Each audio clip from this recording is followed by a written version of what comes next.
Abbe Mouret's Transgression. Book I. By Emile Zola. Abbe Mouret's Transgression. Book I. As Letieuse entered the church, she rested her broom and feather brush against the altar. She was late, as she had that day began her half-yearly wash. Limping more than ever in her haste and hustling the benches, she went down the church to ring the Angelus. The bare, worn bell rope dangled from the ceiling near the confessional, and ended in a big knot greasy from handling. Again and again, with regular jumps, she hung herself upon it, and then let her whole bulky figure go with it, whirling in her petticoats, her cap awry, and her blood rushing to her broad face. Having set her cap straight with a little pat, she came back, breathless, to give a hasty sweep before the altar. Every day the dust persistently settled between the disjoined boards of the platform. Her broom rummaged among the corners with an angry rumble. Then she lifted the altar cover and was sorely vexed to find that the large upper cloth, already darned in a score of places, was again worn through in the very middle, so as to show the undercloth, which in its turn was so worn and so transparent that one could see the consecrated stone, embedded in the painted wood of the altar. Letieuse dusted the linen, yellow from long usage, and plied her feather brush along the shelf against which she set the liturgical altar cards. Then, climbing upon a chair, she removed the yellow cotton covers from the crucifix and two of the candlesticks. The brass of the latter was tarnished. "Dear me," she muttered, "they really want a clean. I must give them a polish up." Then hopping on one leg, swaying and stumping heavily enough to drive in the flagstones, she hastened to the sacristy for the missal, which she placed unopened on the lectern on the epistle side, with its edges turned towards the middle of the altar. And after, the confessional still swung between roof and floor with a sinuous sweep. Abbe Mouret had just come down to the sacristy, a small and chilly apartment, which a passage separated from his dining room. "Good morning, Monsieur le Curé," said Letieuse, laying her broom aside. "Oh, you have been lazy this morning. Do you know it's 6:15? And without allowing the smiling young priest sufficient time to reply, she added, "I've a scolding to give you. There's another hole in the cloth again. There's no sense in it. We have only one other, and I've been ruining my eyes over it these 3 days in trying to mend it. You will leave our poor Lord quite bare, if you go on like this." Abbe Mouret was still smiling. "Jesus does not need so much linen, my good Teuse," he cheerfully replied. "He is always warm, always royally received by those who love him well." Then stepping towards a small tap, he asked, "Is my sister up yet? I have not seen her." "Oh, Mademoiselle Désirée has been down a long time," answered the servant, who was kneeling before an old kitchen sideboard in which the sacred vestments were kept. "She is all ready with her fowls and rabbits. She was expecting some chicks to be hatched yesterday, and it didn't come off. So you can guess her excitement." Then the worthy woman broke off to inquire, "The gold chasuble, eh?" The priest, who had washed his hands and stood reverently murmuring a prayer, nodded affirmatively. The parish possessed only 3 chasubles, a violet one, a black one, and one in cloth of gold. The last had to be used on the days when white, red, or green was prescribed by the ritual, and it was therefore an all-important garment. Letieuse lifted it reverently from the shelf covered with blue paper, on which she laid it after each service, and having placed it on the sideboard, she cautiously removed the fine cloths which protected its embroidery. Anxiety, fluttering concern, at seeing it thus go off spangle by spangle. The priest had to wear it almost every day. And how on earth could it be replaced? how would they be able to buy the 3 chasubles whose place it took, when the last gold threads should be worn out? Upon the chasuble Latuse next laid out the stole, the maniple, the girdle, alb and amice. But her tongue still wagged while she crossed the stole with the maniple, and wreathed the girdle so as to trace the venerated initial of Mary's holy name. That girdle is not up to much now, she muttered.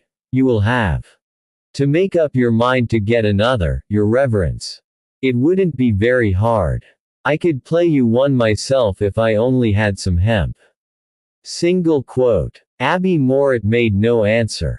He was dressing the chalice at a small table. A large old silver gilt chalice it was with a bronze base, which he had just taken from the bottom of a deal cupboard, in which the sacred vessels and linen, the holy oils, the missals, candlesticks, and crosses were kept.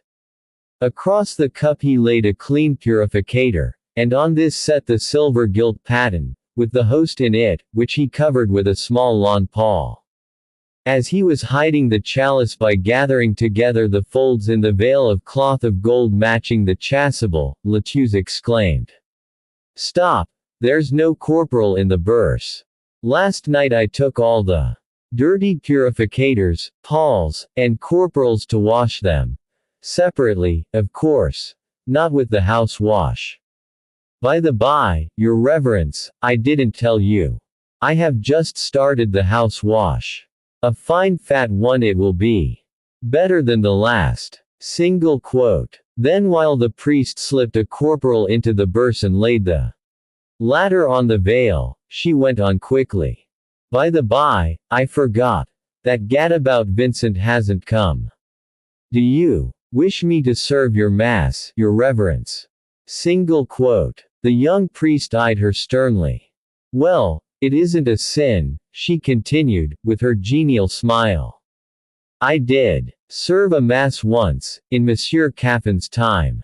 I serve it better, too, than ragamuffins who laugh like heathens at seeing a fly buzzing about the church.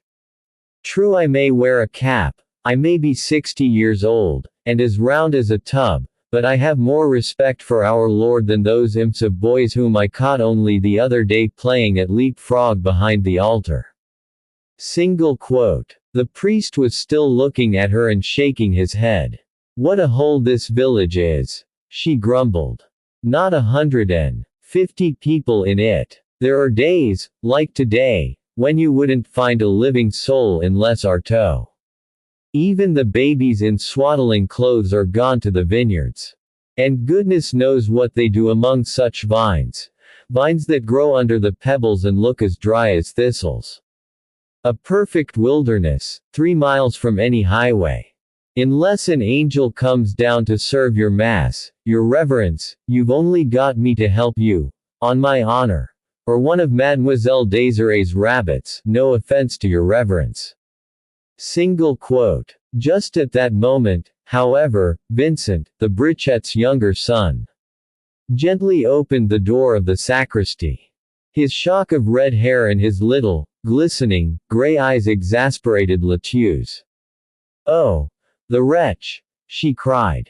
"I'll bet he's just been up to some mischief. Come on, you scamp, since his reverence is afraid I might dirty our Lord." Single quote. On seeing the lad, Abbe Mouret had taken up the amice. He kissed the cross embroidered in the center of it, and for a second laid the cloth upon his head. Then lowering it over the collar band of his cassock, he crossed it and fastened the tapes, the right one over the left. He next donned the alb, the symbol of purity, beginning with the right sleeve. Vincent stooped and turned around him, adjusting the alb, in order that it should fall evenly all round him to a couple of inches from the ground. Then he presented the girdle to the priest, who fastened it tightly round his loins, as a reminder of the bonds wherewith the Saviour was bound in his passion. Latuse remained standing there, feeling jealous and hurt and struggling to keep silence, but so great was the itching of her tongue, that she again like a whirlwind to pull the brats, ears in the vineyards. "You had better see him. I believe he has got something to say to you. Single quote. Abbe Mouret silenced her with a wave of the hand.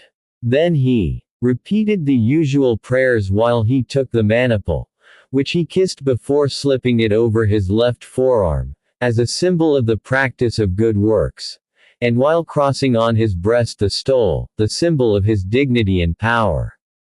Latuse had to help Vincent in the work of adjusting the chasuble, which she fastened together with slender tapes, so that it might not slip off behind. Holy Virgin! I had forgotten the cruets, she stammered, rushing to the cupboard. Come, look sharp, lad. Single quote. Thereupon Vincent filled the cruets, phials of coarse glass, while she hastened to take a clean finger cloth from a drawer. Abbe Mouret, holding the chalice by its stem with his left hand, the fingers of his right resting meanwhile on the burse, then bowed profoundly, but without removing his biretta, to a black wooden crucifix, which hung over the sideboard. The lad bowed too, and, bearing the cruets covered with the finger cloth, led the way out of the sacristy, followed by the priest, who walked on with downcast, too. The empty church was quite white that May morning. The bell-rope near the confessional hung motionless once more.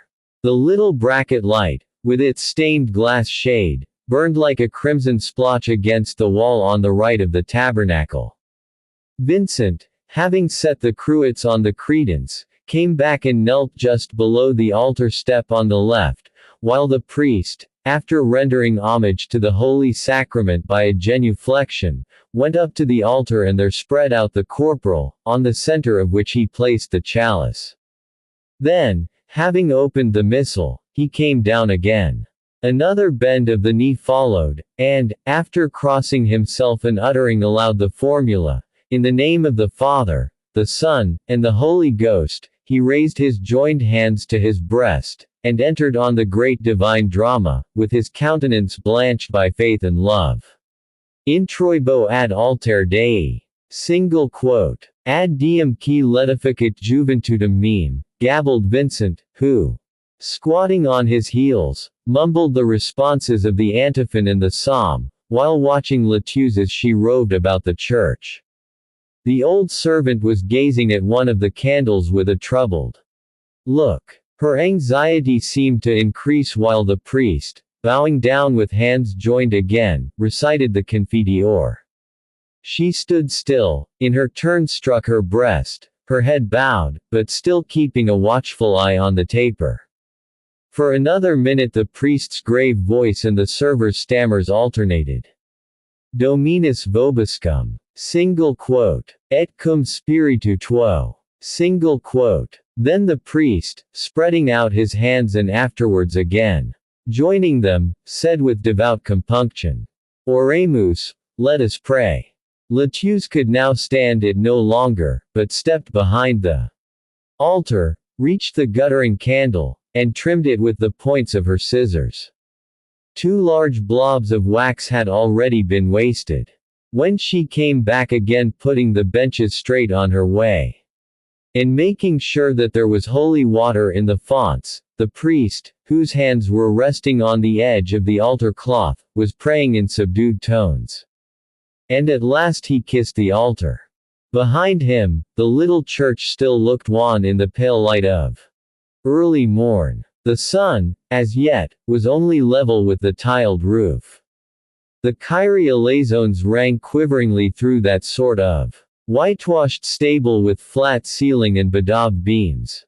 On either side 3 lofty windows of plain glass, most of them cracked or smashed, let in a raw light of chalky crudeness. The free air poured in as it listed, emphasizing the naked poverty of the god of that forlorn village. At the far end of the church, above the big door which was never opened and the threshold of which was green with weeds, a boarded gallery, reached by a common miller's ladder, stretched from wall to wall. Dire were its creakings on festival days beneath the weight of wooden shoes. Near the ladder stood the confessional, with warped panels, painted a lemon yellow. Facing it, beside the little door, stood the font, a former holy water stoup resting on a stonework pedestal. To the right and to the left, halfway down the church, two narrow altars stood against the wall, surrounded by wooden balustrades.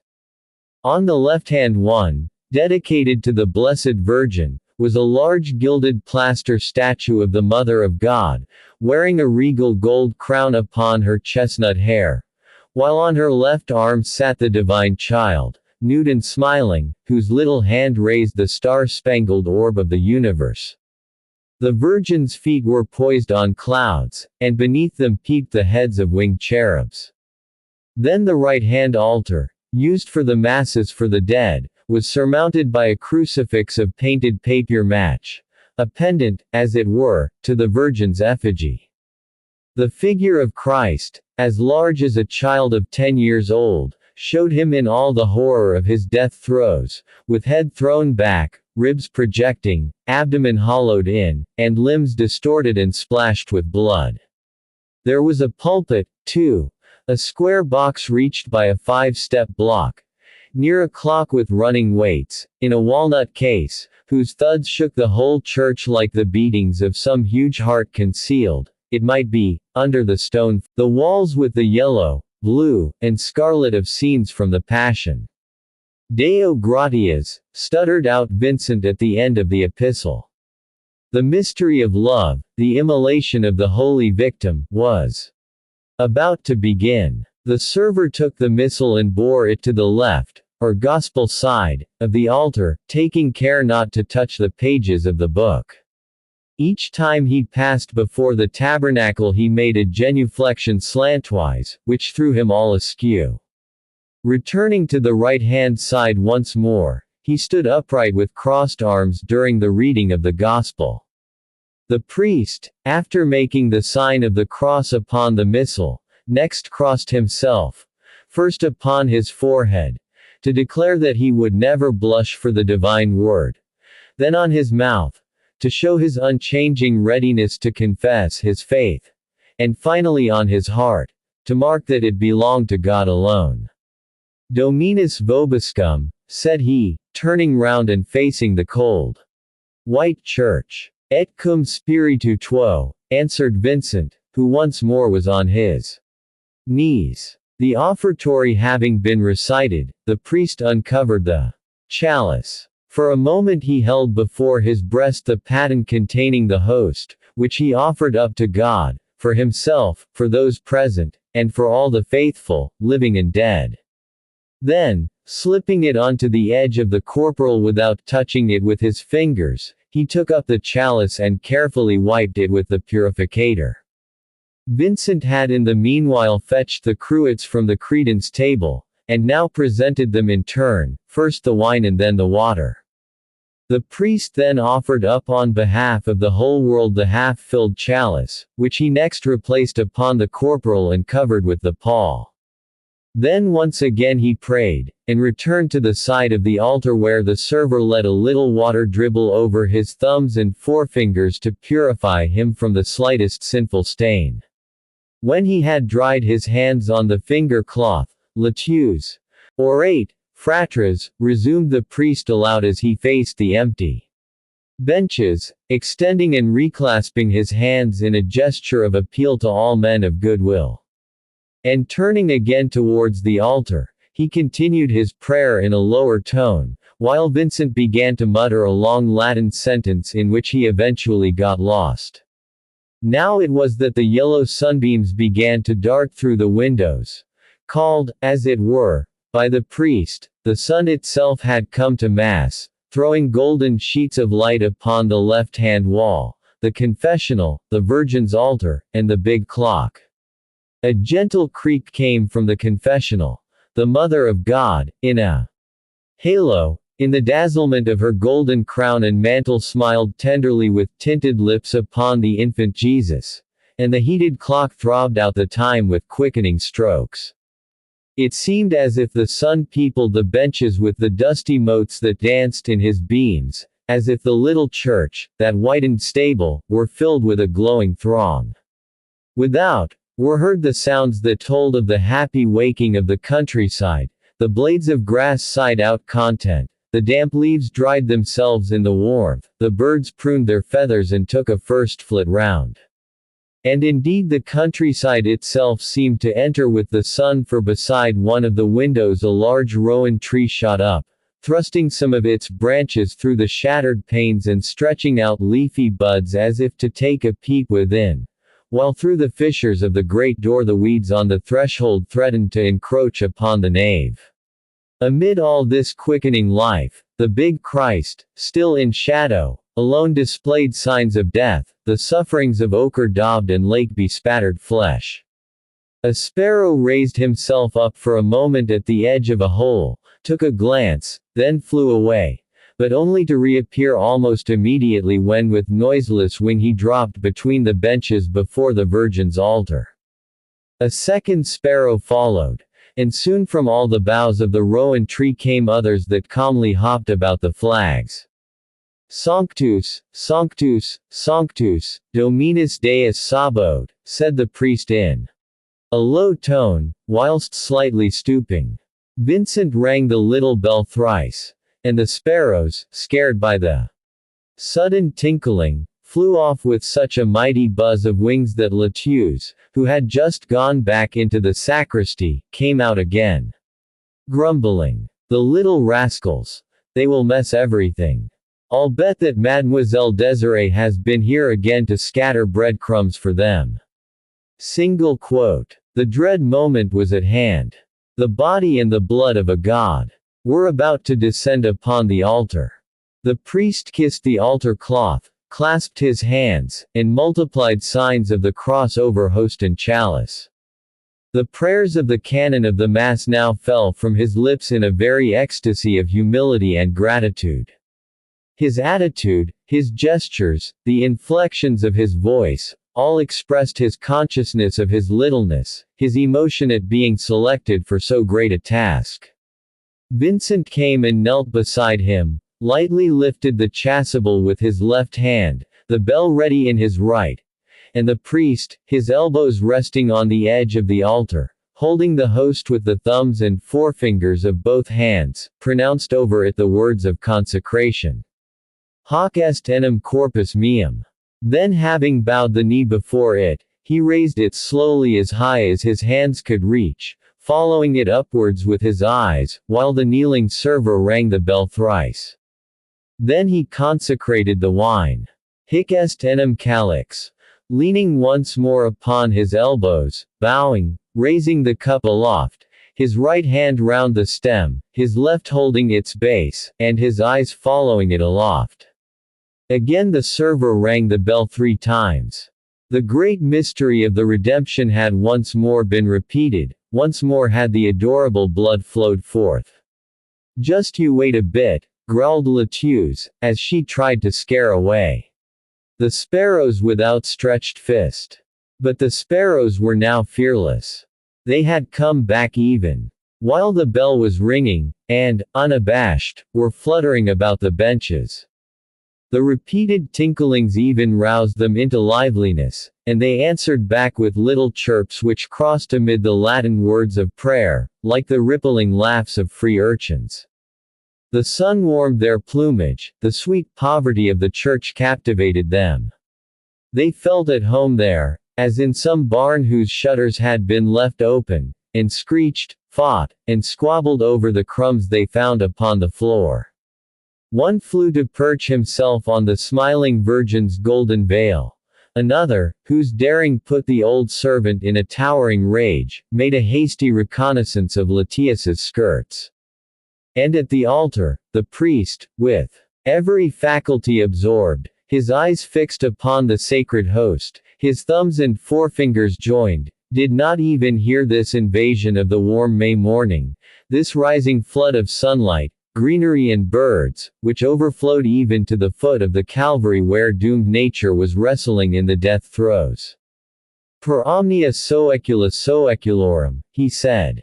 Amen, answered Vincent. The pater ended, the priest, holding the host over the chalice, broke it in the center. Detaching a particle from one of the halves, he dropped it into the precious blood, to symbolize the intimate union into which he was about to enter with God. He said the Agnus Dei aloud, softly recited the 3 prescribed prayers, and made his act of unworthiness, and then with his elbows resting on the altar, and with the paten beneath his chin, he partook of both portions of the host at once. After a fervent meditation, with his hands clasped before his face, he took the paten and gathered from the corporal the sacred particles of the host that had fallen, and dropped them into the chalice. One particle which had adhered to his thumb he removed with his forefinger. And, crossing himself, chalice in hand, with the paten once again below his chin, he drank all the precious blood in 3 draughts, never taking his lips from the cup's rim, but imbibing the divine sacrifice to the last drop. Vincent had risen to fetch the cruets from the credence table. But, suddenly the door of the passage leading to the parsonage flew open and swung back against the wall, to admit a handsome childlike girl of 22, who carried something hidden in her apron. 13 of them, she called out. All the eggs were good. And, she opened out her apron and revealed a brood of little shivering chicks, with sprouting down and beady black eyes. Do just look, said she. Aren't they sweet little pets, the darlings? Oh, look at the little white one climbing on the others' backs, and the spotted one already flapping his tiny wings. The eggs were a splendid lot, not one of them unfertile. Single quote. Latius, who was helping to serve the Mass in spite of all Vincent for the ablutions, thereupon turned round and loudly exclaimed, Do be quiet, Mademoiselle Désirée. Don't you see we haven't finished yet? Single quote. Through the open doorway now came the strong smell of a farmyard, blowing like some generative ferment into the church amidst the warm sunlight that was creeping over the altar. Désirée stood there for a moment delighted with the little ones she carried, watching Vincent pour, and her brother drink, the purifying wine, in order that naught of the sacred elements should be left within his mouth. And she stood there still when he came back to the side of the altar, holding the chalice in both hands, so that Vincent might pour over his forefingers and thumbs the wine and water of ablution, which he likewise drank. But when the mother hen ran up clucking with alarm to seek her little ones, and threatened to force her way into the church, Désirée went off, talking maternally to her chicks, while the priest, after pressing the purificator to his lips, wiped first the rim and next the interior of the chalice. Then came the end, the act of thanksgiving to God. For the last time the server removed the missal, and brought it back to the right-hand side. The priest replaced the purificator, paten, and pall upon the chalice, once more pinched the 2 large folds of the veil together, and laid upon it the burse containing the corporal. His whole being was now one act of ardent thanksgiving. He besought from heaven the forgiveness of his sins, the grace of a holy life, and the reward of everlasting life. He remained as if overwhelmed by this miracle of love, the ever-recurring immolation, which sustained him day by day with the blood and flesh of his Savior. Having read the final prayers, he turned and said, Ite, missa est. Deo gratias, answered Vincent. And having turned back to kiss the altar, the priest faced round. Amen, said the server, as he crossed himself. The sun had risen higher, and the sparrows were growing bolder.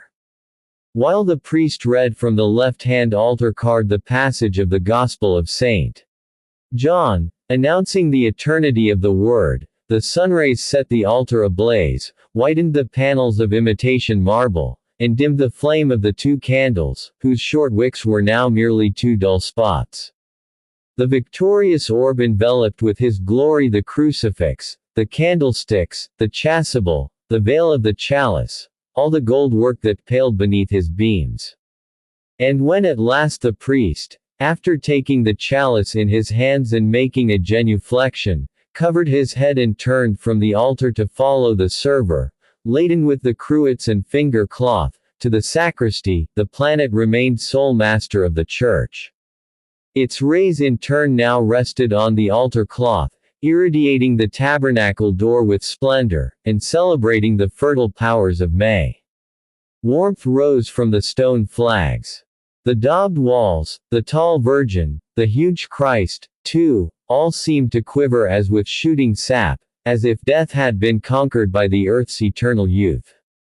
3. Latouze hastily put out the candles, but lingered to make one last attempt to drive away the sparrows, and so when she returned to the sacristy with the missal she no longer found Abbe Mouret there. Having washed his hands and put away the sacred vessels and vestments, he was now standing in the dining room, breakfasting off a cup of milk. You really ought to prevent your sister from scattering bread in the church, said Latouze on coming in. It was last winter she hit upon that pretty prank. She said the sparrows were cold, and that God might well give them some food. You see, she'll end by making us sleep with all her fowls and rabbits. Single quote. We should be all the warmer, pleasantly replied the young priest. You are always grumbling, Latouze. Do let our poor Désirée pet her animals. She has no other pleasure, poor innocent. Single quote. The servant took her stand in the center of the room. I do believe you yourself wouldn't mind a bit if the magpies actually built their nests in the church. You never can see anything, everything seems just what it ought to be to you. Your sister is precious lucky in having had you to take charge of her when you left the seminary. No father, no mother. I should like to know who would let her mess about as she does in a farmyard. Single quote. Then softening, she added in a gentler tone. To be sure, it would be a pity to cross her. She hasn't a touch of malice in her. She's like a child of 10, although she's one of the finest grown girls in the neighborhood. And I have to put her to bed, as you know, every night, and send her to sleep with stories, just like a little child. Single quote. Abbe Mouret had remained standing, finishing the cup of milk he held between his fingers, which were slightly reddened by the chill atmosphere of the dining room. A large room with painted gray walls, a floor of square tiles, and having no furniture beyond a table and a few chairs. Latouze picked up a napkin which she had laid at a corner of the table in readiness for breakfast. It isn't much linen, you dirty, she muttered. One would think you could never sit down, that you are always just about to start off. Ah! If you had known Monsieur Caffin, the poor dead priest whose place you have taken. What a man he was for comfort. Why, he couldn't have digested his food, if he had eaten standing. A Norman he was, from Canteleu, like myself. I don't thank him, I tell you, for having brought me to such a wild beast country as this. When first we came, oh, Lord, how bored we were. But the poor priest had had some uncomfortable tales going about him at home. Why, sir, didn't you sweeten your milk, then? Aren't those the 2 lumps of sugar? Single quote. The priest put down his cup. Yes, I must have forgotten, I believe, he said. Latouze stared at him and shrugged her shoulders. She folded up inside the napkin a slice of stale homemade bread which had also been left untouched on the table. Then just as the priest was about to go out, she ran after him and knelt down at his feet, exclaiming, "Stop, your shoelaces are not even fastened. I cannot imagine how your feet can stand those peasant shoes, you're such a little, tender man and look as if you had been preciously spoilt. Ah, the bishop must have known a deal about you, to go and give you the poorest living in the department." Single quote. But it was I who chose Les Artois, said the priest, breaking into another smile. You are very bad-tempered this morning, Latouze. Are we not happy here? We have got all we want, and our life is as peaceful as if in paradise. Single quote. She then restrained herself and laughed in her turn, saying, You are a holy man, Monsieur le Curé. But come and see what a splendid wash I have got. That will be better than squabbling with one another. Single quote. The Oh, nothing, said Lettice in her grimmest tone. It's only the parsonage coming down. However, you are quite content, you've got all you want. Good heavens. There are holes and to spare. Just look at that ceiling, now. Isn't it cracked all over? If we don't get buried alive one of these days, we shall owe a precious big taper to our guardian angel. However, if it suits you. It's like the church. Those broken panes ought to have been replaced these 2 years. In winter our Lord gets frozen with the cold.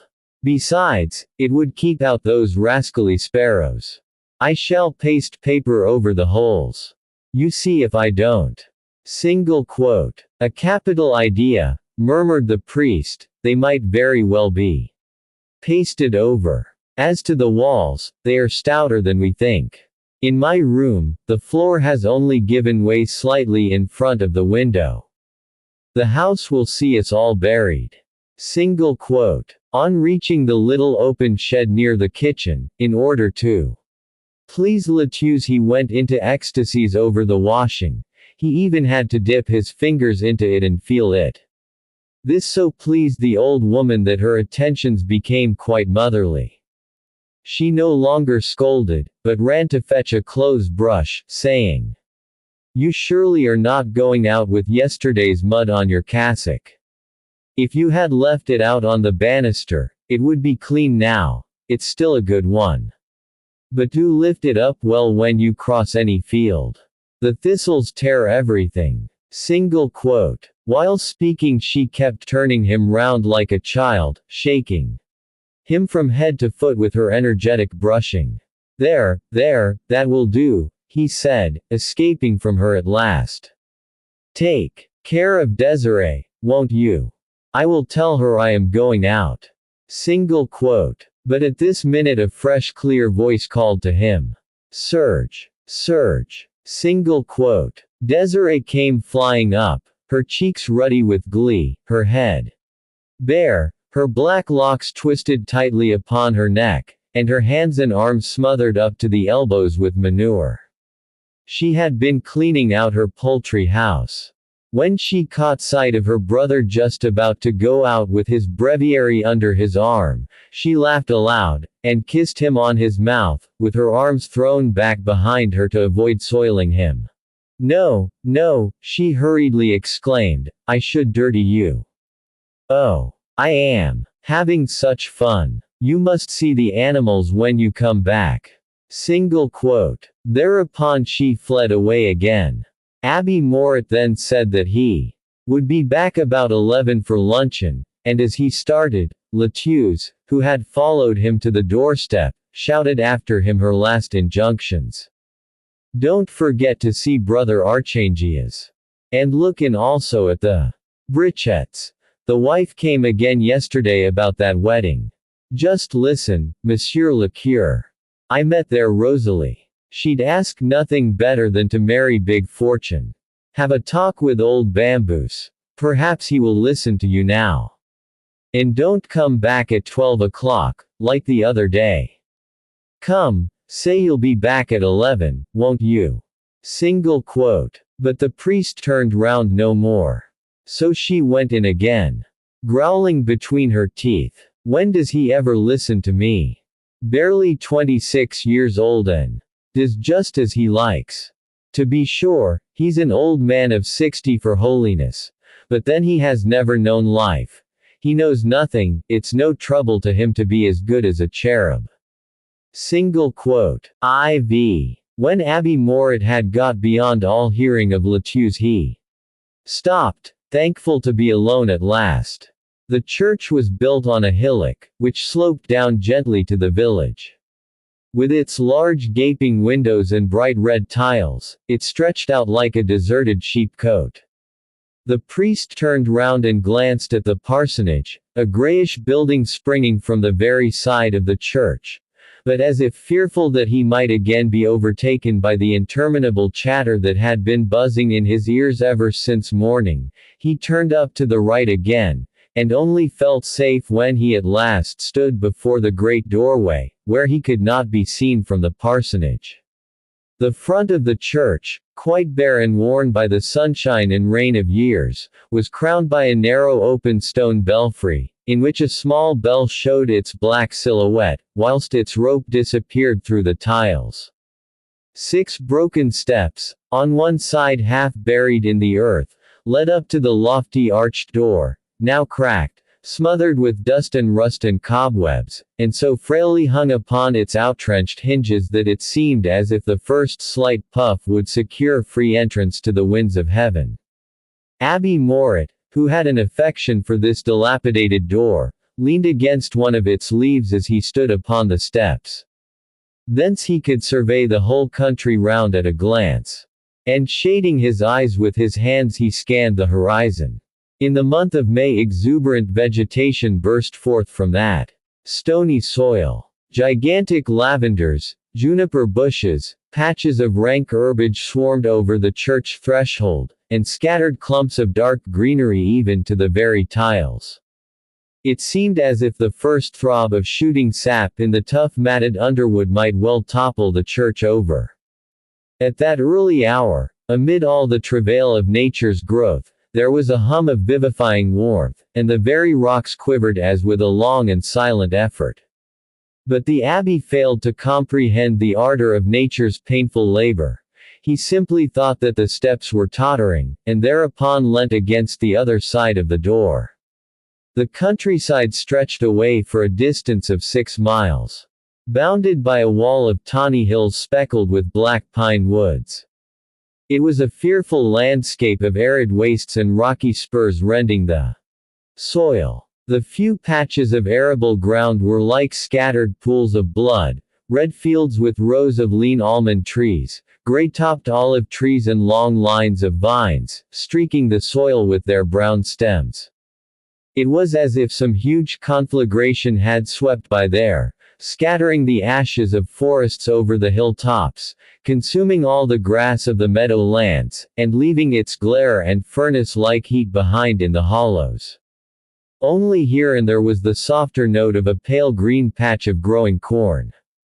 The landscape generally was wild, lacking even a threadlet of water, dying of thirst, and flying away in clouds of dust at the least breath of wind. But at the farthest point where the crumbling hills on the horizon had left a breach one espied some distant fresh moist greenery, a stretch of the neighboring valley fertilized by the Viorne, a river flowing down from the gorges of the Saale. The priest lowered his dazzled glance upon the village, whose few scattered houses straggled away below the church. Wretched hovels they were of rubble and boards strewn along a narrow path without sign of streets. There were about 30 of them altogether, some squatting amidst muck heaps, and black with woeful want, others roomier and more cheerful looking with their roofs of pinkish tiles. Strips of garden, victoriously planted amidst stony soil, displayed plots of vegetables enclosed by quickset hedges. At this hour Les Artois was empty, not a woman was at the windows, not a child was wallowing in the dust. Parties of fowls alone went to and fro, ferreting among the straw, seeking food up to the very thresholds of the houses, whose open doors gaped in the sunlight. A big black dog seated on his haunches at the entrance to the village seemed to be mounting guard over it. Languor slowly stole over Abbe Mouret. The rising sun steeped him in such warmth that he leant back against the church door pervaded by a feeling of happy restfulness. His thoughts were dwelling on that hamlet of Les Artois, which had sprung up there among the stones like one of the knotty growths of the valley. All its inhabitants were related, all bore the same name, so that from their very cradle they were distinguished among themselves by nicknames. And Artois, their ancestor, had come hither and settled like a pariah in this waste. His family had grown with all the wild vitality of the herbage that sucked life from the rocky boulders. It had at last become a tribe, a rural community, in which cousinships were lost in the mists of centuries. They intermarried with shameless promiscuity. Not an instance could be cited of any Artaud taking himself a wife from any neighboring village. Only some of the girls occasionally went elsewhere. The others were born and died fixed to that spot, leisurely increasing and multiplying on their dunghills with the irreflectiveness of trees, and with no definite notion of the world that lay beyond the tawny rocks, in whose midst they vegetated. And yet there were already rich and poor among them. Fowls having at times disappeared, the fowl houses were now closed at night with stout padlocks. Moreover, one Artaud had killed another Artaud one evening behind the mill.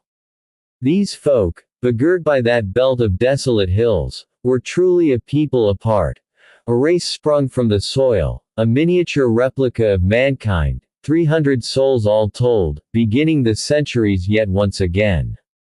Over the priest the somber shadows of seminary life still hovered. For years he had never seen the sun. He perceived it not even now, his eyes closed and gazing inwards on his soul, and with no feeling for perishable nature, fated to damnation, save contempt. For a long time in his hours of devout thought he had dreamt of some hermit's desert, of some mountain hole, where no living thing, neither being, plant, nor water, should distract him from the contemplation of God. It was an impulse springing from the purest love, from a loathing of all physical sensation. There, dying to self, and with his back turned to the light of day, he would have waited till he should cease to be, till nothing should remain of him but the sovereign whiteness of the soul. To him heaven seemed all white, with a luminous whiteness as if lilies there snowed down upon one, as if every form of purity, innocence, and chastity there blazed. But his confessor reproved him whenever he related his longings for solitude, his cravings for an existence of godlike purity, and recalled him to the struggles of the church, the necessary duties of the priesthood. Later on, after his ordination, the young priest had come to Les Artaud at his own request, there hoping to realize his dream of human annihilation. In that desolate spot, on that barren soil, he might shut his ears to all worldly sounds, and live the dream glow of feeling as he walked the paths, his whole being wrapped in heaven, heedless of the unceasing travail of life amidst which he moved. The big black dog watching over Les Artaud had determined to come up to Abbe Mouret, and now sat upon its haunches at the priest's feet, but the unconscious man remained absorbed amidst the sweetness of the morning. On the previous evening he had begun the exercises of the Rosary, and to the intercession of the Virgin with her divine Son he attributed the great joy which filled his soul. How despicable appeared all the good things of the earth! How thankfully he recognized his poverty! When he entered into holy orders, after losing on the same day both his father and his mother through a tragedy the fearful details of which were even now unknown to him, he had relinquished all his share of their property to an elder brother. His only remaining link with the world was his sister. He had undertaken the care of her, stirred by a kind of religious affection for her feeble intelligence. The dear innocent was so childish, such a very little girl, that she recalled to him the poor in spirit to whom the gospel promises the kingdom of heaven. Of late, however, she had somewhat disturbed him. She was growing too lusty, too full of health and life. But his discomfort was yet of the slightest. His days were spent in that inner life he had created for himself, for which he had relinquished all else. He closed the portals of his senses, and sought to free himself from all bodily needs, so that he might be but a soul enwrapped in contemplation. To him nature offered only snares and abominations.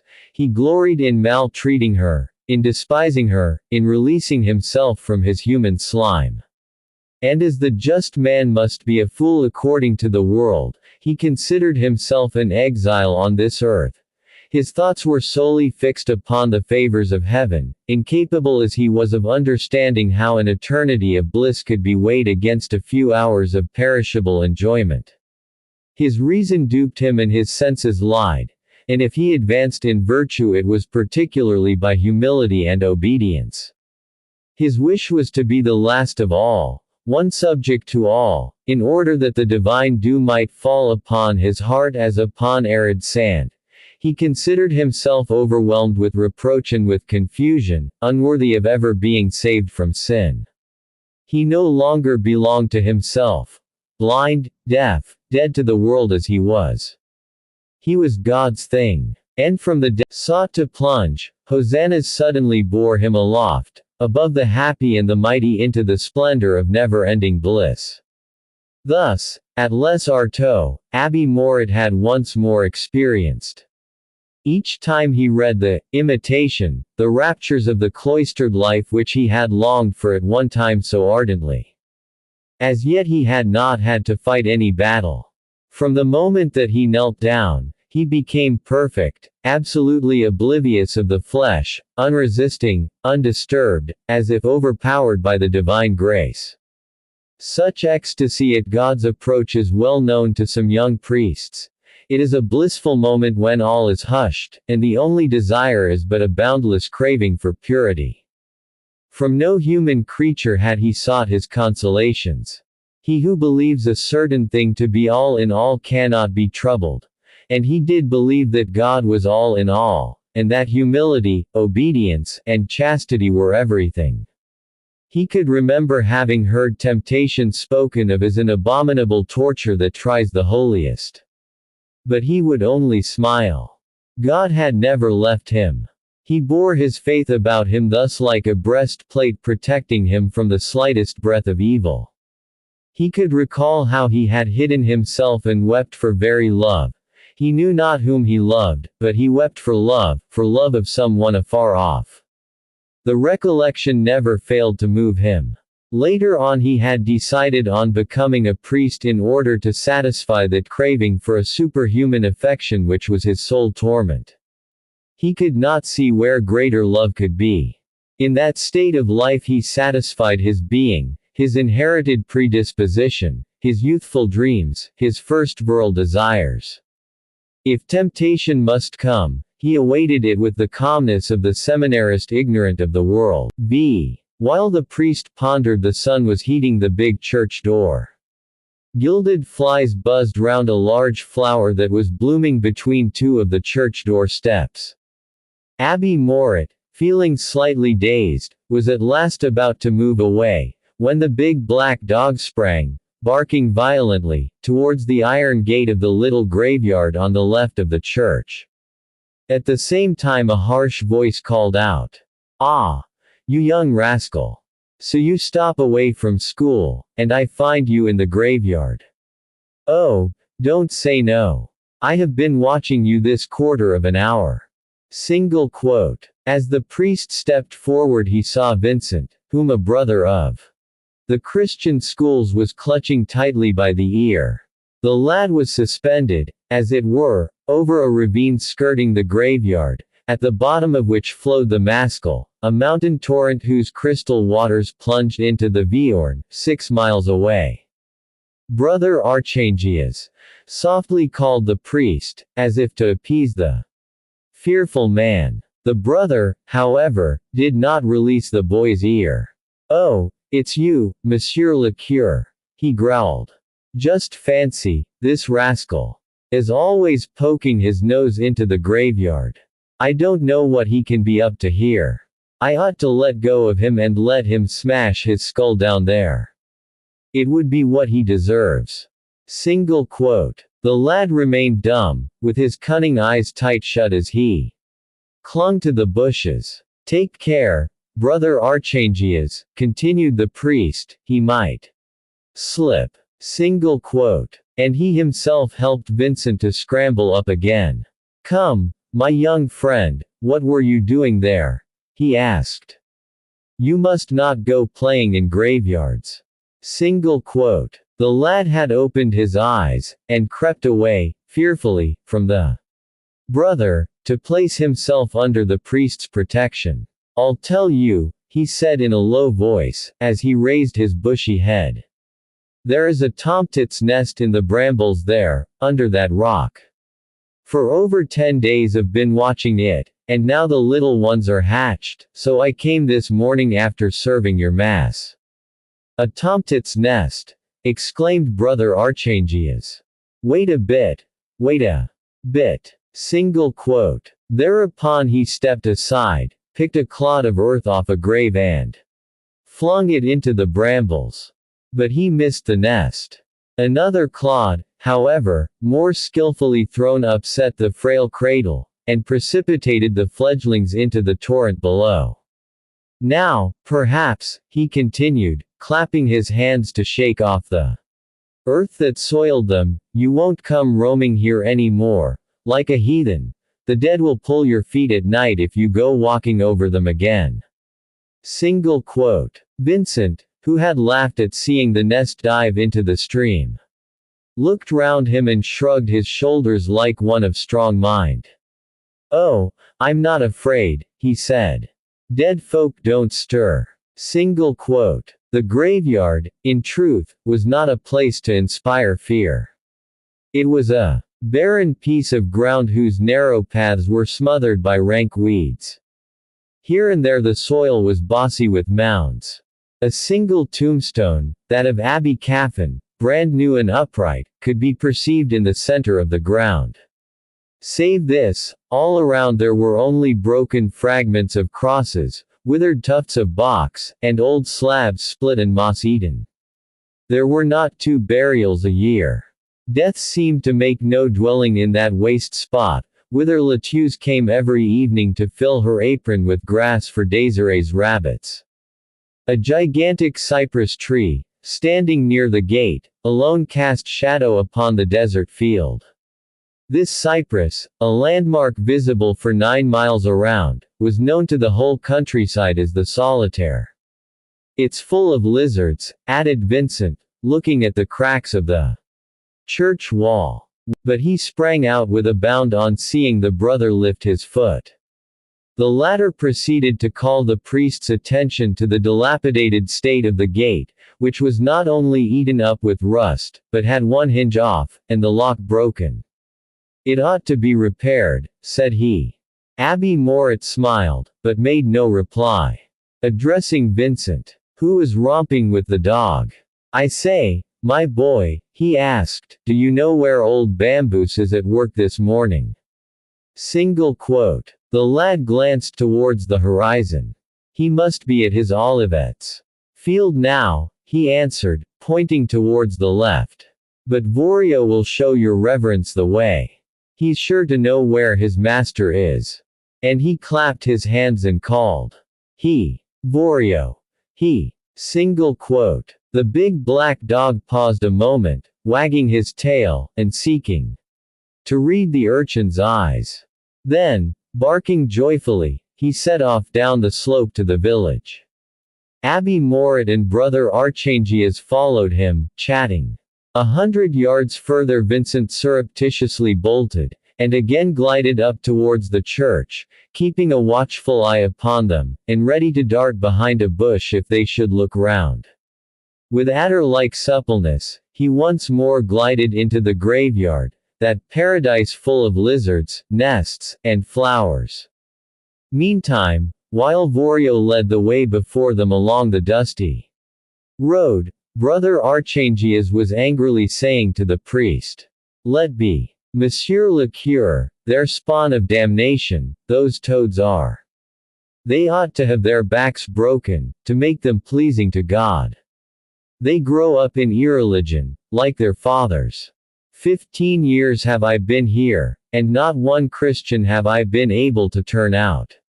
The minute they quit my hands, goodbye. They think of nothing but their land, their vines, their olive trees. Not one ever sets foot in church. Brute beasts they are, struggling with their stony fields. Guide them with the stick, Monsieur le Curé, yes, the stick. Single quote. Then, after drawing breath, he added with a terrific wave of his hands. Those are they cling on, they multiply, they live in spite of everything. Nothing short of fire from heaven, as at Gomorrah, will clear it all away. Single quote. We should never despair of sinners, said Abbe Mouret, all inward peacefulness, as he leisurely walked on. But these are the devil's own, broke in the brother still more violently. I've been a peasant, too. Up to 18 I dug the earth. And later on, when I was at the training college, I had to sweep, pare vegetables, do all the heavy work. It's not their toilsome labor I find fault with. On the contrary, for God prefers the lowly. But the Artos live like beasts. They are like their dogs, they never attend Mass, and make a mock of the commandments of God and of the Church. They think of nothing but their plots of lands, so sweet they are on them. Single quote. Vorio, his tail wagging, kept stopping and moving on again as soon as he saw that they still followed him. There certainly are some grievous things going on, said Abbe Mouret. My predecessor, Abbe Caffin. Single quote. A poor specimen, interrupted the brother. He came here to us from Normandy owing to some disreputable affair. Once here, his sole thought was good living. He let everything go to rack and ruin. Single quote. Oh, no, Abbe Caffin certainly did what he could. But I must own that his efforts were all but barren in results. My own are mostly fruitless. Single quote. Brother Archangius shrugged his shoulders. He walked on for a minute in silence, swaying his tall bony frame, which looked as if it had been roughly fashioned with a hatchet. The sun beat down upon his neck, shadowing his hard, sword-edged peasant's face. Listen to me, Monsieur le Curé, he said at last. I am too much beneath you to lecture you, but still, I am almost double your age, I know this part, and therefore I feel justified. Enough. God has no mercy on the wicked. He burns them. Stick to that. Single quote. Then, as Abbe Mouret, whose head remained bowed, did not open his mouth, he went on. Religion is leaving the country districts because it is made over-indulgent. It was respected when it spoke out like an unforgiving mistress. I really don't know what they can teach you now in the seminaries. The new priests weep like children with their parishioners. God no longer seems the same. I dare say, Monsieur le Curé, that you don't even know your catechism by heart now. Single quote. But the priest, wounded by the imperiousness with which the brother so roughly sought to dominate him, looked up and dryly rejoined. That will do, your zeal is very praiseworthy. But haven't you something to tell me? You came to the parsonage this morning, did you not? Single quote. Thereupon Brother Archangius plumply answered. I had to tell you just what I have told you.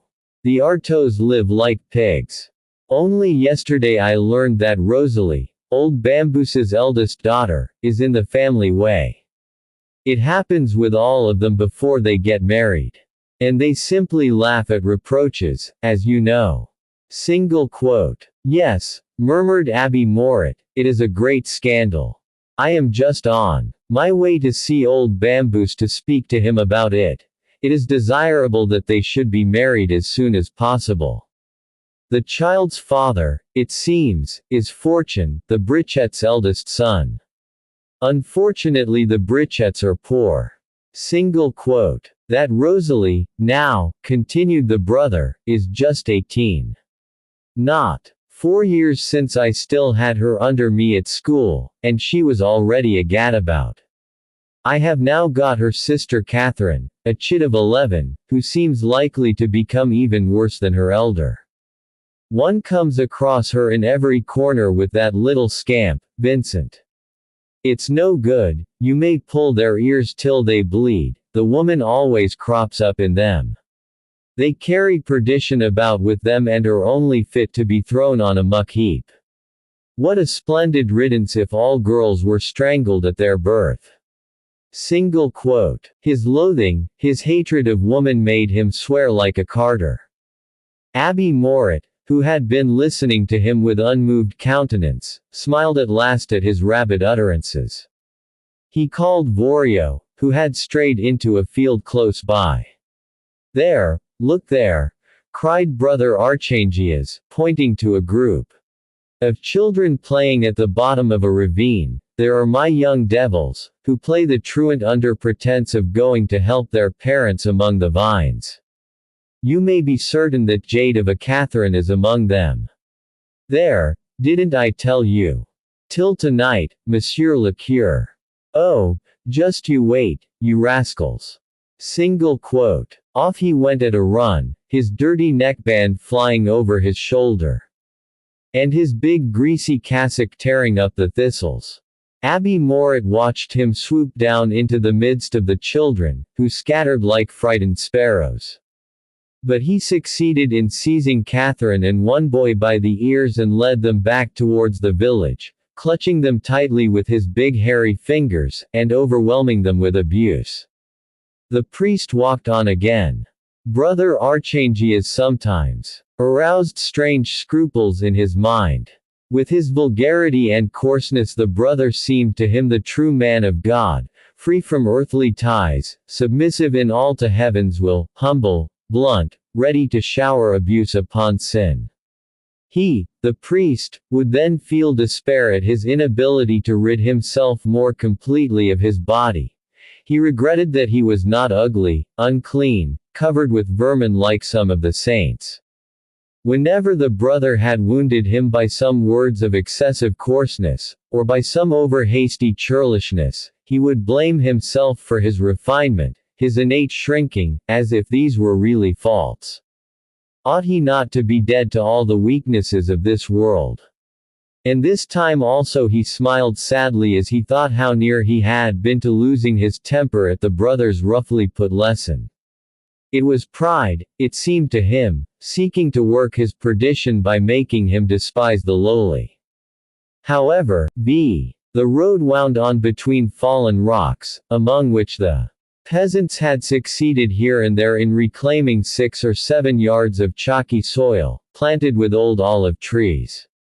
Under the priest's feet the dust in the deep ruts crackled lightly like snow. At times, as he felt a warmer puff upon his face, he would raise his eyes from his book, as if to seek whence came this soft caress.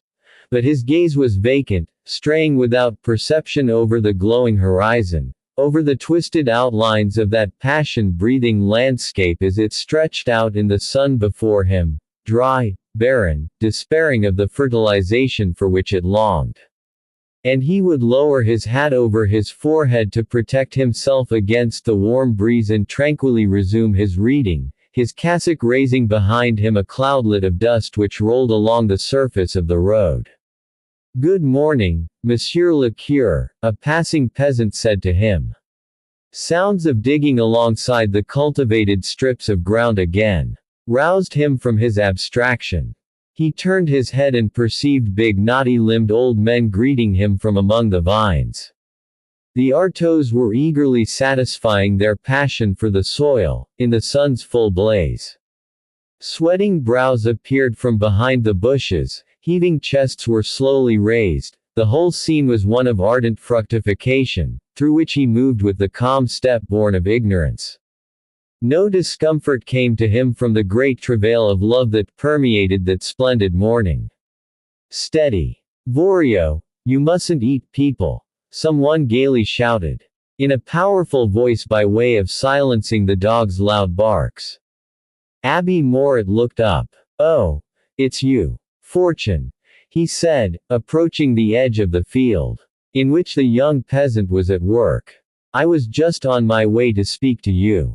Single quote. Fortune was of the same age as the priest, a bigly built, bold-looking young fellow, with skin already hardened.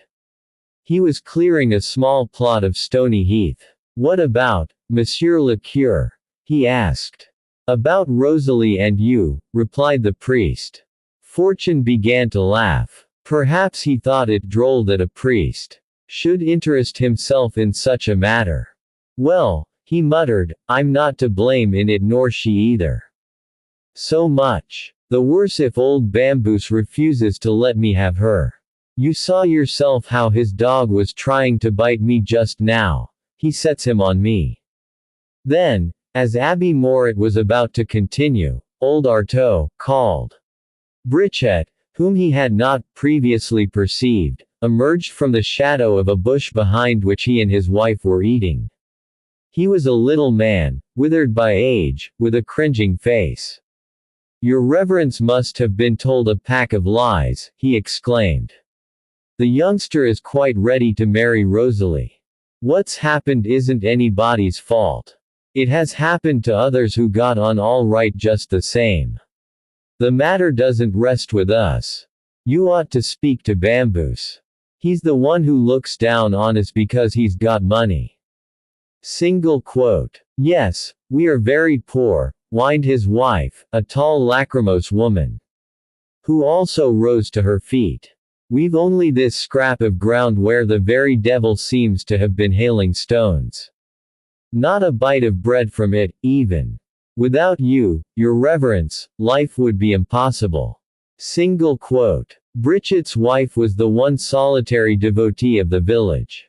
Whenever she had been to communion, she would hang about the parsonage, well knowing that Latouze always kept a couple of loaves for her from her last baking.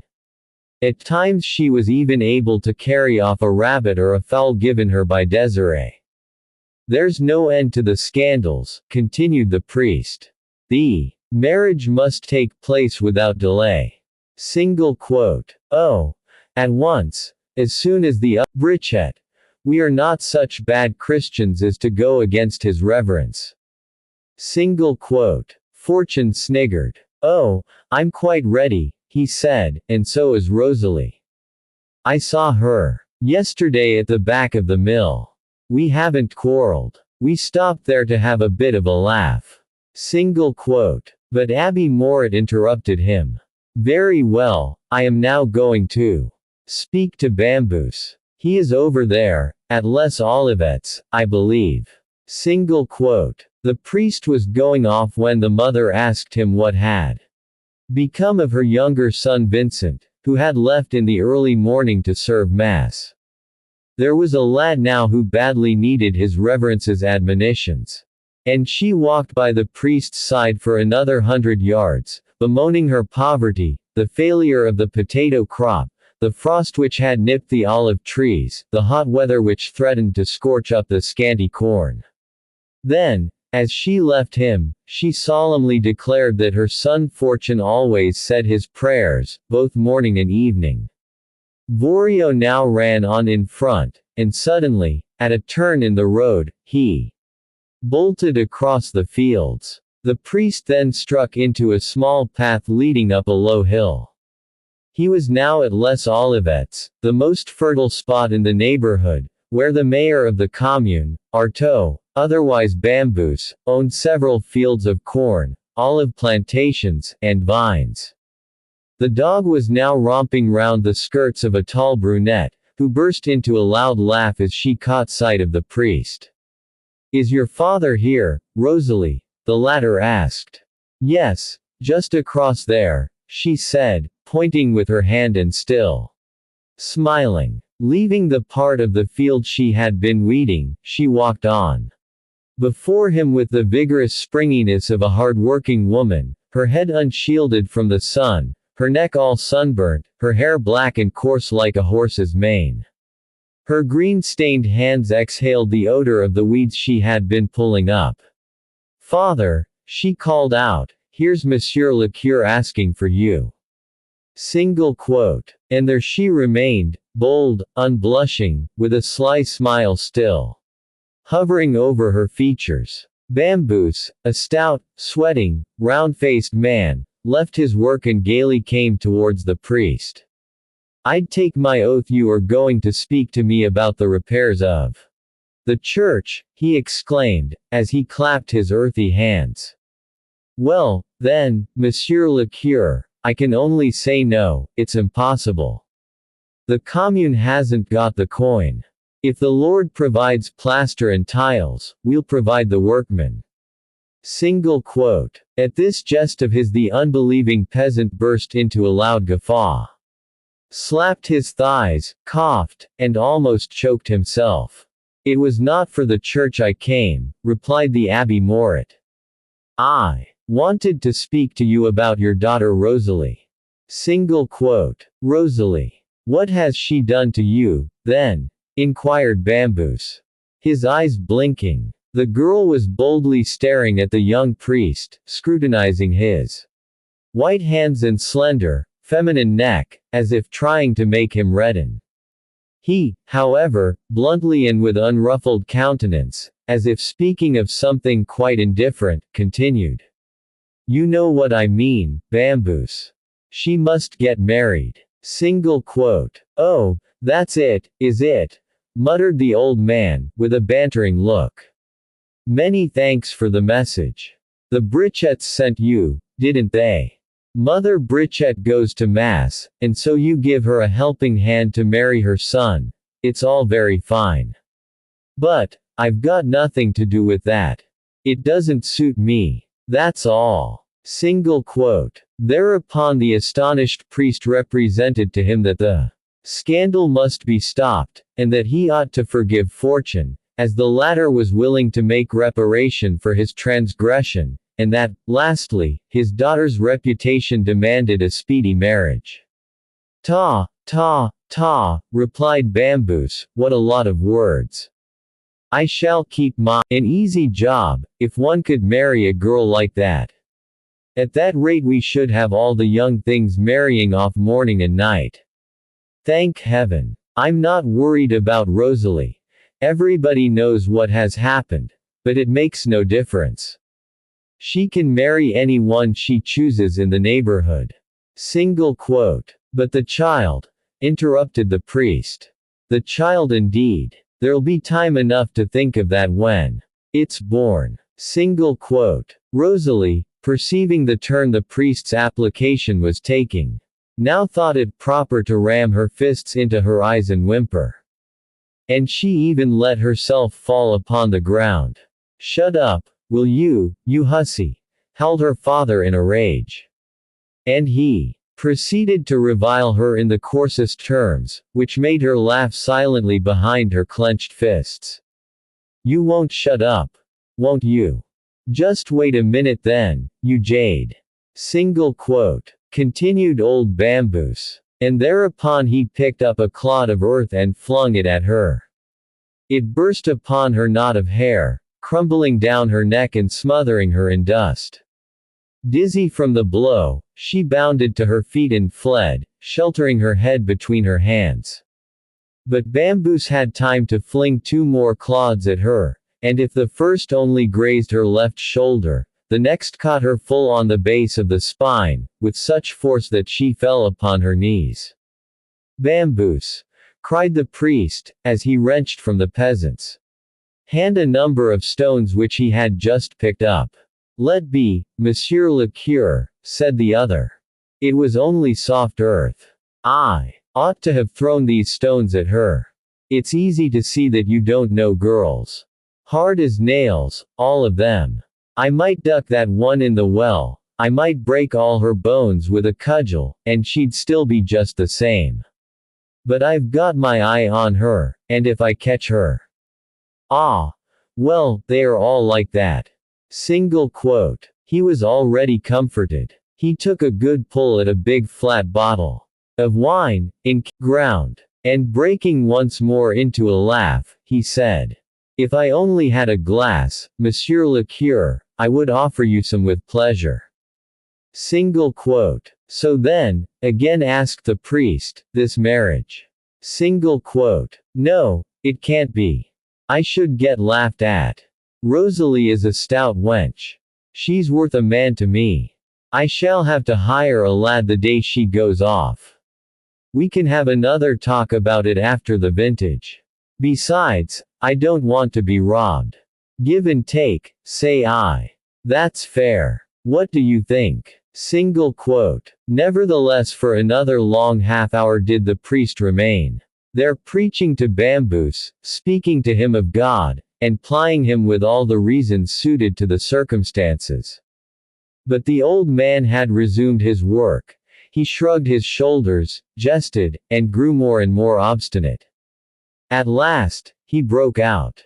"But if you asked me for a sack of corn, you would give me money, wouldn't you? So why do you want me to let my daughter go for nothing?" Single quote. Much discomfited, Abbe Mouret left him. As he went down the path he saw Rosalie rolling about under an olive tree with Vorio, who was licking her face. With her arms whirling, she kept on repeating, "You tickle me, you big stupid. Leave off." Single quote. When she perceived the priest, she made an attempt at a blush, settled her clothes, and once more raised her fists to her eyes. He, on his part, sought to console her by promising to attempt some fresh efforts with her father, adding that, in the meantime, she should do nothing to aggravate her sin. And then, as she impudently smiled at him, he pictured hell, where wicked women burn in torment. And afterwards he left her, his duty done, his soul once more full of the serenity which enabled him to pass undisturbed athwart the corruptions of the world. 7. The morning was becoming terribly hot. In that huge rocky amphitheater the sun kindled a furnace-like glare from the moment when the first fine weather began. By the planet's height in the sky Abbe Mouret now perceived that he had only just time to return home if he wished to get there by 11 o'clock and escape a scolding from Latieus. Having finished reading his breviary and made his application to Bamboos, he swiftly retraced his steps, gazing as he went at his church, now a gray spot in the distance, and at the black rigid silhouette which the big cypress tree, the solitaire, set against the blue sky. Amidst the drowsiness fostered by the heat, he thought of how richly that evening he might decorate the Lady Chapel for the devotions of the month of Mary. Before him the road offered a carpet of dust, soft to the tread and of dazzling whiteness. At the Croix Verte, as the abbey was about to cross the highway leading from Plassans to La Palude, a gig coming down the hill compelled him to step behind a heap of stones. Then, as he crossed the open space, a voice called to him. "Hello, Serge, my boy." Single quote. The gig had pulled up and from it a man leant over. The priest recognized him. He was an uncle of his, Dr. Pascal Rugen, or Monsieur Pascal, as the poor folk of Plassans, whom he attended for nothing, briefly styled him. Although barely over 50, he was already snowy white, with a big beard and abundant hair, amidst which his handsome regular features took an expression of shrewdness and benevolence. "So you potter about in the dust at this hour of the day," he said gaily, as he stooped to grasp the abbé's hands. "You're not afraid of sunstroke?" Single quote. "No more than you are, uncle," answered the priest, laughing. "Oh, I have the hood of my trap to shield me. Besides, sick folks won't wait. People die at all times, my boy." And he went on to relate that he was now on his way to old Jean Bernat, the steward of the Paradou, who had had an apoplectic stroke the night before. A neighbor, a peasant on his way to Plassans market, had summoned him. "He must be dead by this time," the doctor continued. "However, we must make sure. Those old demons are jolly tough, you know."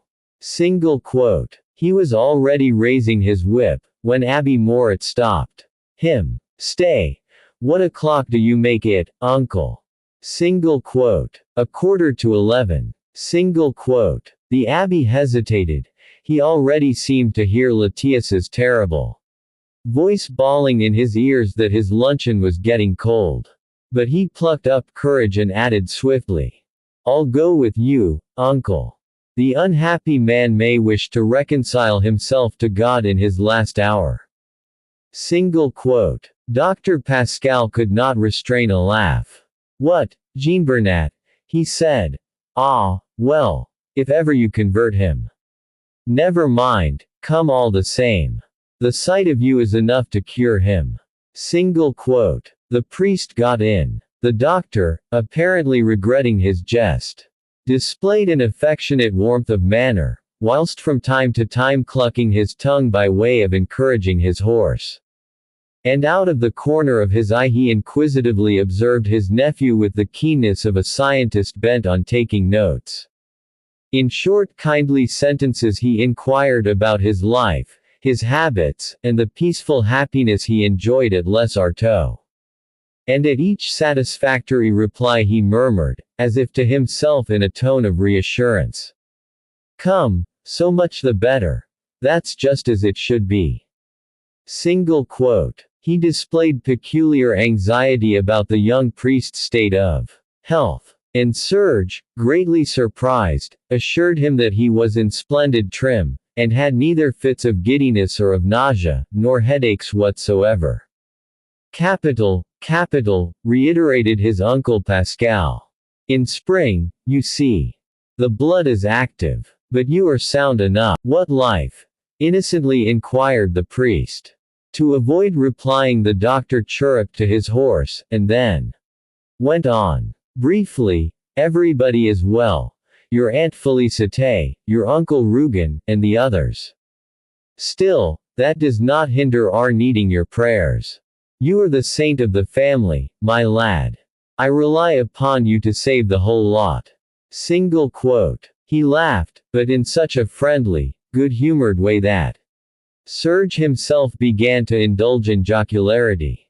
"You see," continued Pascal, "there are some among the lot whom it won't be easy to lead to paradise. Some nice confessions you'd hear if all came in turn. For my part, I can do without their confessions.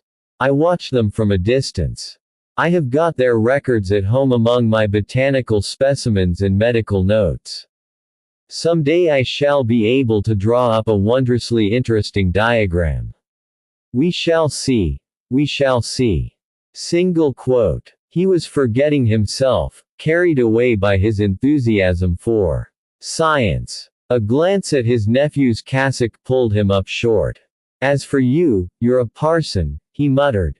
"You did well. Eh? Parson's a very happy man. The calling absorbs you, and so you've taken to the good path. Well, you would never have been satisfied otherwise. Your relatives, starting like you, have done a deal of evil, and still they are unsatisfied. It's all logically perfect, my lad. A priest completes the family. Besides, it was inevitable. Our blood was bound to run to that. So much the better for you. You have had the most luck." Correcting himself, however, with a strange smile, he added, "No, it's your sister Desiree who has had the best luck of all."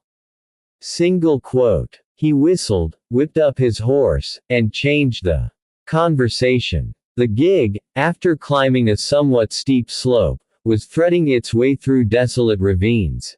At last it reached a tableland, where the hollow road skirted an interminable and lofty wall.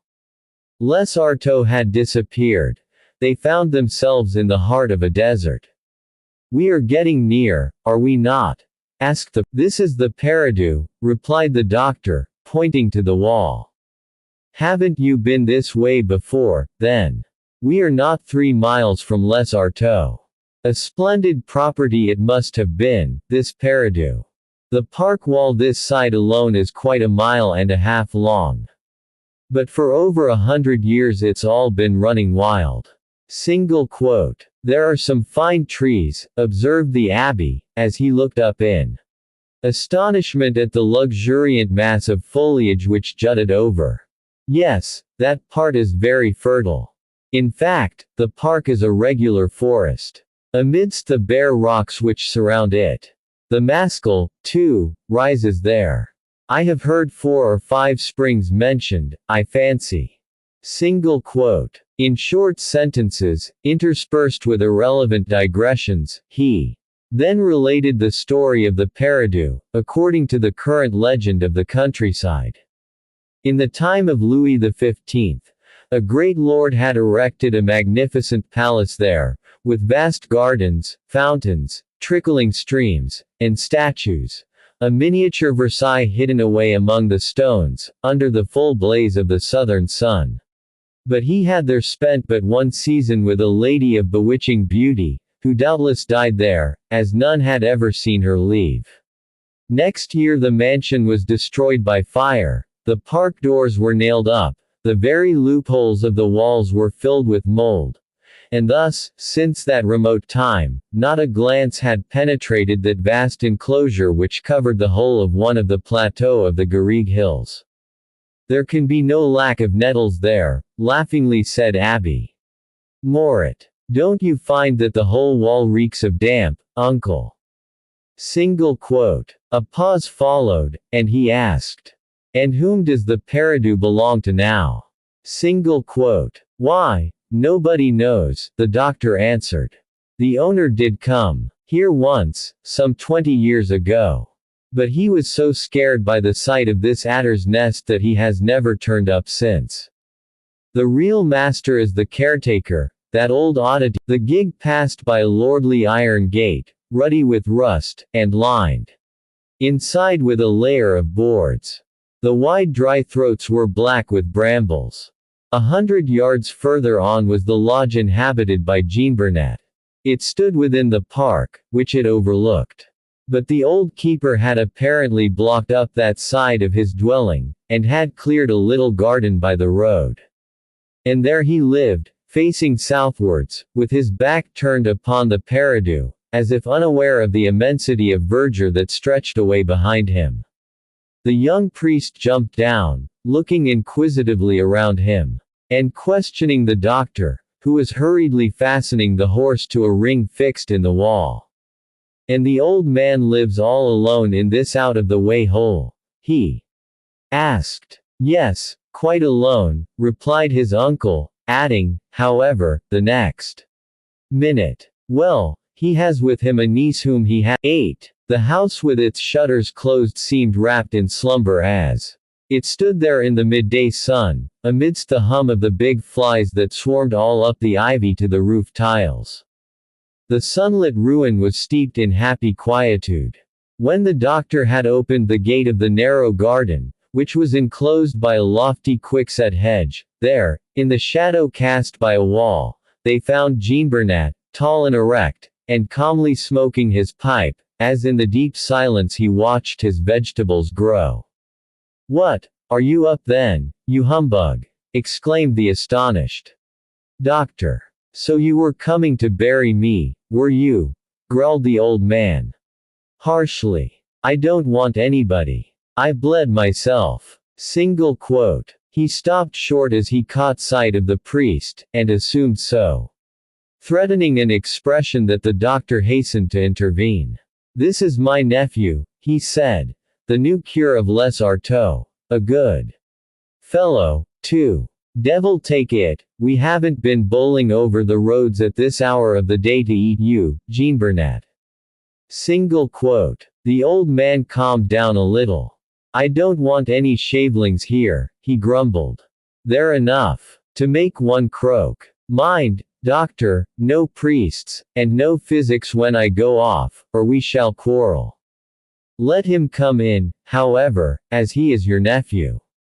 Single quote. Abbe Mouret, struck dumb with amazement, could not speak a word. He stood there in the middle of the path scanning that strange solitaire, with scorched, brick-tinted face, and limbs all withered and twisted like a bundle of ropes, who seemed to bear the burden of his 80 years with a scornful contempt for life. When the doctor attempted to feel his pulse, his ill humor broke out afresh. Do leave me in peace.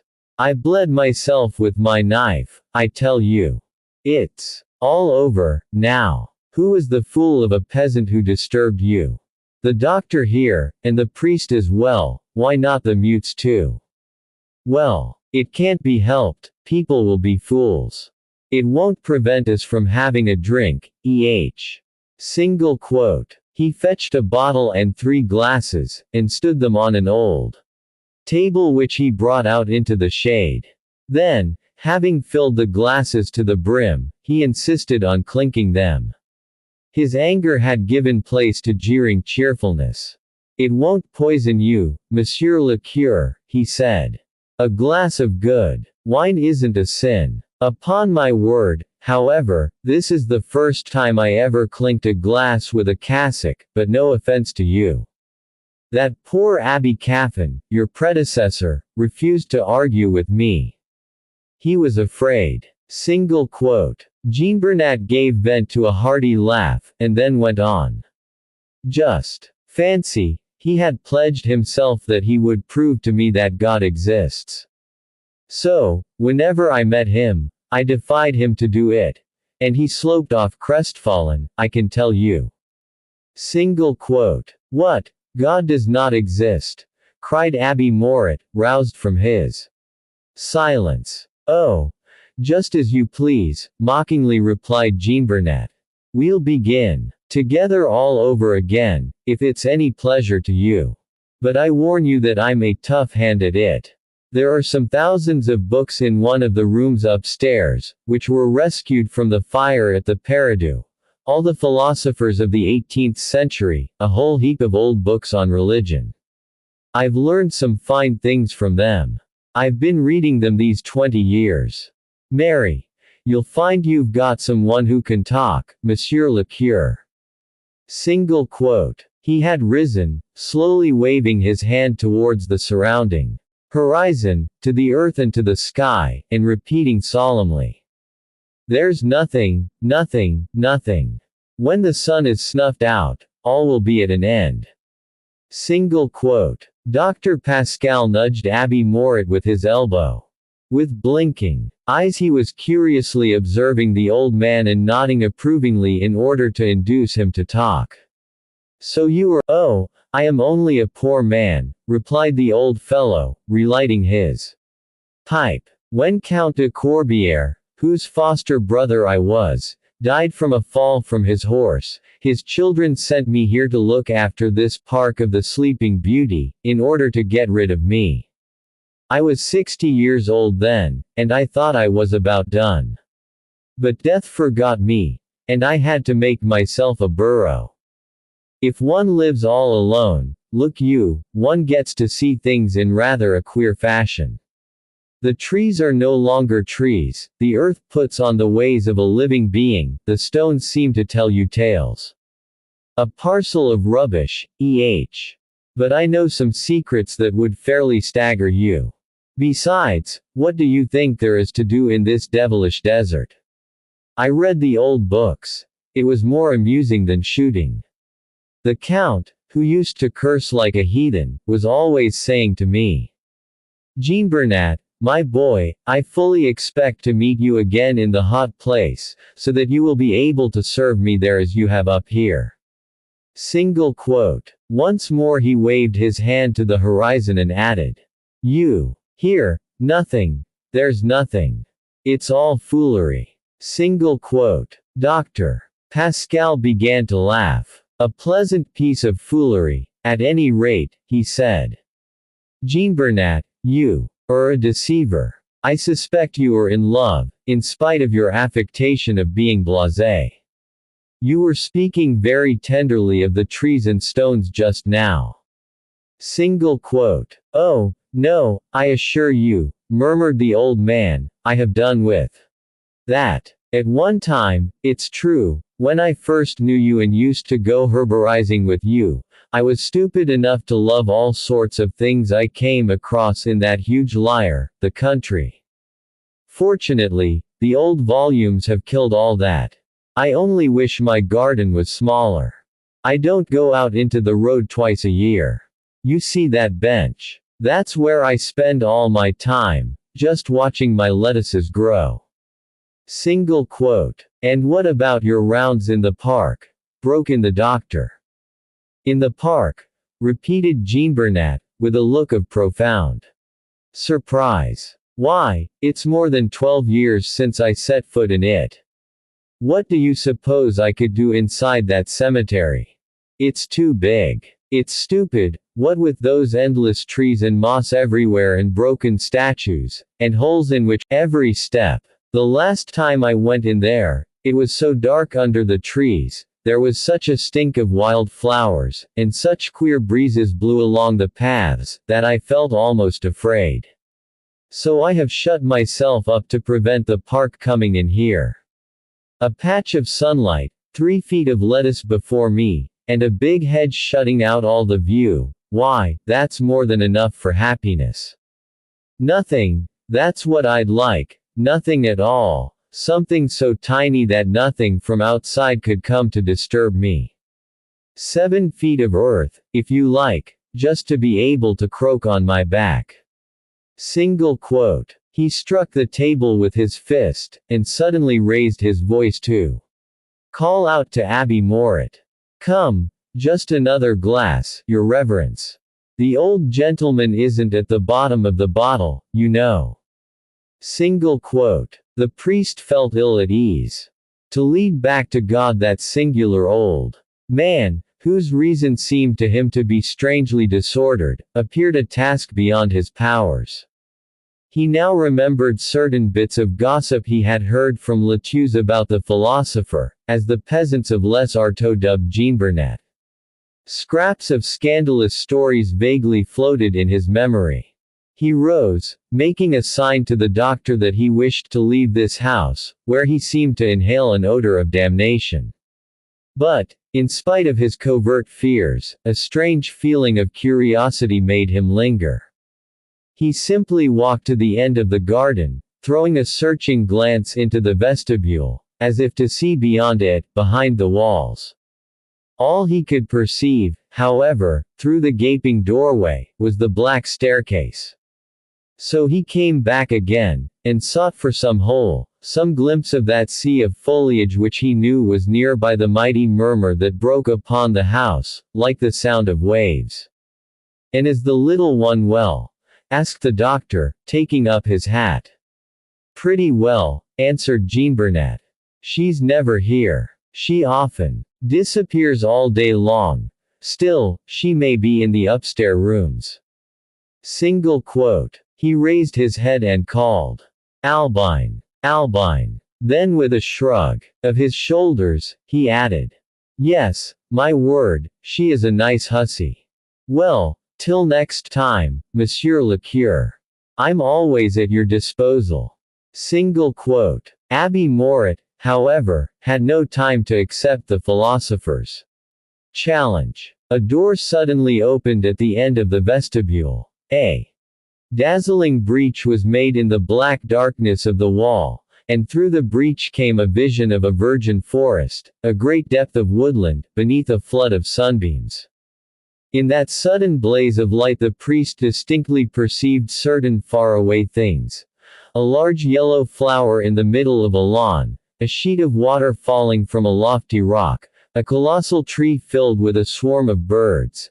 And all this steeped, lost, blazing in such a tangle of greenery, such riotous luxuriance of vegetation, that the whole horizon seemed one great burst of shooting foliage. The door banged to, and everything vanished. Ah! The jade! Cried Jean-Bernat, she was in the Paradou again. Single quote. Albine was now laughing on the threshold of the vestibule. She wore an orange-colored skirt, with a large red kerchief fastened round her waist, thus looking like some gypsy in holiday garb. And she went on laughing, her head thrown back, her bosom swelling with mirth, delighted with her flowers, wild flowers which she had plaited into her fair hair, fastened to her neck, her bodice, and her bare slender golden arms. She seemed like a huge nosegay, exhaling a powerful perfume. "Aye, you are a beauty," growled the old man. "You smell of weeds. Enough to poison one. Would any one think she was 16, that doll?" Single quote. Albine remained unabashed, however, and laughed still more heartily. Dr. Pascal, who was her great friend, let her kiss him.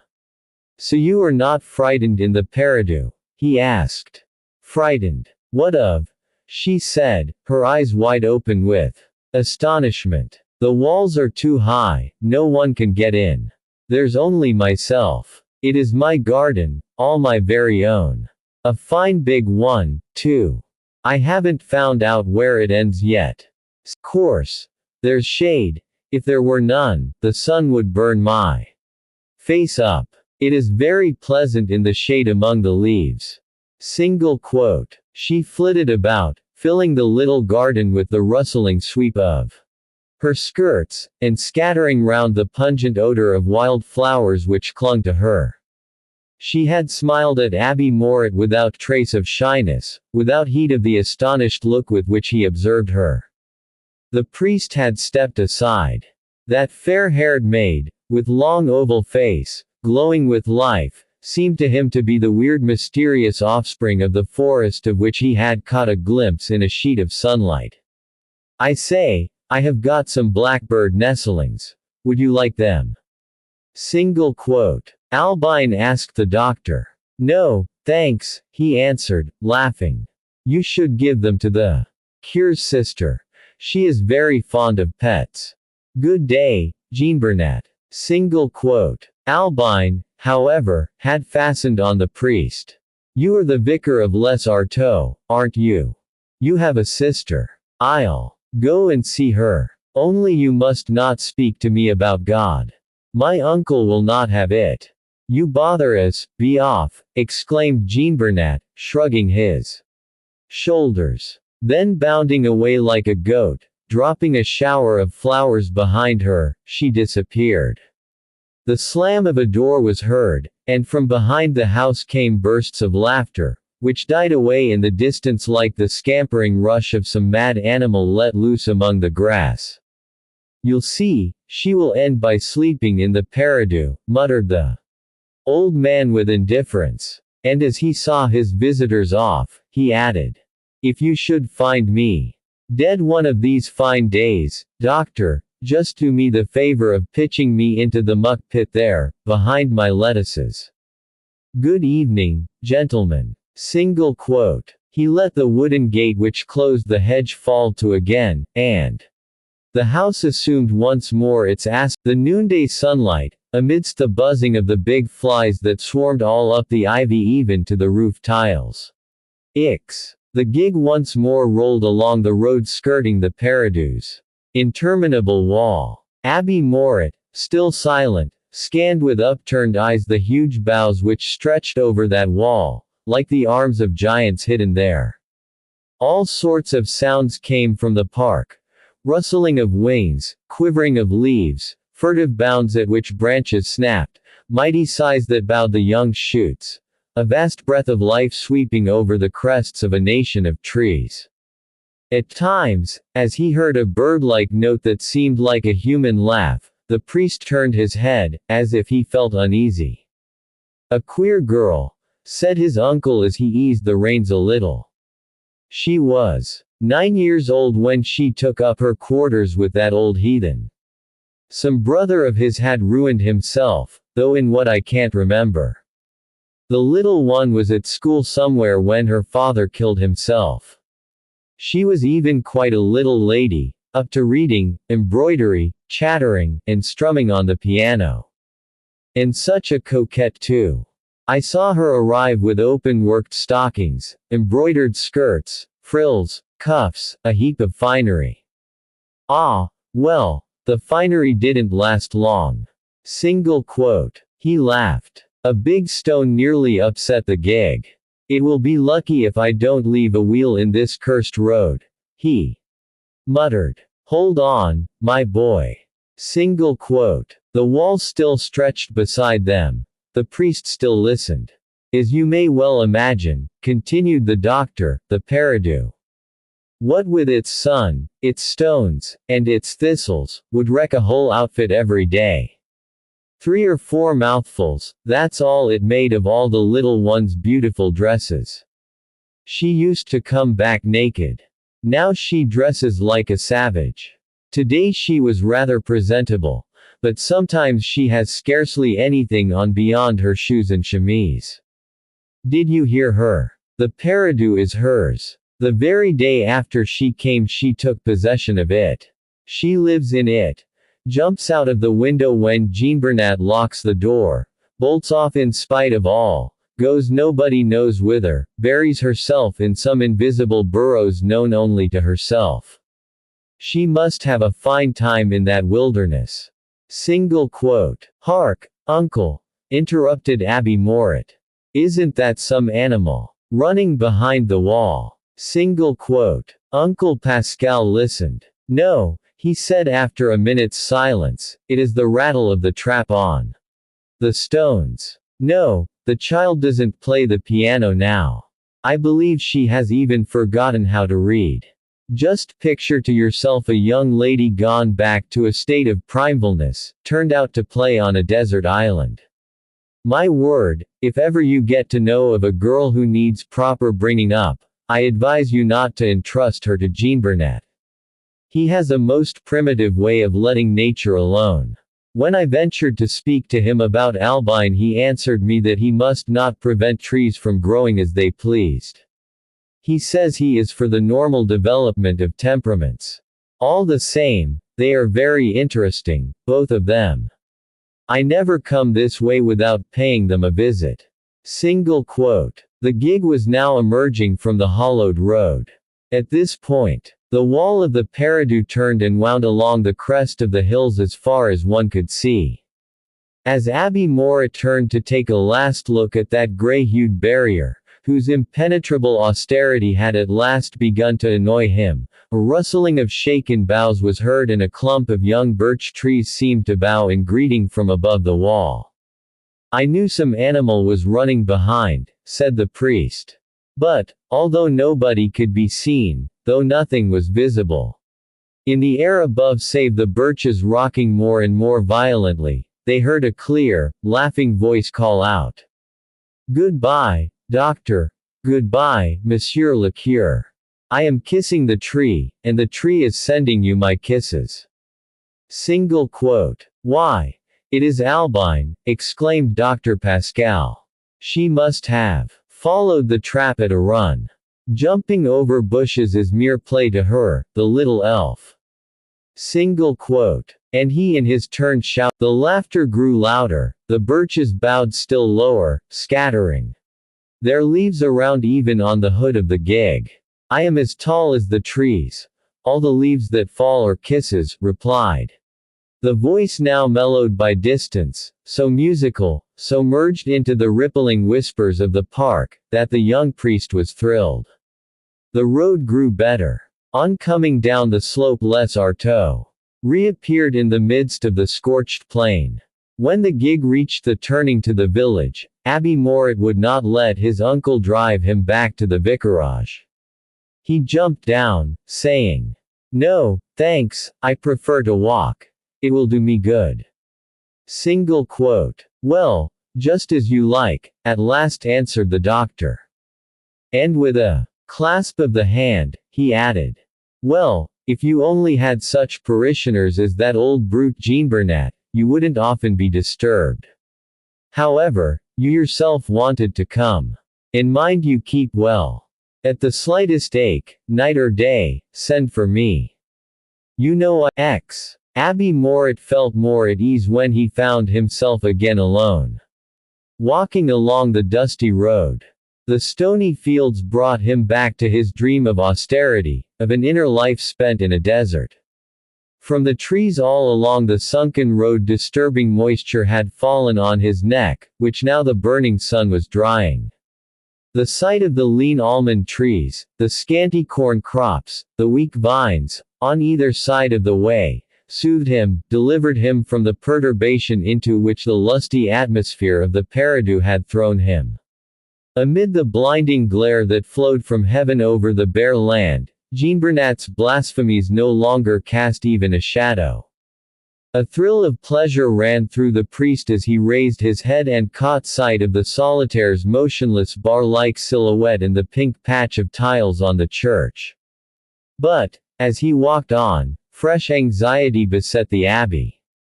Letius would give him a fine reception, for his luncheon must have been waiting nearly 2 hours for him. He pictured her terrible face, the flood of words with which she would greet him, the angry clatter of kitchenware which he would hear the whole afternoon. When he had got through Les Artois, his fear became so lively that he hesitated, full of trepidation, and wondered if it would not be better to go round and reach the parsonage by way of the church. But, while he deliberated, Lettice herself appeared on the doorstep of the parsonage, her cap all awry, and her hands on her hips. With drooping head he had perforce to climb the slope under her storm-laden gaze, which he could feel weighing upon his shoulders. "I believe I am rather late, my good Tews," he stammered, as he turned the path's last bend. Lettice waited till he stood quite close before her. She then gave him a furious glance, and, without a word, turned and stalked before him into the dining room, banging her big heels upon the floor tiles and so rigid with ire that she hardly limped at all. "I have had so many things to do," began the priest, scared by this dumb reception. "I have been running about all the morning. But she cut him short with another look, so fixed, so full of anger, that he felt his legs give way under him. He sat down, and began to eat. She waited on him in the sharp, mechanical manner of an automaton, all but breaking the plates with the violence with which she set them down. The silence became so awful that, choking with emotion, he was unable to swallow his third mouthful. "My sister has had her luncheon?" he asked. "Quite right of her. Luncheon should always be served whenever I am kept out." No answer came. Lettice stood there waiting to remove his plate. As soon as he should have emptied it. Thereupon, feeling that he could not possibly eat with those implacable eyes crushing him, he pushed his plate away. This angry gesture acted on Lettice like a whip stroke, rousing her from her obstinate stiffness. She fairly jumped. "Ah! That's how it is!" she exclaimed. "There you are again, losing your temper. Very well, I am off. You can pay my fare, so that I may go back home. I have had enough of Les Artois, and your church, and everything else." She took off her apron with trembling hands. "You must have seen that I didn't wish to say anything to you. Nice life, indeed. Only mountebanks do such things, Monsieur le Curé. This is 11 o'clock, ain't it? Aren't you ashamed of sitting at table when it's almost 2 o'clock? It's not like a Christian, no, it is not like a Christian." And, taking her stand before him, she went on. "Well, where do you come from? Whom have you seen? What business can have kept you? If only you were a child you would have the whip. It isn't the place for a priest to be, on the roads in the blazing sun like a tramp without a roof to put over his head. A fine state you are in, with your shoes all white and your cassock smothered in dust. Who will brush your cassock for you? Who will buy you another one? Speak out, will you? Tell me what you have been doing. You may have been up to something wrong. When folks lunch at such hours they are capable of anything." Abbe Mouret let the storm blow over him. At the old servant's wrathful words he experienced a kind of relief. "Come, my good Tews," he said, "you will first put your apron on." Again. "No, no," she cried, "it's all over, I am going." But he got up and, laughing, tied her apron round her waist. She struggled against him and stuttered. "I tell you no. You are a wheedler. I can see through your game, I see you want to come it over me with your honeyed words. Where did you go? We'll see afterwards." He gaily sat down to table again like a man who has gained a victory. "First, I must be allowed to eat. I am dying with hunger," said he. "No doubt," she murmured, her pity moved. "Is there any common sense in it? Would you like me to fry you a couple of eggs?" It would not take long. Well, if you have enough. But everything is cold. And I had taken such pains with your aubergines. Nice they are now. They look like old shoe leather. Luckily you haven't got a tender tooth like poor Monsieur Caffin. Yes, you have some good points, I don't deny it. Thus chattering, she waited on him with all a mother's care. After he had finished she ran to the kitchen to see if the coffee was still warm. She frisked about and limped most outrageously in her delight at having made things up with him. As a rule Abbe Mouret fought shy of coffee, which always upset his nervous system. But on this occasion, to ratify the conclusion of peace, he took the cup. Well, he answered with a smile, I have seen the brichettes, I have spoken to Bamboos. Single quote. Thereupon he had to relate to her what the brichettes had said, what Bamboos had decided, and how they looked, and where they were at work. When he repeated to her the answer of Rosalie's father, of course, she exclaimed, if the child should die her mishap would go for nothing. And clasping her hands with a look of envious admiration she added, how you must have chattered, your reverence. More than half the day spent to obtain such a fine result. You took it easy coming home. It must have been very hot on the road. Single quote. The Abbe, who by this time had risen, made no answer. He had been on the point of speaking about the Peridou, and asking for some information concerning it. But a fear of being flooded with eager questions, and a kind of vague unavowed shame, made him keep silence respecting his visit to Jean Burnett. He cut all further questions short by asking, where is my sister? I don't hear her. Come along, sir, said Latuse, beginning to laugh, and raising her finger to her lips. They went into the next room, a country drawing room, hung with faded wallpaper showing large gray flowers, and furnished with 4 armchairs and a sofa, covered with horsehair. On the sofa now slept Desiree, stretched out at full length, with her head resting on her clenched hands. The pronounced curve of her bosom was raised somewhat by her upstretched arms, bare to the elbows. She was breathing somewhat heavily, her red lips parted, and thus showing her teeth. Lord! Isn't she sleeping sound? Whispered Latuse. She didn't even hear you pitching into me just now. Well, she must be precious tired. Just fancy, she was cleaning up her yard till near. For a moment the priest gazed lovingly at her. We must let her have as much rest as she wants, he said. Of course. Isn't it a pity she's such an innocent? Just look at those big arms. Whenever I dress her I always think what a fine woman she would have made. She would have brought you some splendid nephews, sir. Don't you think she is like that stone lady in Plassans Corn Market? Single quote. She spoke thus of a cybele stretched upon sheaves of wheat, the work of one of Puget's pupils, which was carved on the frontal of the market building. Without replying, however, Abbe Mouret gently pushed her out of the room, and begged her to make as little noise as possible. Till evening, therefore, perfect silence settled on the parsonage. Latuse finished her washing in the shed. The priest, seated at the bottom of the little garden, his breviary fallen on his lap, remained absorbed in pious thoughts. 11. About 6 o'clock there came a sudden wakening. A noise of doors opening and closing, accompanied by bursts of laughter, shook the whole house. Desiree appeared, her hair all down and her arms still half bare. Serge! Serge!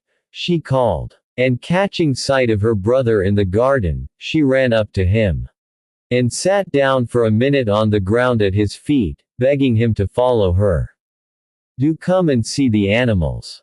You haven't seen the animals yet. Have you? If you only knew how beautiful they are now.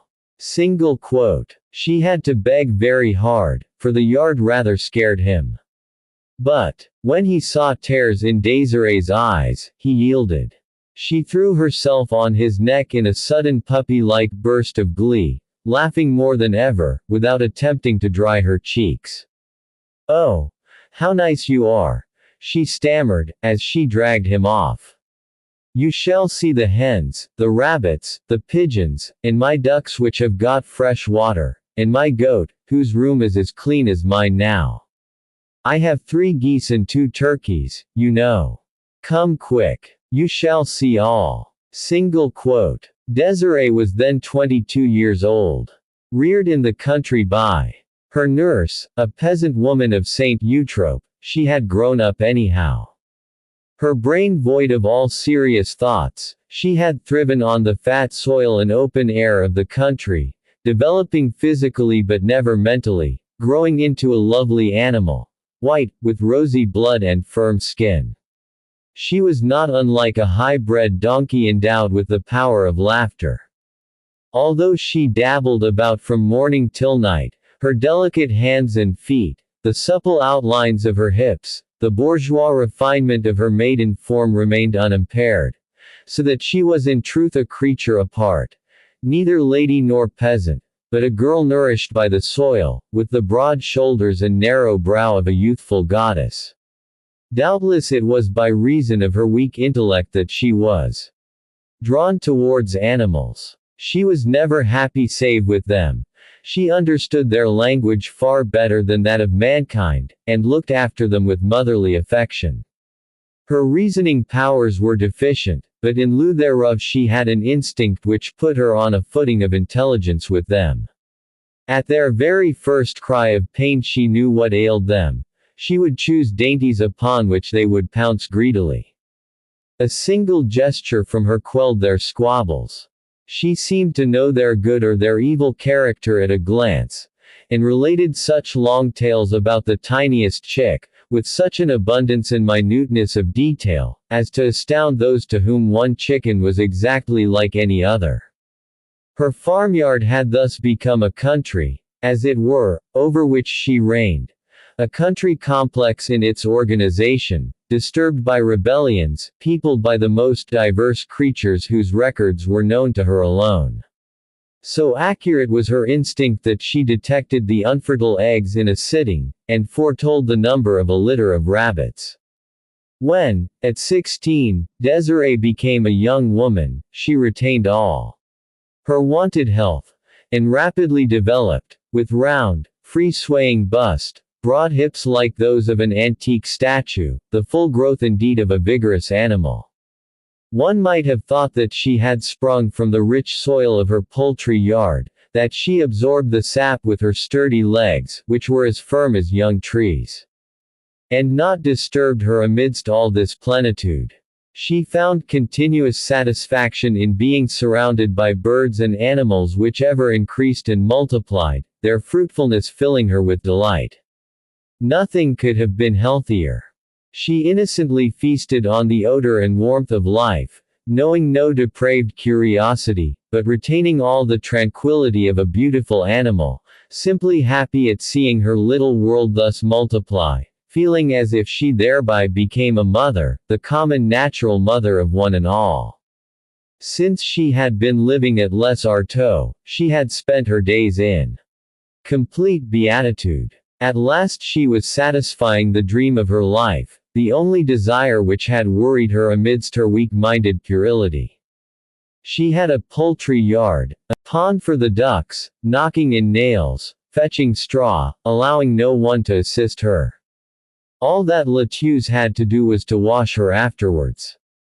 The poultry yard was situated behind the cemetery, and Désirée often had to jump the wall, and run hither and thither among the graves after some fowl whom curiosity had led astray.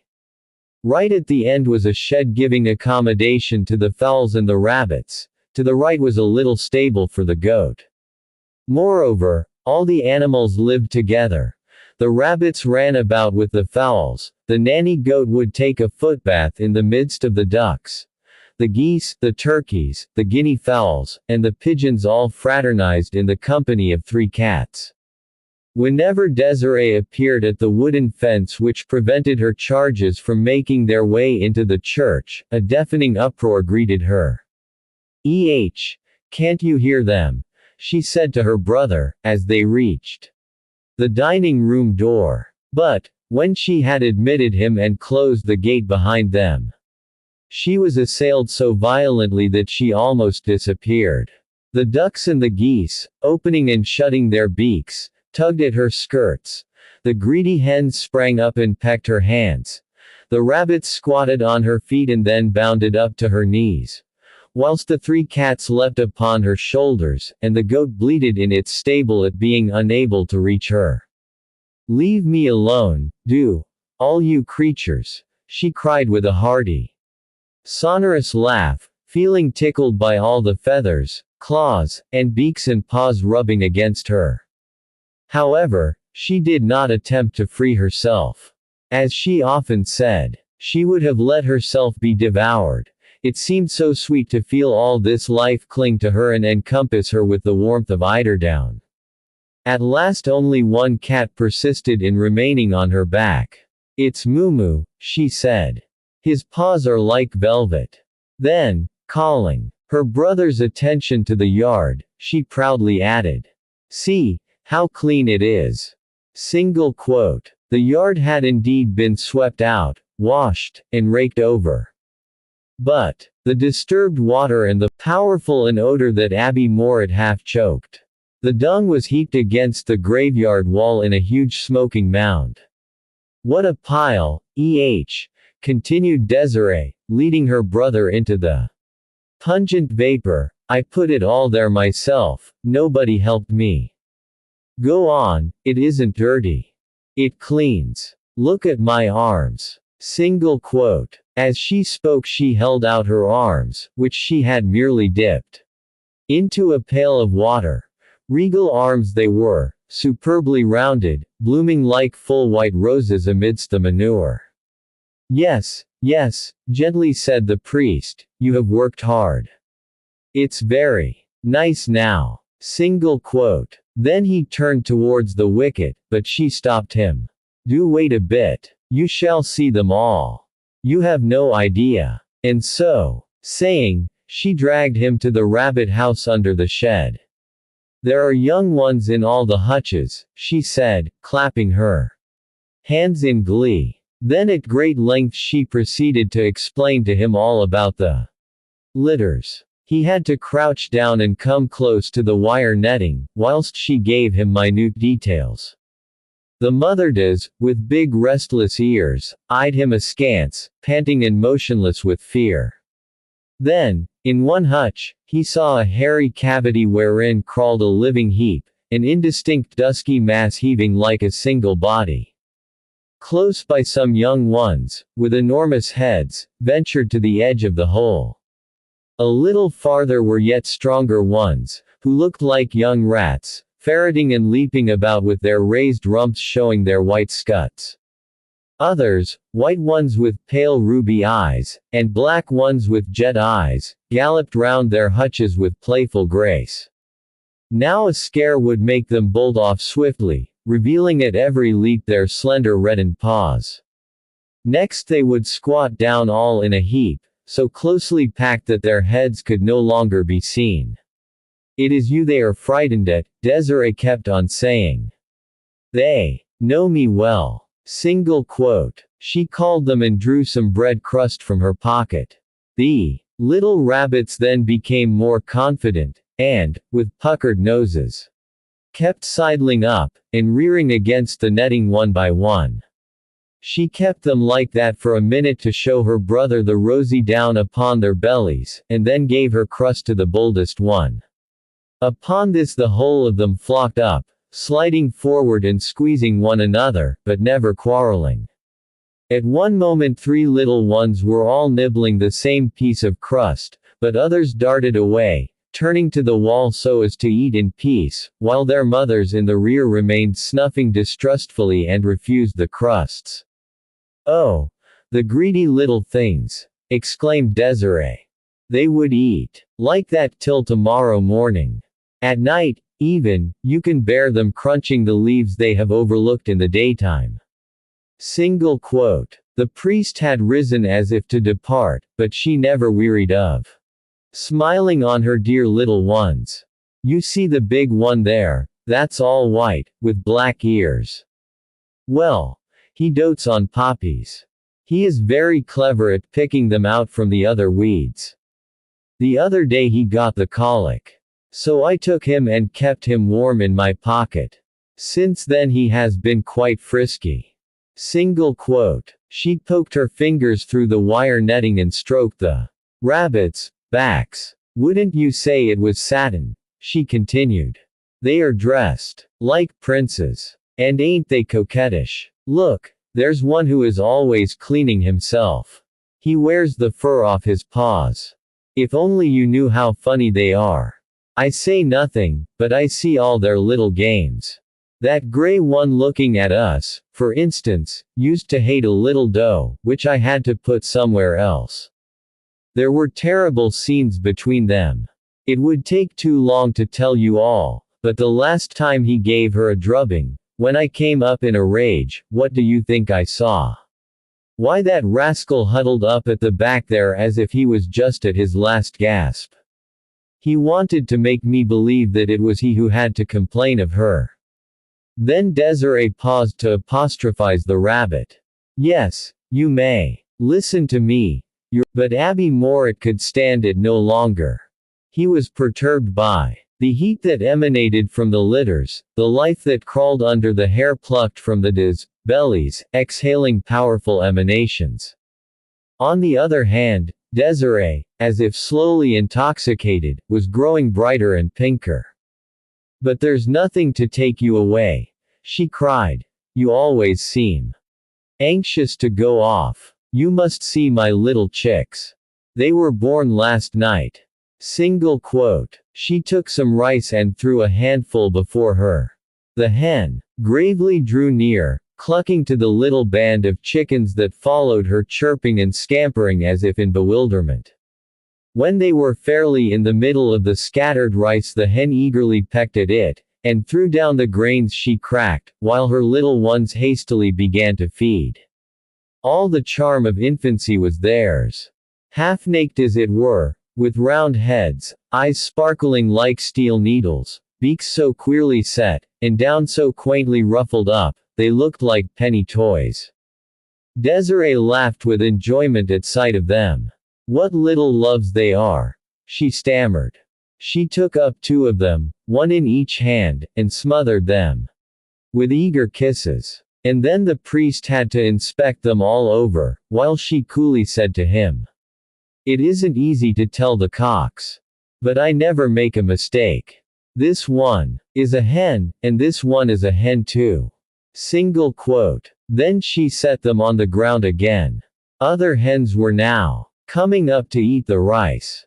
A large ruddy cock with flaming plumage followed them, lifting his large feet with majestic caution. "Alexander is getting splendid," said the Abbe, to please his sister.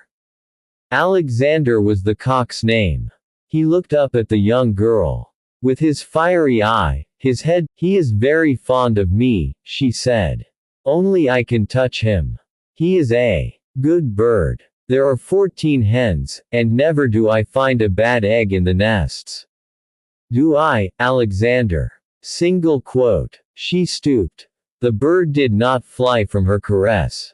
A rush of blood seemed to set his comb aflame. Flapping his wings, and stretching out his neck, he burst into a long crow which rang out like a blast from a brazen throat. 4 times did he repeat his crow while all the cocks of Les Artois answered in the distance. Desiree was greatly amused by her brother's startled looks. "He deafens one, she said. "He has a splendid voice. But he's not vicious, I assure you, though the hens are. You remember the big speckled one, that used to lay yellow eggs? Well, the day before yesterday she hurt her foot. When the others saw the blood they went quite mad. They all followed her, pecking at her and drinking her blood, so that by the evening they had eaten up her foot. I found her with her head behind a stone, like an idiot, saying nothing, and letting herself be devoured. Single quote. The remembrance of the fowls' voracity made her laugh. She calmly related other cruelties of theirs. Young chickens devoured, of which she had only found the necks and wings, and a litter of kittens eaten up in the stable in a few hours. You might give them a human being, she continued, they'd finish him. And aren't they tough livers? They get on with a broken limb even. They may have wounds, big holes in their bodies, and still they'll gobble their victuals. That's what I like them for. Their flesh grows again in 2 days. They are always as warm as if they had a store of sunshine under their feathers. When I want to give them a treat, I cut them up some raw meat. And worms too. Wait, you'll see how they love them. Single quote. She ran to the dung heap, and unhesitatingly picked up a worm. She found there. The fowls darted at her hands, but to amuse herself with the sight of their greediness she held the worm high above them. At last she opened her fingers, and forthwith the fowls hustled one another and pounced upon the worm. Mighty Gulp swallowed it altogether. At that they all stopped short with heads thrown back, and eyes on the alert for another worm. Desiree called them by their names, and talked pettingly to them, while Abbe Mouret retreated a few steps from this display of voracious life. No, I am not at all comfortable, he said to his sister, when she tried to make him feel the weight of a fowl she was fattening. It always makes me uneasy to touch live animals. Single quote. He tried to smile, but Desiree taxed him with cowardice. Ah well, what about my ducks, and geese, and turkeys? Said she. What would you do if you had all those to look after? Ducks are dirty, if you like. Do you hear them shaking their bills in the water? And when they dive, you can only see their tails sticking straight up like ninepins. Geese and turkeys, too, are not easy to manage. Isn't it fun to see them walking along with their long necks, some quite white and others quite black? They look like ladies and gentlemen. And I wouldn't advise you to trust your finger to them. They would swallow it at a gulp. But my fingers, they only kiss. See. Single quote. Her words were cut short by a joyous bleat from the goat, which had at last forced the door of the stable open. 2 bounds and the animal was close to her, bending its forelegs, and affectionately rubbing its horns against her. To the priest, with its pointed beard and obliquely set eyes, it seemed to wear a diabolical grin. But Desiree caught it round the neck, kissed its head, played and ran with it, and talked about how she liked to drink its milk. She often did so, she said, when she was thirsty in the stable. See, it has plenty of milk, she added, pointing to the animals. Utter. The priest lowered his eyes. He could remember having once seen, in the cloister of Saint Saturnin at Plassans, a horrible stone gargoyle, representing a goat and a monk, and ever since he had always looked on goats as dissolute creatures of hell. Animal's long silky coat, and carefully guarded his cassock from the touch of its horns. All right, I'll let you go now, said Desiree, becoming aware of his growing discomfort. But you must just let me show you something else first. Promise not to scold me, won't you? I have not said anything to you about it, because you wouldn't have allowed it. But if you only knew how pleased I am.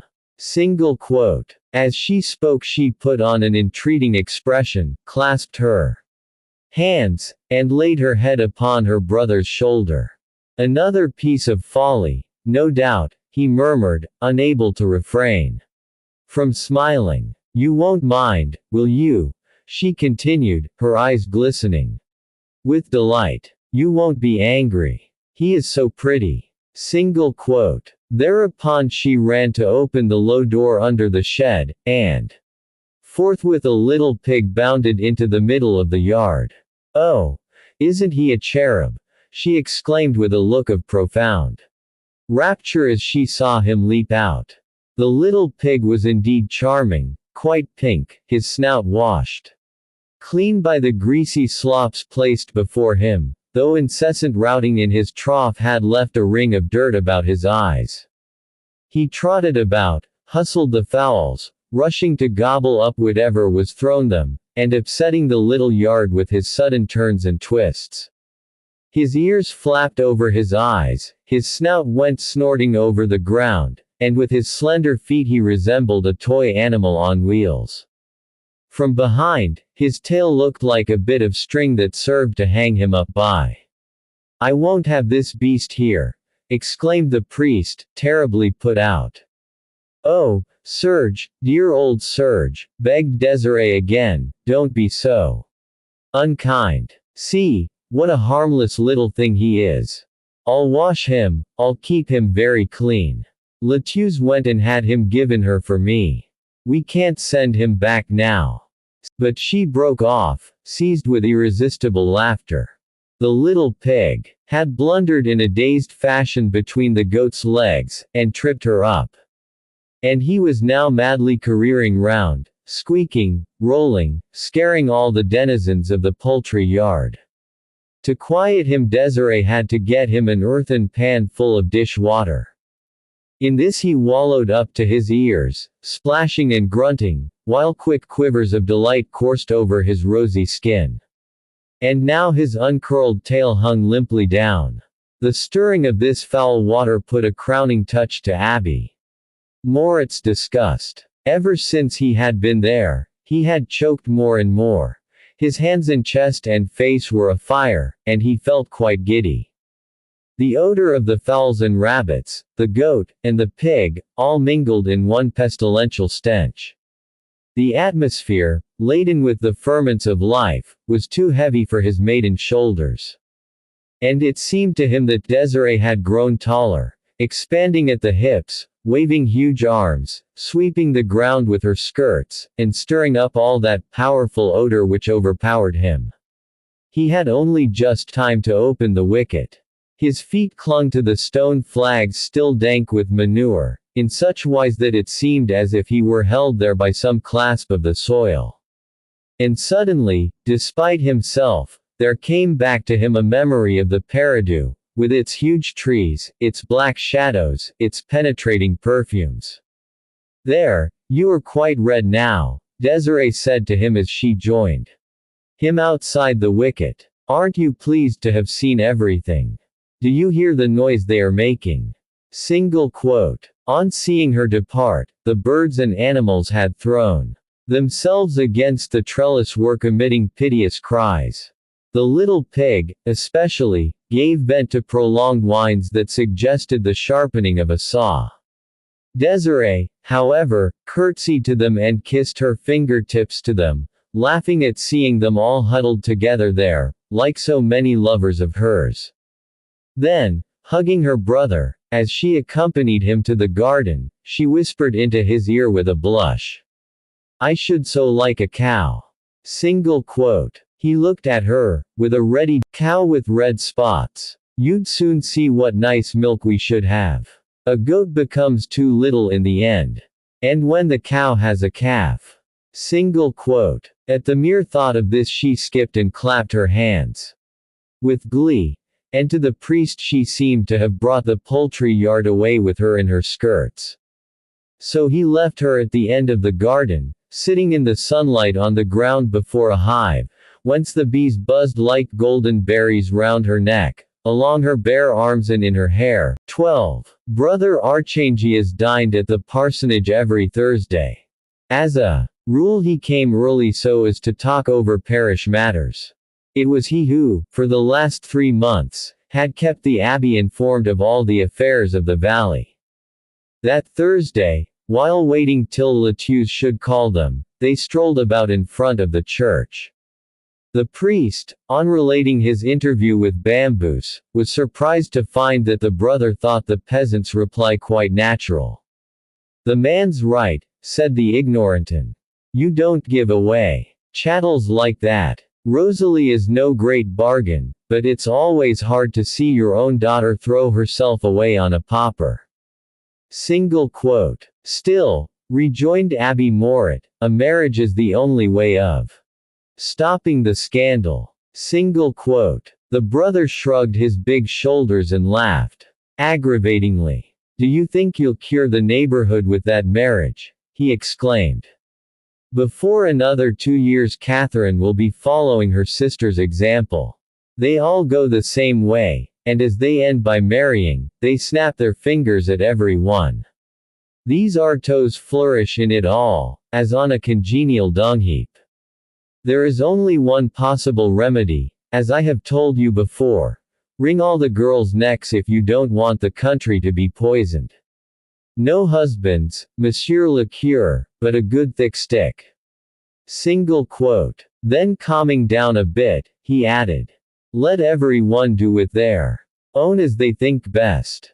Single quote. He went on to speak about fixing the hours for the catechism classes. But Abbe Mouret replied in an absent-minded way, his eyes dwelling on the village at his feet in the setting sun. The peasants were wending their way homewards, silently and slowly, with the dragging steps of wearied oxen returning to their sheds. Before the tumble-down houses stood women calling to one another, carrying on bawling conversations from door to door, while bands of children filled the roadway with the riot of their big clumsy shoes, groveling and rolling and pushing each other about. A bestial odor ascended from that heap of tottering houses, and the priest once more fancied himself in Désirée's poultry yard, where life ever increased and multiplied. Here, too, was the same incessant travail, which so disturbed him. Since morning his mind had been running on that episode of Rosalie and Fortune, and now his thoughts returned to it, to the foul features of existence, the incessant, fated task of nature, which sowed men broadcast like grains of wheat. The Artois were a herd penned in between 4 ranges of hills, increasing, multiplying, spreading more and more thickly over the land with each successive generation. See, cried Brother Archangias, interrupting his discourse to point to a tall girl who was letting her sweetheart snatch a kiss, there is another hussy over there. Single quote. He shook his long black arms at the couple and made them flee. In the distance, over the crimson fields and the peeling rocks, the sun was dying in one last flare. Night gradually came on. The warm fragrance of the lavender became cooler on the wings of the light evening breeze which now arose. From time to time a deep sigh fell on the ear as if that fearful land, consumed by ardent passions, had at length grown calm under the soft gray rain of twilight. Abbe Mouret, hat in hand, delighted with the coolness, once more felt quietude descend upon him. Monsieur le Curé. Brother Archangias, cried Latius. Come, quick. The soup is on the table. Single quote. It was cabbage soup, and its odoriferous steam filled the parsonage dining room. The brother seated himself and fell to, slowly emptying the huge plate that Latius had put down before him. He was a big eater, and clucked his tongue as each mouthful descended audibly into his stomach. Keeping his eyes on his spoon, he did not speak a word. Isn't my soup good, then, Monsieur le Curé? The old servant asked the priest. You are only fiddling with your plate. Single quote. I am not a bit hungry, my good Teus, Serge replied. Brother Archangias, tilting into his spoon the last few drops of soup remaining in his plate, said gravely. You should be regular in your meals, Monsieur le Curé.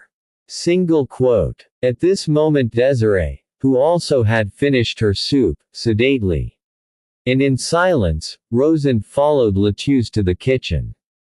The brother, then left alone with Abbe Mouret, cut himself some long strips of bread, which he ate while waiting for the next dish. So you made a long round today? He asked the priest. But before The other could reply in noise of footsteps, exclamations, and ringing laughter, arose at the end of the passage, in the direction of the yard. A short altercation apparently took place. A flute-like voice which disturbed the abbey rose in vexed and hurried accents, which finally died away in a burst of glee. "What can it be?" said Serge, rising from his chair. But Desiree bounded in again, carrying something hidden in her gathered up skirt. And she burst out excitedly. "Isn't she queer? She wouldn't come in at all. I caught hold of her dress, but she is awfully strong. She soon got away from me." "Whom on earth is she talking about?" asked Latuse, running in from the kitchen with a dish of potatoes, across which lay a piece of bacon. The girl sat down, and with the greatest caution drew from her skirt a blackbird's nest in which 3 wee fledglings were slumbering. She laid it on her plate. The moment the little birds felt the light, they stretched out their feeble necks and opened their crimson beaks to ask for food. Desiree clapped her hands, enchanted, seized with strange emotion at the sight of these hitherto unknown. Abbe Mouret drew near. He, too, thought that he could see Albine's orange-colored skirt behind a juniper bush. But Brother Archangias, in a towering passion, raised himself on tiptoe behind him, and, stretching out his fist and wagging his churlish head, thundered forth. "May the devil take you, you brigand's daughter! I will drag you right round the church by your hair if ever I catch you coming and casting your evil spells here." Single quote. A peal of laughter, fresh as the breath of night, rang out from the path, followed by light hasty footsteps and the swish of a dress rustling through the grass like an adder. Abbe Mouret, standing at the window, saw something golden glide through the pine trees like a moonbeam. The breeze, wafted in from the open country, was now laden with that penetrating perfume of verdure, that scent of wildflowers, which Albine had scattered from her bare arms, unfettered bosom, and streaming tresses at the Peridou. "An accursed soul, a child of perdition," growled Brother Archangias, as he reseated himself at the dinner table. He fell greedily upon his bacon, and swallowed his potatoes whole instead of bread. Latuse, however, could not persuade Desiree to finish her dinner. That big baby was lost in ecstasy over the nestlings, asking questions, wanting to know what food they ate, if they laid eggs, and how the cockbirds could be known. The old servant, however, was troubled by a suspicion, and taking her stand on her sound leg, she looked the young cure in the face. "So you know the Peridou people," she said. Thereupon he simply told the truth, relating the visit he had paid to old Jean Burnett. Latuse exchanged scandalized glances with Brother Archangias. At first she answered nothing, but went round and round the table, limping frantically and stamping hard enough with her heels to split the flooring. "You might have spoken to me of those people these 3 months past," said the priest at last. "I should have known at any rate what sort of people I was going to call upon." Single quote. Latuse stopped short as if her legs had just broken. "Don't tell falsehoods, Monsieur le Cure," she stuttered, "don't tell them. You will only make your sin still worse. How dare you say I haven't spoken to you of the philosopher, that heathen who is the scandal of the whole neighborhood? The truth is, you never listen to me when I talk. It all goes in at one ear and out at the other. Ah, if you did listen to me, you'd spare yourself a good deal of trouble." Single quote. "I, too, have spoken to you about those abominations," affirmed the brother. Abbe Mouret lightly shrugged his shoulders. "Well, I didn't remember it," he said. "It was only when I found myself at the Peridou that I fancied I recollected certain tales. Besides, I should have gone to that unhappy man all the same as I thought him in danger of death." Single quote. Brother Archangias, his mouth full, struck the table violently with his knife, and roared, "Jean Bernat is a dog. He ought to die like a dog." Then seeing the priest about to protest, he cut him short. "No, no, for him there is no God, no penitence, no mercy. It would be better to throw the host to the pigs than carry it to that scoundrel." Single quote. Then he helped himself to more potatoes, and with his elbows on the table, his chin in his plate, began chewing furiously. Latuse, her lips pinched, quite white with anger, contented herself with saying dryly, "Let it be, his reverence will have his own way. He has secrets from us now." Single quote. Silence reigned. For a moment one only heard the working of Brother Archangius's jaws, and the extraordinary rumbling of his gullet. Desiree, with her bare arms round the nest in her plate, smiled to the little ones, talking to them slowly and softly in a chirruping of her own which they seemed to understand.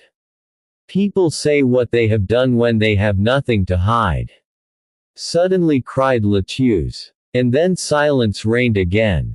What exasperated the old servant was the mist, not looking at the abbey, not addressing anybody, but comforting herself with soliloquy. "That's it. That's why we have lunch so late. We go gadding about till 2 o'clock in the afternoon. We go into such disreputable houses that we don't even dare to tell what we've done. And then we tell lies, we deceive everybody." Single quote. But nobody, gently interrupted Abbe Mouret, who was forcing himself to eat a little more, so as to prevent Latuse from getting crosser than ever. "Nobody asked me if I had been to the Paradou. I have not had to tell any lies." Single quote. Latuse, however, went on as if she had never heard him. "Yes, we go ruining our cassock in the dust, we come home rigged up like a thief. And if some kind person takes an interest in us, and questions us for our own good, we push her about and treat her like a good-for-nothing woman, whom we can't trust. We hide things like a slyboots, we'd rather die than breathe a word, or not even considerate enough to enliven our home by relating what we've seen." Single quote. She turned to the priest, and looked him full in the face. "Yes, you take that to yourself. You are a close one, you're a bad man." Single quote. Thereupon she fell to crying and the abbé had to soothe her. "Monsieur Caffin used to tell me everything," she moaned out. However, she soon grew calmer. Brother Archangius was finishing a big piece of cheese, apparently quite unruffled by the scene. In his opinion Abbe Mouret really needed being kept straight, and Latuse was right in making him feel the reins. Having drunk a last glassful of the weak wine, Abbe Mouret smiled and related in a few words how strangely Jean Bernat had received him. Latuse, after overwhelming him with questions, broke out into indignant exclamations, while Brother Archangius clenched his fists and brandished them aloft. "May heaven crush him," said he, "and burn both him and his witch." Single quote. In his turn the abbé then endeavored to elicit some fresh particulars about the people at the Paradou, and listened intently to the brother's monstrous narrative. "Yes, that little she-devil came and sat down in the school. It's a long time ago now, she might then have been about 10. Of course, I let her come. I thought her uncle was sending her to prepare for her first communion. But for 2 months she utterly revolutionized the whole class. She made herself worshipped, the minx. She knew all sorts of games, and invented all sorts of finery with leaves and shreds of rags. And how quick and clever she was, too, like all those children of hell. She was the top one at catechism. But one fine morning the old man burst in just in the middle of our lessons. He was going to smash everything, and shouted that the priests had taken his child from him. We had to get the rural policeman to turn him out. As to the little one, she bolted.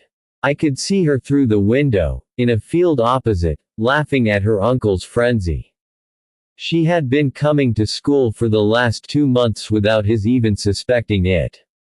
He had regularly scoured the country after her. She's never taken her first communion, exclaimed Latuse.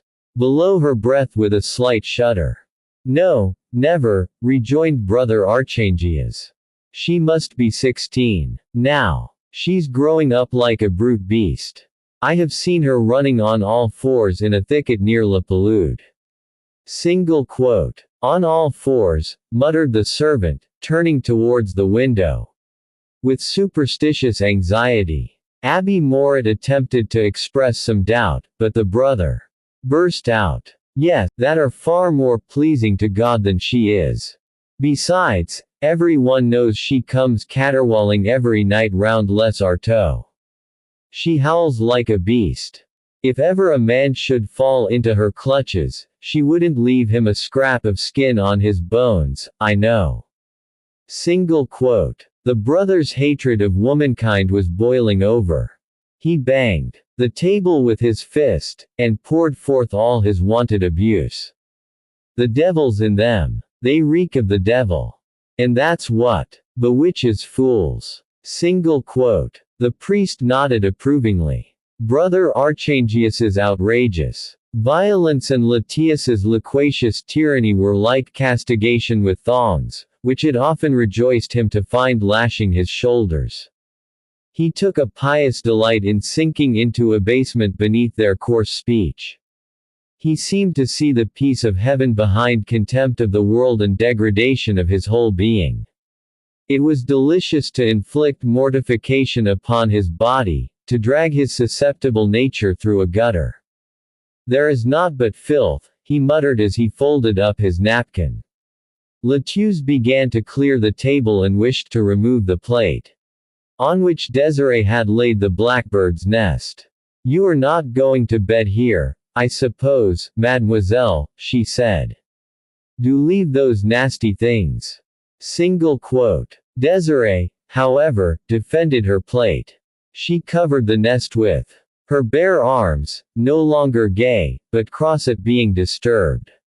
I hope those birds are not going to be kept, exclaimed Brother Archangius. It would bring bad luck.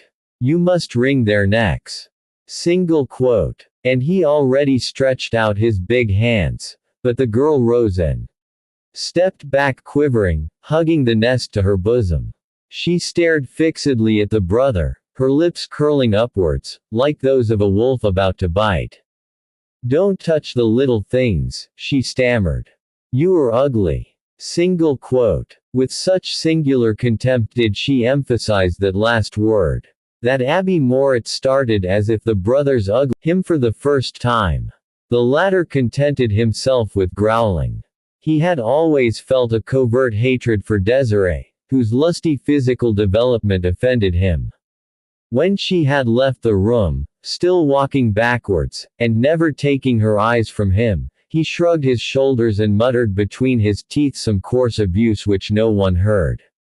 She had better go to bed, said Latuse. She would only bore us. By and by in church. Single quote. Has any one come yet? Asked Abbe Mouret. Oh, the girls have been outside a long time with armfuls of boughs. I am just going to light the lamps. We can begin whenever you like.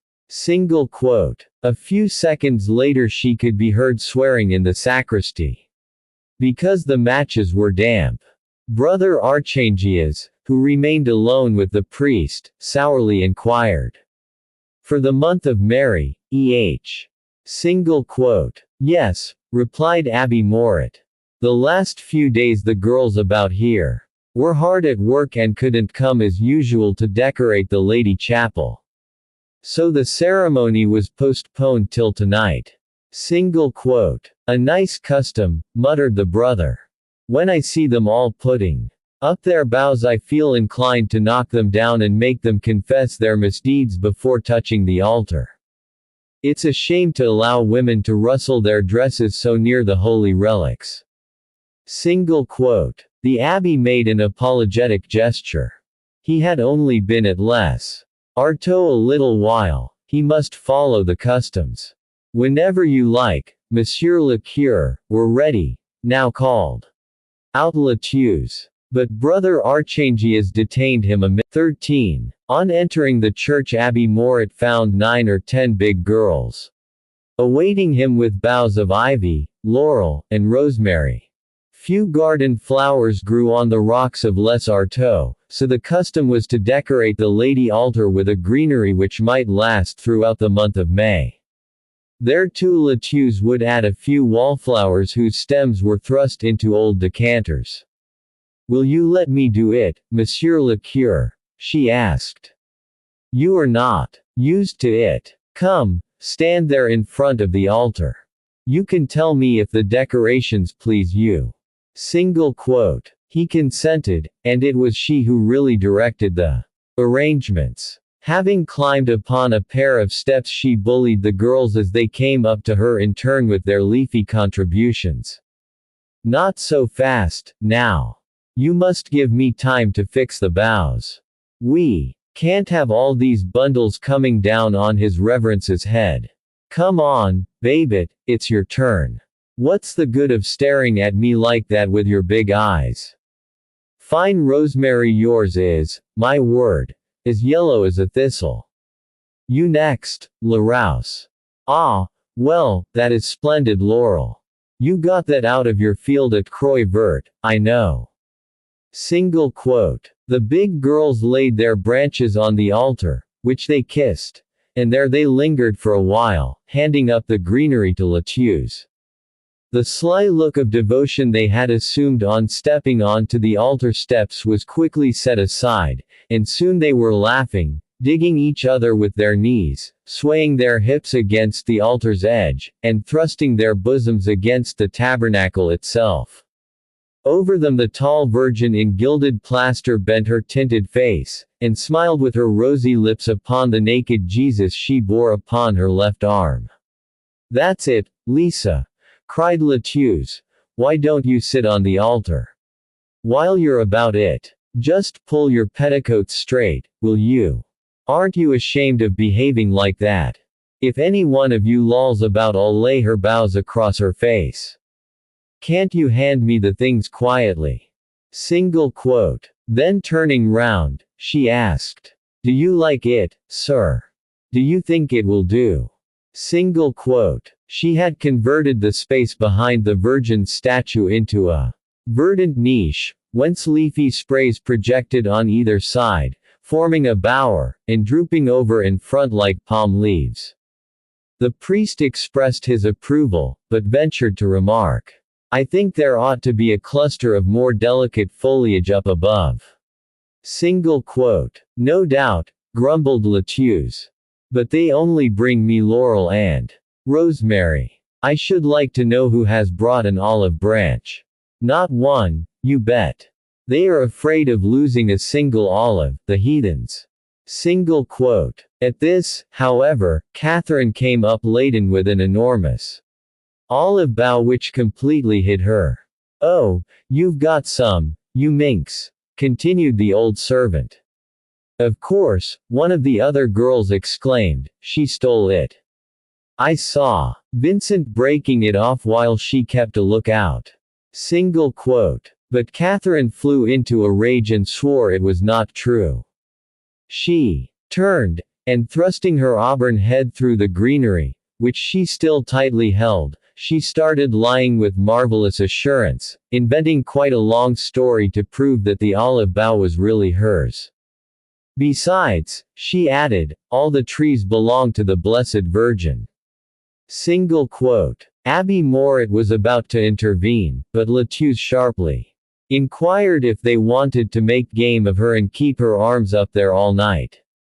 At last she proceeded to fasten the olive bough firmly, while Catherine, holding on to the steps behind her, mimicked the clumsy manner in which she turned her huge person about with the help of her sound leg. Even the priest could not forbear to smile. "There," said Latius, as she came down and stood beside him too. Get a good view of her work, there's the top done.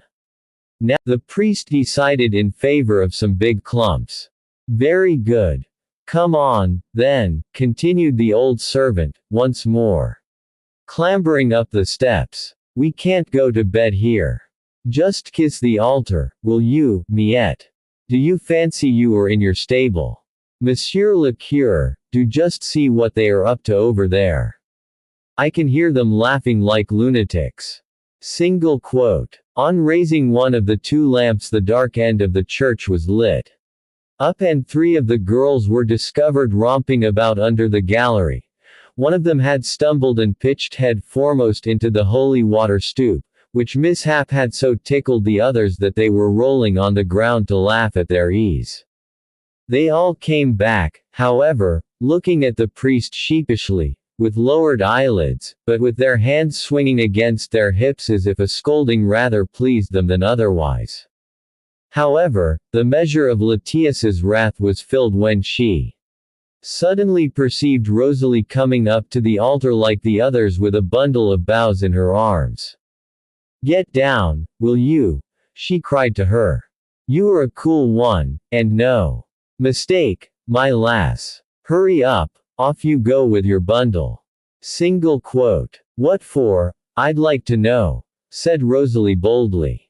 You can't say I have stolen it. The other girls drew closer, feigning innocence and exchanging sparkling glances. Clear out, repeated Letius, you have no business here, do you?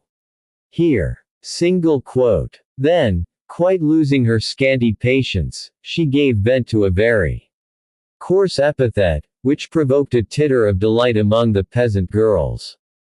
Well, what next? Said Rosalie.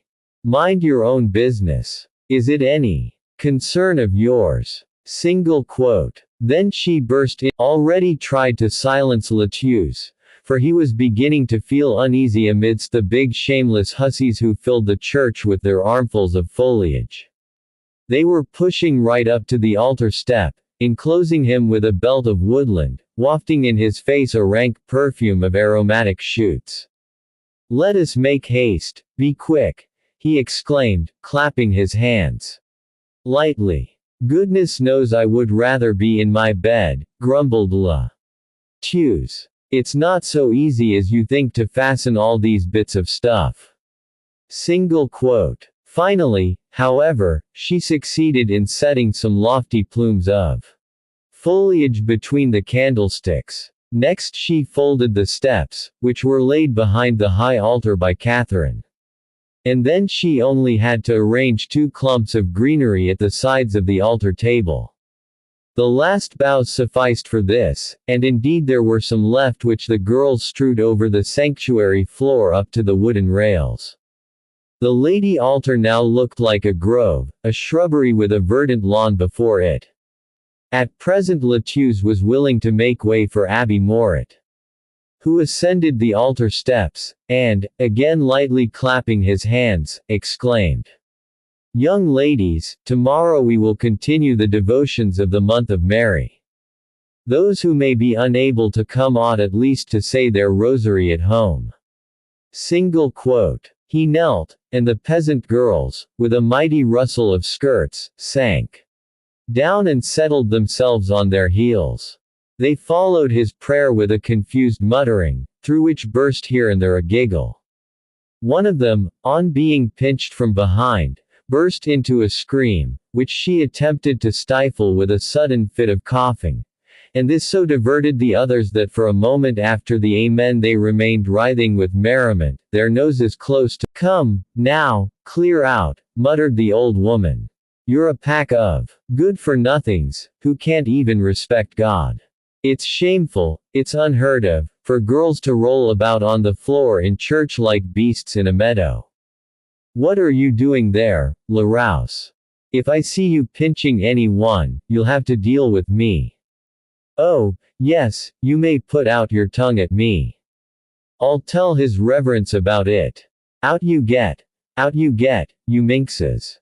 Single quote. She drove them slowly towards the door, while running and bobbling round them frantically. And she had succeeded, as she thought, in getting every one of them outside, when she caught sight of Catherine and Vincent calmly installed in the confessional, where they were eating something with an air of great enjoyment.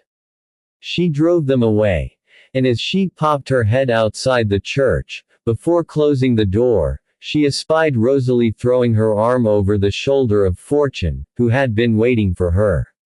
The pair of them vanished in the darkness amid a faint sound of kisses. To think that such creatures dare to come to Our Lady's altar. La Tew stuttered as she shot the bolts. The others are no better, I am sure. If they came tonight with their bows, it was only for a bit of fun and to get kissed by the lads on going off. Not one of them will put herself out of the way tomorrow. His Reverence will have to say his avs by himself. We shall only see the jades who have got assignations. Single quote. Thus soliloquizing, she thrust the chairs back into their places, and looked round to see if anything suspicious was lying about before going off to bed. In the confessional she picked up a handful of apple parings, which she threw behind the high altar. And she also found a bit of ribbon torn from some cap, and a lock of black hair, which she made up into a small parcel, with the view of opening an inquiry into the matter. With these exceptions the church seemed to her tidy. There was oil enough for the night in the bracket lamp of the sanctuary, and as to the flags of the choir, they could do without washing till Saturday. It's nearly 10 o'clock, Monsieur le Curé, she said, drawing near. The priest, who was still on his knees. You might as well come up now. Single quote. He made no answer, but only bowed his head. All right, I know what that means, continued Latieus. In another hour he will still be on the stones there, giving himself a stomach ache. I'm off, as I shall only bore him. All the same, I can't see much sense in it, eating one's lunch when others are at dinner, and going to bed when the fowls get up. I worry you, don't I, Your Reverence? Good night. You're not at all reasonable.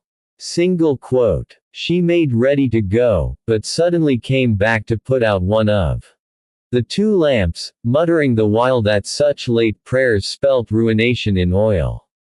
Then, at last, she did go off, after passing her sleeve brushwise over the cloth of the high altar, which seemed to her grey with dust. Abbe Mouret, his eye 14, with only one lamp burning amid the verdure on the altar of the Virgin, huge floating shadows filled the church at either end. From the pulpit a sheet of gloom projected to the rafters of the ceiling. The confessional looked quite black under the gallery, showing strange outlines suggestive of a ruined sentry box. All the light, softened and tinted as it were by the green foliage, rested slumberingly upon the tall gilded Virgin, who seemed to descend with queenly mien, borne upon the cloud round which gambolled the winged cherubim. At sight of that round lamp gleaming amid the boughs one might have thought the pallid moon was rising on the verge of a wood, casting its light upon a regal apparition, a princess of heaven, crowned and clothed with gold, who with her nude and divine infant had come to stroll in the mysterious woodland avenues. Between the leaves, along the lofty plumes of greenery, within the large ogival arbor, and even along the branches strewing the flagstones, star-like beams glided drowsily, like the milky rain of light that filters through the bushes on moonlit nights. Vague sounds and creakings came from the dusky ends of the church. The large clock on the left of the chancel throbbed slowly, with the heavy breathing of a machine asleep. And the radiant vision, the mother with slender bands of chestnut hair, as if reassured by the nocturnal quiet of the nave, came lower and lower, scarce bending the blades of grass in the clearings beneath the gentle flight of her cloudy chariot. Abbe Mouret gazed at her. This was the hour when he most loved the church. He forgot the woeful figure on the cross, the victim bedaubed with carmine and ochre, who gasped out his life behind him, in the chapel of the dead. His thoughts were no longer distracted by the garish light from the windows, by the gayness of morning coming in with the sun, by the irruption of outdoor life, the sparrows and the boughs invading the nave through the shattered panes. At that hour of night nature was dead. Shadows hung the whitewashed walls with crape. A chill fell upon his shoulders like a salutary penance shirt. He could now wholly surrender himself to the supremest love, without fear of any flickering ray of light, any caressing breeze or scent, any buzzing of an insect's wing disturbing him amidst the delight of loving. Never had his morning mass afforded him the superhuman joys of his nightly prayers. With quivering lips Abbe Mouret now gazed at the tall Virgin. He could see her coming towards him from the depths of her green bower in ever-increasing splendor. No longer did a flood of moonlight seem to float across the tree-tops. She seemed to him clothed with the sun. She advanced majestically, glorious, colossal, and so all-powerful that he was tempted at times to cast himself face downwards to shun the flaming splendor of that gate opening into heaven. Then, amidst the adoration of his whole being, which stayed his words upon his lips, he remembered Brother Archangius's final rebuke, as he might have remembered words of blasphemy. The brother often reproved him for his devotion to the Virgin, which he declared was veritable robbery of devotion due to God. In the brother's opinion it enervated the soul, put religion into petticoats, created and fostered a state of sentimentalism quite unworthy of the strong. He bore the Virgin a grudge for her womanhood, her beauty, her maternity. He was ever on his guard against her, possessed by a covert fear of feeling tempted by her gracious mien, of succumbing to her seductive sweetness. "She will lead you far," he had cried one day to the young priest, for in her he saw the commencement of human passion. From contemplating her one might glide to delight in lovely chestnut hair, in large bright eyes, and the mystery of garments falling from neck to toes. His was the blunt rebellion of a saint who roughly parted the mother from the son, asking as he did, "Woman, what have we in common, thou and I?" Single quote. But Abbe Mouret thrust away such thoughts, prostrated himself, endeavored to forget the brother's harsh attacks. His rapture in the immaculate purity of Mary alone raised him from the depths of lowliness in which he sought to bury himself. Whenever, alone before the tall golden Virgin, he so deceived himself as to imagine that he could see her bending down for him to kiss her braided locks, he once more became very young, very good, very strong, very just, full of tenderness. Shrinking into corners, he took pleasure in the thought that a lovely lady was watching over him, that two blue eyes, so sweet, ever followed him with their smile. When he felt at night a breath of air glide across his hair, he would often say that the Virgin had come to kiss him. He had grown up beneath this womanly caress, in an atmosphere full of the rustle of divine robes. From the age of 7 he had satisfied the cravings of his affection by expending all the pence he received as pocket money in the purchase of pious picture cards, which he jealously concealed that he alone might feast on them. But never was he tempted by the pictures of Jesus and the Lamb, of Christ on the cross, of God the Father, with a mighty beard, stooping over a bank of clouds. His preference was always for the winning portraits of Mary, with her tiny smiling mouth and delicate outstretched hands. By degrees he had made quite a collection of them all. Of Mary between a lily and a distaff, Mary carrying her child as if she were his elder sister, Mary crowned with roses, and Mary crowned with stars. For him they formed a family of lovely young maidens, alike in their attractiveness, in the grace, kindliness, and sweetness of their countenances, so youthful beneath their veils, that although they bore the name of Mother of God, he had felt no awe of them as he had often felt for grown-up persons. They seemed to him of his own age, little girls such as he wished to meet with, little girls of heaven such as the little boys who die when 7 years old have for eternal playmates in some nook of paradise. But even at this early age he was self-contained, and full of the exquisite bashfulness of adolescence. He grew up without betraying the secret of his religious love. Mary grew up with him, being invariably a year or two older than himself, as should always be the case with one's chiefest friend. When he was 18, she was 20. She no longer kissed his forehead at night time, but stood a little further from him with folded arms, chastely smiling, ravishingly sweet. And he only named her now in a whisper, feeling as if he would faint each time the well-loved name passed his lips in prayer. No more did he dream of childish games within the garden of heaven, but of continual contemplation before that white figure, whose perfect purity he feared to sully with. Then, a few years later, at the seminary, his beautiful affection for her, seemingly so just, so natural, was disturbed by inward qualms. Was the cult of Mary necessary for salvation? Was he not robbing God by giving Mary a part, the greater part, of his love, his thoughts, his heart, his entire being?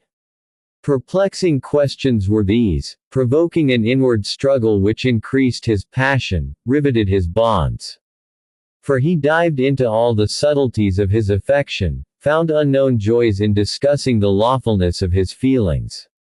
The books treating of devotion to the Virgin brought him excuses, joyful raptures, a wealth of arguments which he repeated with prayerful fervor. From them he learned how, in Mary, to be the slave of Jesus. He went to Jesus through Mary. He cited all kinds of proofs, he discriminated, he drew inferences. Mary, whom Jesus had obeyed on earth, should be obeyed by all mankind. Mary still retained her maternal power in heaven, where she was the great dispenser of God's treasures, the only one who could beseech him, the only one who allotted the heavenly thrones. And thus Mary, a mere creature before God, but raised up to him, became the human link between heaven and earth, the intermediary of every grace, of every mercy. And his conclusion always was that she should be loved above all else in God himself. Another time he was attracted by more complicated theological curiosities. The marriage of the celestial spouse, the Holy Ghost sealing the vase of election, making of the Virgin Mary an everlasting miracle, offering her inviolable purity to the devotion of mankind. She was the Virgin overcoming all heresies, the irreconcilable foe of Satan, the new Eve of whom it had been foretold that she should crush the serpent's head, the august gate of grace, by which the Savior had already entered once and through which he would come again at the last day. A vague prophecy, allotting a yet larger future role to Mary, which threw Serge into a dreamy imagining of some immense expansion of divine love. This entry of woman into the jealous, cruel heaven depicted by the Old Testament, this figure of whiteness set at the feet of the awesome Trinity, appeared to him the very grace itself of religion, the one consolation for all the dread inspired by things of faith, the one refuge when he found himself lost amidst the mysteries of dogma. And when he had thus proved to himself, point by point, that she was the way to Jesus, easy, short, perfect, and certain, he surrendered himself anew to her, holy and without remorse. He strove to be her true devotee, dead to self and steeped in submission. It was an hour of divine voluptuousness. The books treating of devotion to the Virgin burned his hands. They spoke to him in a language of love, warm, fragrant as incense. Mary no longer seemed a young maiden veiled in white, standing with crossed arms, a foot or two away from his pillow. She came surrounded by splendor, even as John saw her, clothed with the sun, crowned with 12 stars, and having the moon beneath her feet. She perfumed him with her fragrance, inflamed him with longing for heaven, ravished him even with the ardent glow of the planets flaming on her brow. He threw himself before her and called himself her slave. No word could have been sweeter than that word of slave, which he repeated, which he relished yet more and more as it trembled on his stammering tongue, whilst casting himself at her feet, to become her thing, her might, the dust lightly scattered by the waving of her azure robe. With David he exclaimed, "Mary is made for me," and with the evangelist he added, "I have taken her for my all." He called her his beloved mistress, for words failed him, and he fell into the prattle of child or lover, his breath breaking with intensity of passion. She was the blessed among women, the Queen of Heaven glorified by the 9 choirs of angels, the mother of predilection, the treasure of the Lord. All the vivid imagery of her cult unrolled itself before him, comparing to her an earthly paradise of virgin soil, with beds of flowering virtues, green meadows of hope, impregnable towers of strength, and smiling dwellings of confidence. Again she was a fountain sealed by the Holy Ghost, a shrine and dwelling place of the Holy Trinity, the throne of God, the city of God, the altar of God, the temple of God, and the world of God. And he walked in that garden, in its shade, its sunlight, beneath its enchanting greenery. He sighed after the water of that fountain. He dwelt within Mary's beauteous precincts, resting, hiding, heedlessly straying there, drinking in the milk of infinite love that fell drop by drop from her virginal bosom. Every morning, on rising at the seminary, he greeted Mary with his eyes fixed upon the stars. Often, when he thus gazed out on fine bright nights, when Venus gleamed golden and dreamy through the warm atmosphere, he forgot himself, and then, like a soft song, would fall from his lips the Avenue Maris Stella, that tender hymn which set before his eyes a distant azure land, and a tranquil sea, scarce wrinkled by a caressing quiver, and illuminated by a smiling star, a very sun in size. He recited, too, the Salve Regina, the Regina Coeli, the O Gloriosa Domina, all the prayers and all the canticles. He would read the Office of the Virgin, the holy books written in her honor, the little Psalter of Saint Bonaventura, with such devout tenderness, that he could not turn the leaves for tears.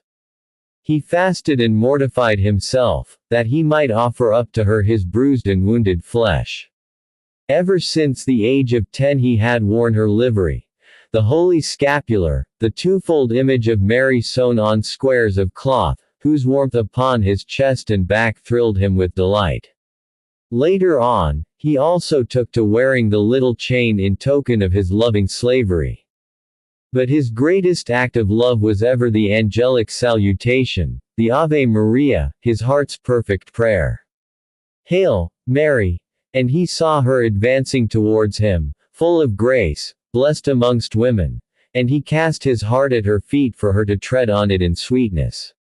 He multiplied and repeated that salutation in 100 different ways, ever seeking some more efficacious one. He would say 12 Aves to commemorate the crown of 12 stars that encircled Mary's brow. He would say 14 in remembrance of her 14 joys. At another time he would recite 7 decades of them in honor of the years she lived on earth. For hours the beads of his rosary would glide between his fingers. Then, again, on certain days of mystical assignation he would launch into the endless muttering of the rosary. When, alone in his cell, with time to give to his love, he knelt upon the floor, the whole of Mary's garden with its lofty flowers of chastity blossomed around him. Between his fingers glided the rosary's wreath of Aves, intersected by paters, like a garland of white roses mingled with the lilies of the Annunciation, the bloodhood flowers of Calvary, and the stars of the Coronation. He would slowly tread those, sorrowful, or the glorious. What an incomparable legend it was, the history of Mary, a complete human life, with all its smiles and tears and triumph, which he lived over again from end to end in a single moment.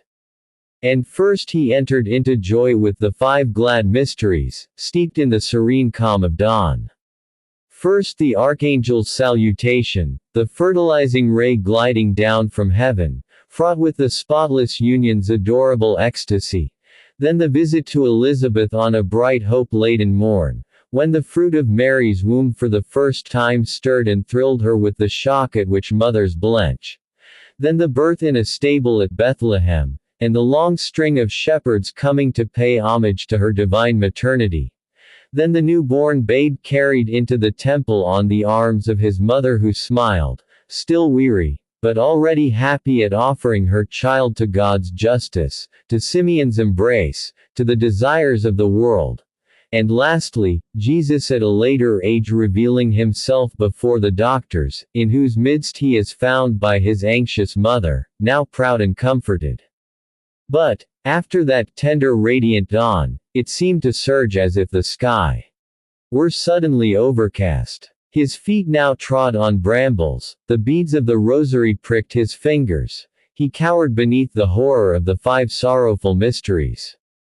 Mary, agonizing in her Son in the Garden of Olives, suffering with him from the scourging, feeling on her own brow the wounds made by the crown of thorns, bearing the fearful weight of his cross, and dying at his feet on Calvary. Those inevitable sufferings, that harrowing martyrdom of the Queen he worshipped, and for whom he would have shed his blood like Jesus, roused in him a feeling of shuddering repulsion which 10 years' practice of the same prayers and the same devotions had failed to weaken. But as the beads flowed on, light suddenly burst upon the darkness of the crucifixion, and the resplendent glory of the 5 last mysteries shone forth in all the brightness of a cloudless sun. Mary was transfigured, and sang the Hallelujah of the resurrection, the victory over death and the eternity of life. With outstretched hands, and dazed with admiration, she beheld the triumph of her Son ascending into heaven on golden clouds, fringed with purple. She gathered the apostles round her, and, as on the day of her conception, participated in the glow of the Spirit of love, descending now in tongues of fire. She, too, was carried up to heaven by a flight of angels, borne aloft on their white wings like a spotless ark, and tenderly set down amid the splendor of the heavenly thrones. And there, in her supreme glory, amidst a splendor so dazzling that the light of the sun was quenched, God crowned her with the stars of the firmament. Impassioned love has but one word. In reciting 150 Aves Surge had not once repeated himself.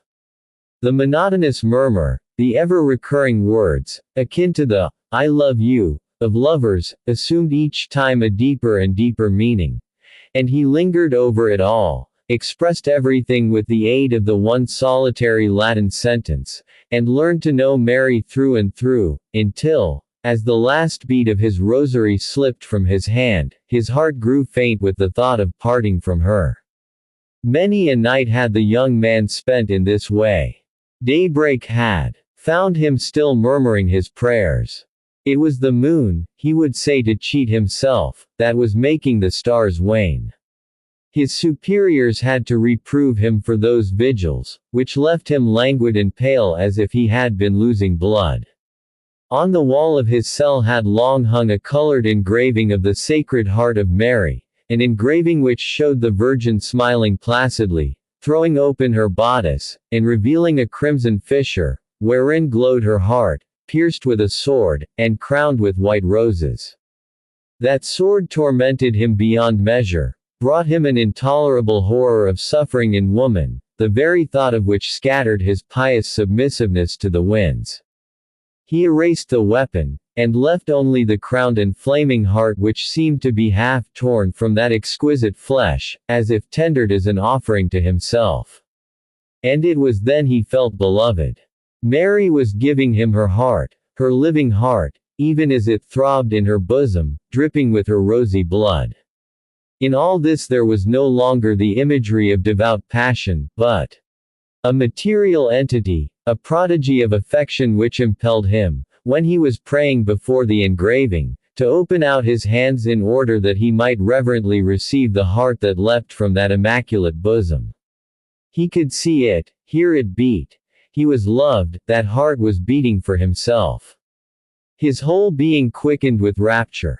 He would fain have kissed that heart, have wholly hers in the eternity to come. Her love was efficacious, too, she was ever solicitous for him, watching over him everywhere, guarding him from the slightest breach of his fidelity. She loved him tenderly, more than the whole of womankind together, with a love as azure, as deep, as boundless as the sky itself. Where could he ever find so delightful a mistress? What earthly caress could be compared to the air in which he moved, the breath of Mary? What mundane union or enjoyment could be weighed against that everlasting flower of desire which grew unceasingly, and yet was never overblown? At this thought the Magnificat would exhale from his mouth, like a cloud of incense. He sang the joyful song of Mary, her thrill of joy at the approach of her divine spouse. He glorified the Lord who overthrew the mighty from their thrones, and who sent Mary to him, poor destitute child that he was, dying of love on the cold tiled floor of his cell. And when he had given all up to Mary, his body, his soul, his earthly goods, and spiritual chattels, when he stood before her stripped, bare, with all his prayers exhausted, there welled from his burning lips the Virgin's litanies, with their reiterated, persistent, impassioned appeals for heavenly succor.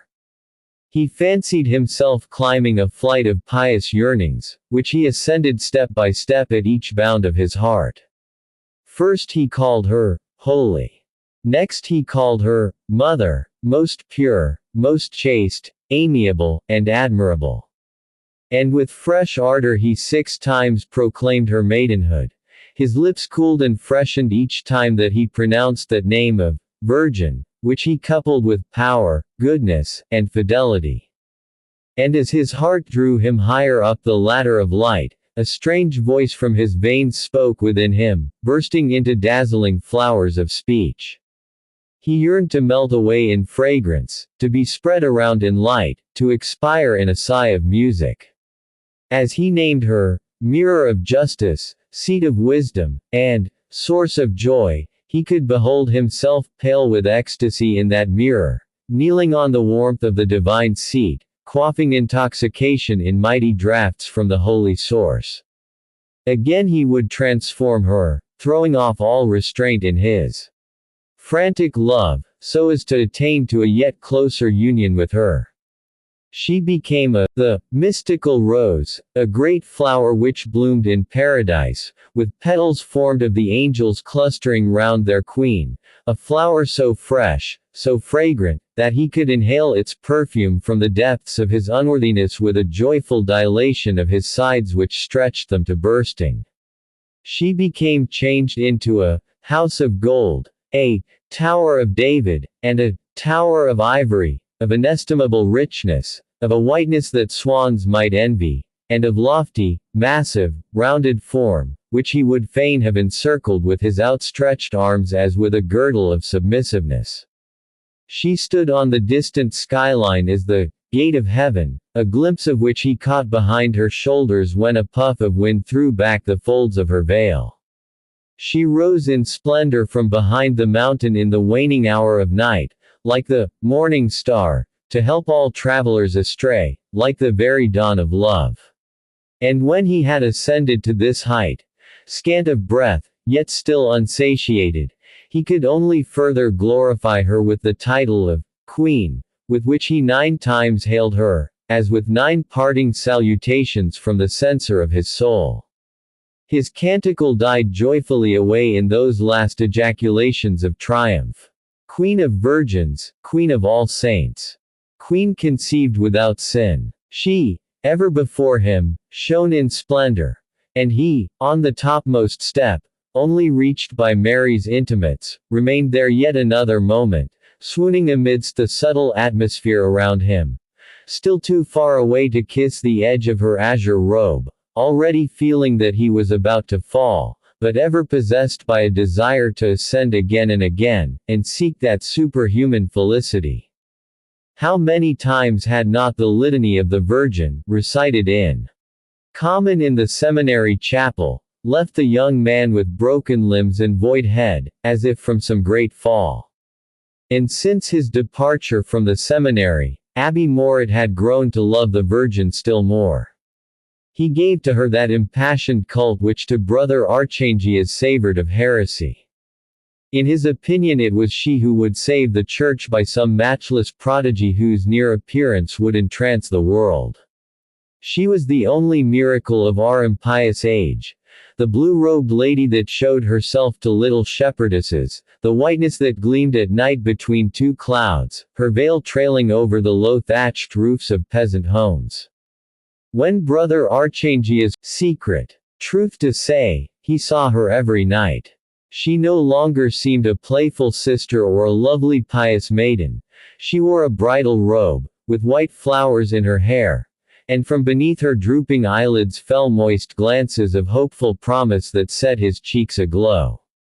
He could feel that she was coming, that she was promising to delay no longer, that she said to him, "Here I am, receive me."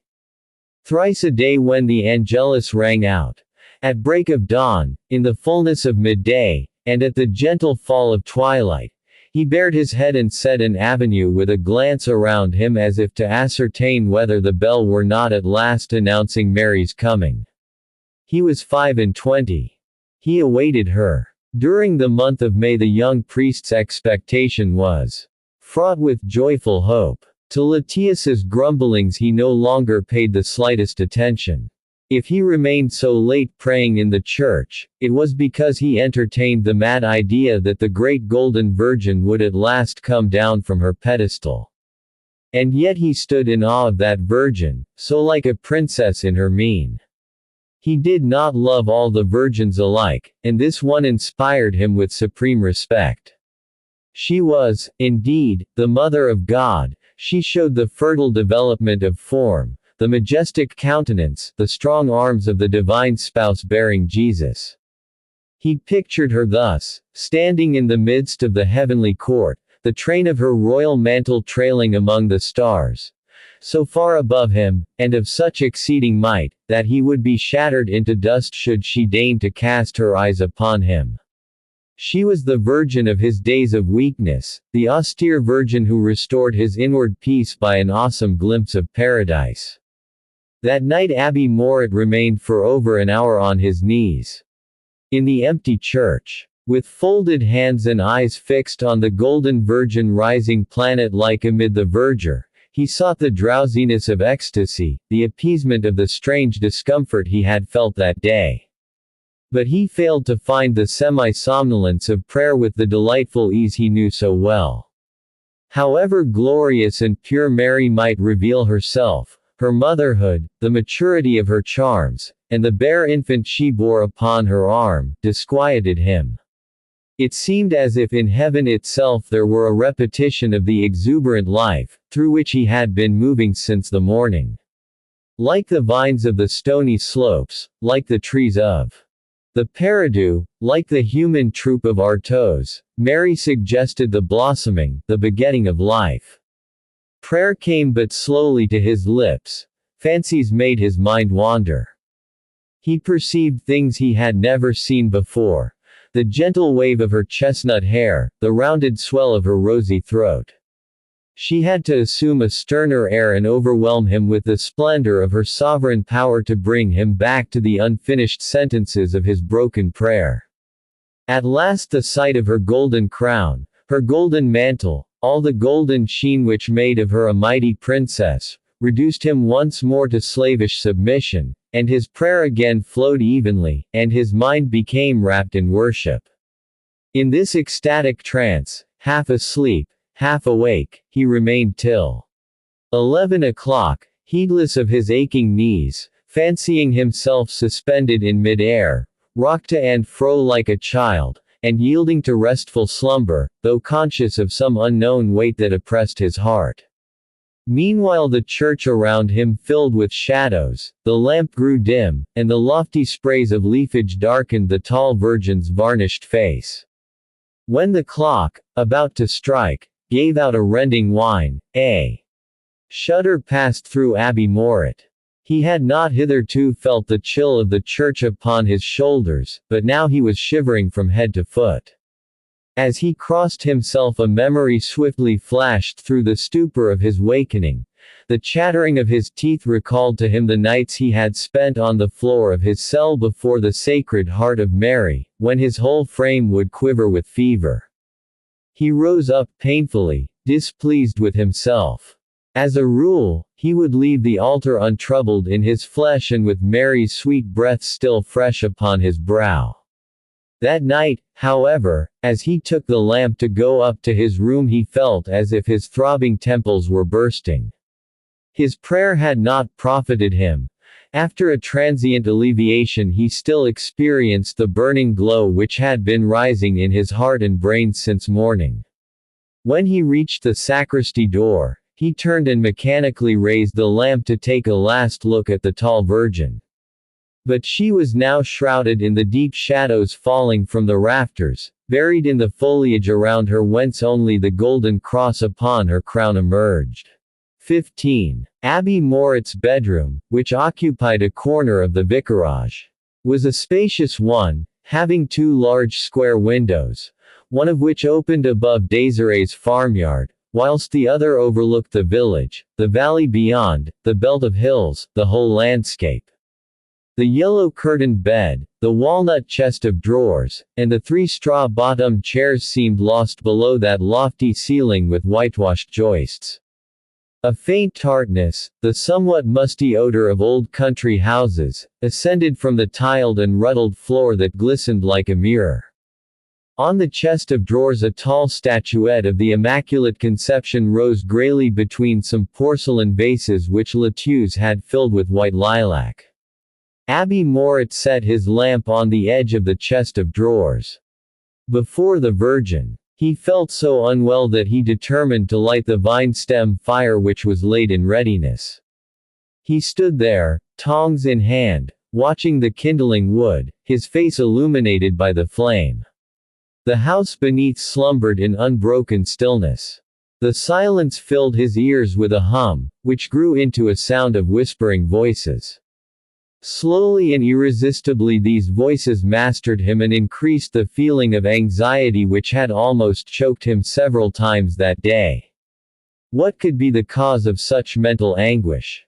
What could be the strange trouble which had slowly grown within him and had now become so unbearable?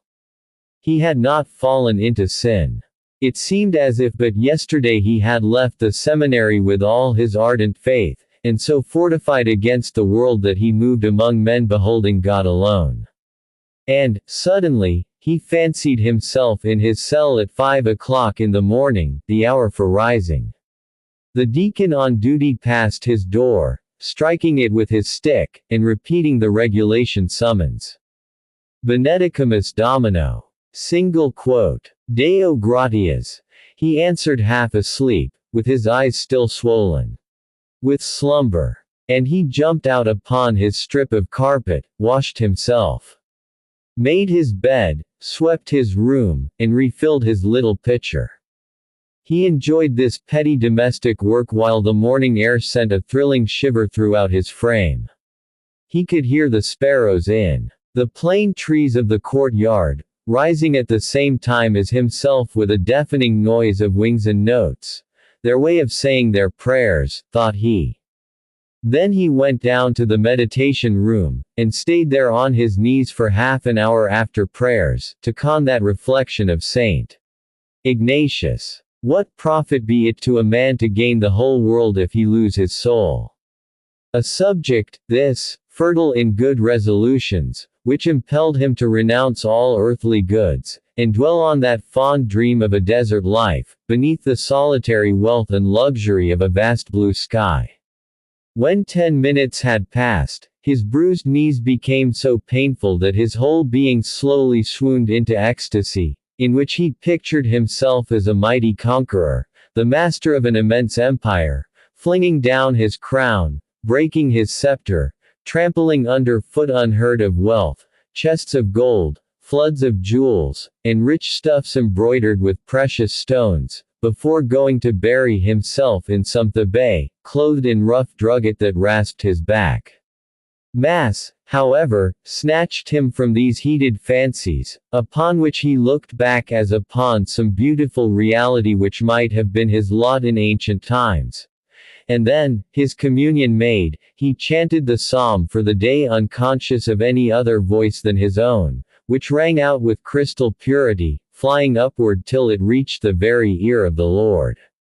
When he returned to his room he ascended the stairs step by step, as advised by Saint Bonaventura and Saint Thomas Aquinas. His gait was slow, his mien grave. He kept his head bowed as he walked along, finding ineffable delight in complying with the most trifling regulations. Next came breakfast. It was pleasant in the refectory to see the hunks of bread and the glasses of white wine, set out in rows. He had a good appetite, and was of a joyous mood. He would say, for instance, that the wine was truly Christian, a daring allusion to the water which the bursar was taxed with putting in the bottles. Still his gravity at once returned to him on going into lectures. He took notes on his knees, while the professor, resting his hands on the edge of his desk, talked away in familiar Latin, interspersed with an occasional word in French, when he was at fault for a better. A discussion would then follow in which the students argued in a strange jargon, with never a smile upon their faces. Then, at 10 o'clock, there came 20 minutes reading of Holy Writ, gilt-edged. Having kissed it with a special reverence, he read it out bareheaded, bowing every time he came upon the name of Jesus, Mary, or Joseph. And with the arrival of the second meditation he was ready to endure for love of God another and even longer spell of kneeling than the first. He avoided resting on his heels for a second even. He delighted in that examination of conscience which lasted for 3/4 of an hour. He racked his memory for sins, and at times even fancied himself damned for forgetting to kiss the pictures on his scapular the night before, or for having gone to sleep upon his left side. Abominable faults which he would have willingly redeemed by wearing out his knees till night. And yet happy faults, in that they kept him busy, for without them he would have no occupation for his unspotted heart, steeped in a life of purity. He would return to the refectory, as if relieved of some great crime. The seminarists on duty, wearing blue linen aprons, and having their cassock sleeves tucked up, brought in the vermicelli soup, the boiled beef cut into little squares, and the helps of roast mutton and French beans. Then followed a terrific rattling of jaws, a gluttonous silence, a desperate plying of forks, only broken by envious greedy glances at the horseshoe table, where the heads of the seminary ate more delicate meats and drank ruddier wines. And all the while above the hubbub some strong-lunged peasant's son, with a thick voice and utter disregard for punctuation, would hem and haw over the perusal of some letters from missionaries, some episcopal pastoral, or some article from a religious paper. To this he listened as he ate. Those polemical fragments, those narratives of distant travels, surprised, nay, even frightened him, with their revelations of bustling, boundless fields of action, of which he had never dreamt, beyond the seminary walls. Eating was still in progress when the wooden clapper announced the recreation hour. The recreation ground was a sandy yard, in which stood 8 plane trees, which in summer cast cool shadows around. On the south side rose a wall, 17 feet high, and bristling with broken glass, above which all that one saw of Plassans was the steeple of St. Mark, rising like a stony needle against the blue sky. To and fro he slowly paced the court with a row of fellow students, and each time he faced the wall he eyed that spire which to him represented the whole town, the whole earth spread beneath the scudding clouds. Noisy groups waxed hot in disputation round the plane trees. Friends would pair off in the corners under the spying glance of some director concealed behind his window blind. Tennis and skittle matches would be quickly organized to the great discomfort of quiet loto players who lounged on the ground before their cardboard squares, which some bull or ball would suddenly smother with sand. But when the bell sounded the noise ceased, a flight of sparrows rose from the plane trees, and the breathless students betook themselves to their lesson in plain chant with folded arms and hanging heads. And thus Sergei's day closed in peacefulness. He returned to his work. Then, at 4 o'clock, he partook of his afternoon snack, and renewed his everlasting walk in sight of St. Mark's spire. Supper was marked by the same rattling of jaws and the same droning perusal as the midday meal. And when it was over, Serge repaired to the chapel to attend prayers, and finally betook himself to bed at 8:15, after first sprinkling his palate with holy water to ward off all evil dreams. How many delightful days like these had he not spent in that ancient convent of Old Plassans, where abode the aroma of centuries of piety. For 5 years had the days followed one another, flowing on with the unvarying murmur of limpid water. In this present hour he recalled 1,000 little incidents which moved him. He remembered going with his mother to purchase his first outfit, his 2 cassocks, his 2 waist sashes, his half-dozen bands, his 8 pairs of socks, his surplice, and his 3-cornered hat. And how his heart had beaten that mild October evening when the seminary door had first closed behind him. He had gone thither at 20, after his school years, seized with a yearning to believe and love. The very next day he had forgotten all, as if he had fallen into a long sleep in that big silent house. He once more saw the narrow cell in which he had lived through his 2 years as student of philosophy, a little hutch with only a bed, a table, and a chair, divided from the other cells by badly fitted partitions, in a vast hall containing about 50 similar little dens. And he again saw the cell he had dwelt in 3 years longer while in the theology class, a larger one, with an armchair, a dressing table, and a bookcase, a happy room full of the ceilings fell the voices of guardian angels. There was not a flagstone in the halls, not an ashlar of the walls, not a bough of the plane trees, but it spoke to him of the delights of his contemplative life, his lispings of tenderness, his gradual initiation, the favors vouchsafed him in return for self-bestowal, all that happiness of divine first love. On such and such a day, on awaking, he had beheld a bright flood of light which had steeped him in joy.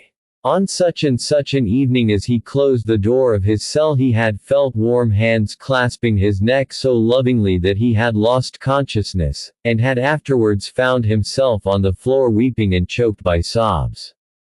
Again, at other times, especially in the little archway leading to the chapel, he had surrendered himself to supple arms which raised him from the ground. All heaven had then been concerned in him, had moved round him, and imparted to his slightest actions a peculiar sense, an astonishing perfume, which seemed to cling faintly to his clothes, to his very skin. And again, he remembered the Thursday walks. They started at 2 o'clock for some verdant nook about 3 miles from Plassans. Often they sought a meadow on the banks of the Viorne, where the gnarled willows steeped their leaves in the stream. But he saw nothing. Neither the big yellow flowers in the meadow, nor the swallows sipping as they flew by, with wings lightly touching the surface of the little river.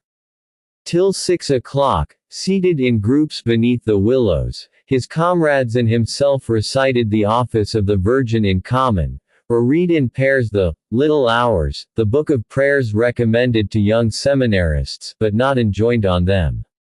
Abbe Mouret smiled as he stirred the burning embers of his Venusstock fire.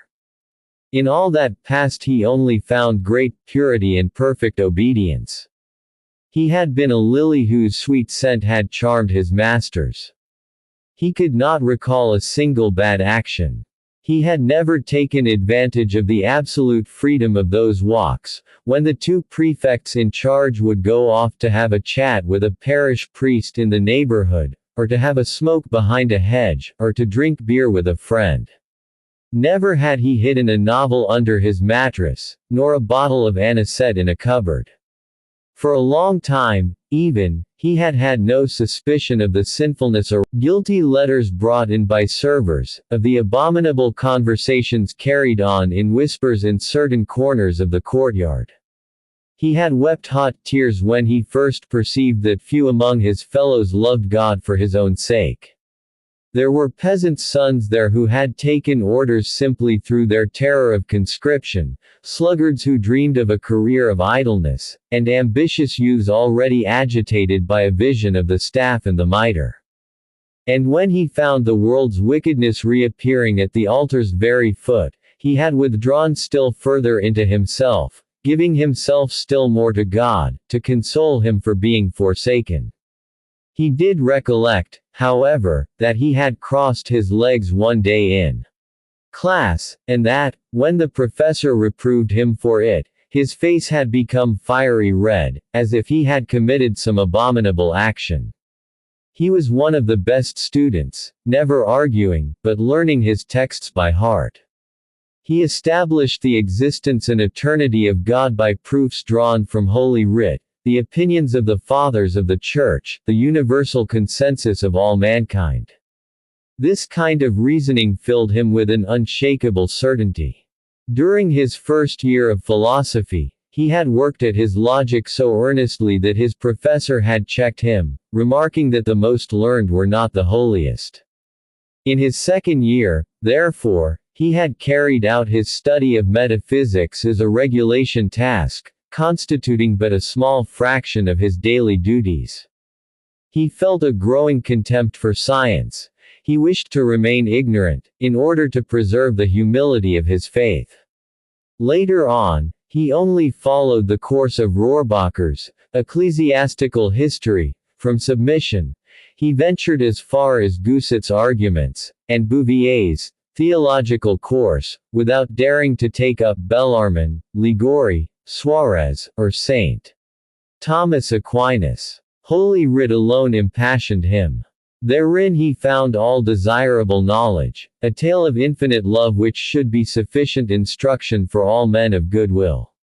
He simply adopted the dicta of his teachers, casting on them the care of inquiry, needing not of such rubbish to know how to love, and accusing books of stealing away the time which should be devoted to. Such was the manner in which he had ascended step by step to the priesthood. And here his recollections thronged more quickly on him, softer, still warm with heavenly joy. Each year he had drawn nearer to God. His vacations had been spent in holy fashion at an uncle's, in confessions every day and communions twice a week. He would lay fasts upon himself, hide rock salt inside his trunk, and kneel on it with bared knees for hours together. At recreation time he remained in chapel, or went up to the room of one of the directors, who told him pious and extraordinary stories. Then, as the fast of the Holy Trinity drew nigh, he was rewarded beyond all measure, overwhelmed by the stirring emotion which pervades all seminaries on the eve of ordinations. This was the great festival of all, when the sky opened to allow the elect to rise another step nearer unto God. For a fortnight in advance he imposed a bread and water diet on himself. He closed his window blinds so that he might not see the daylight at all, and he prostrated himself in the gloom to implore Jesus to accept his sacrifice. During the last 4 days he suffered torturing pangs, terrible scruples, which would force him from his bed in the middle of the night to knock at the door of some strange priest giving the retreat, some barefooted Carmelite, or often a converted Protestant respecting whom some wonderful story was current. To him he would make at great length a general confession of his whole life in a voice choking with sobs. Absolution alone quieted him, refreshed him, as if he had enjoyed a bath of grace. On the morning of the great day he felt wholly white, and so vividly was he conscious of his whiteness that he seemed to himself to shed light around him.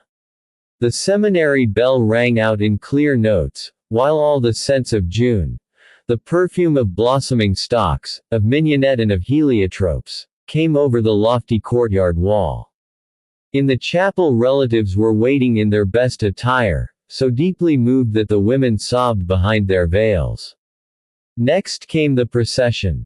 The deacons about to receive their priesthood in golden chasubles, the subdeacons in dalmatics, those in minor orders and the tonsard with their surplices floating on their shoulders and their black berettas in their hands. The organ rolled diffusing the flute-like notes of a canticle of joy. Apparel, a flaring of gold beneath a broad ray of sunlight falling from a window in the nave. The epistle over, the ordination began. At this very hour Abbe Mouret could remember the chill of the scissors when he was marked with the tonsure at the beginning of his first year of theology. It had made him shudder slightly. But the tonsure had then been very small, hardly larger than a penny. Later, with each fresh order conferred on him, it had grown and grown until it crowned him with a white spot as large as a big host. The organ's hum grew softer, and the censers swung with a silvery tinkling of their slender chains, releasing a cloudlet of white smoke, which unrolled in lace-like folds. He could see himself, a tonsured youth in a surplice, led to the altar by the master of ceremonies. There he knelt and bowed his head down low, while the bishop with golden scissors snipped off 3 locks, one over his forehead, and the other 2 near his ears. Yet another 12-month, and he could again see himself in the chapel amid the incense, receiving the 4 minor orders. Led by an archdeacon, he went to the main doorway, closed the door with a bang, and opened it again, to show that to him was entrusted the care of churches. Next he rang a small bell with his right hand, in token that it was his duty to call the faithful to the divine offices. Then he returned to the altar, where fresh privileges were conferred upon him by the bishop. Those of singing the lessons, of blessing the bread, of catechizing children, of exorcising evil spirits, of serving the deacons, of lighting and extinguishing the candles of the altars.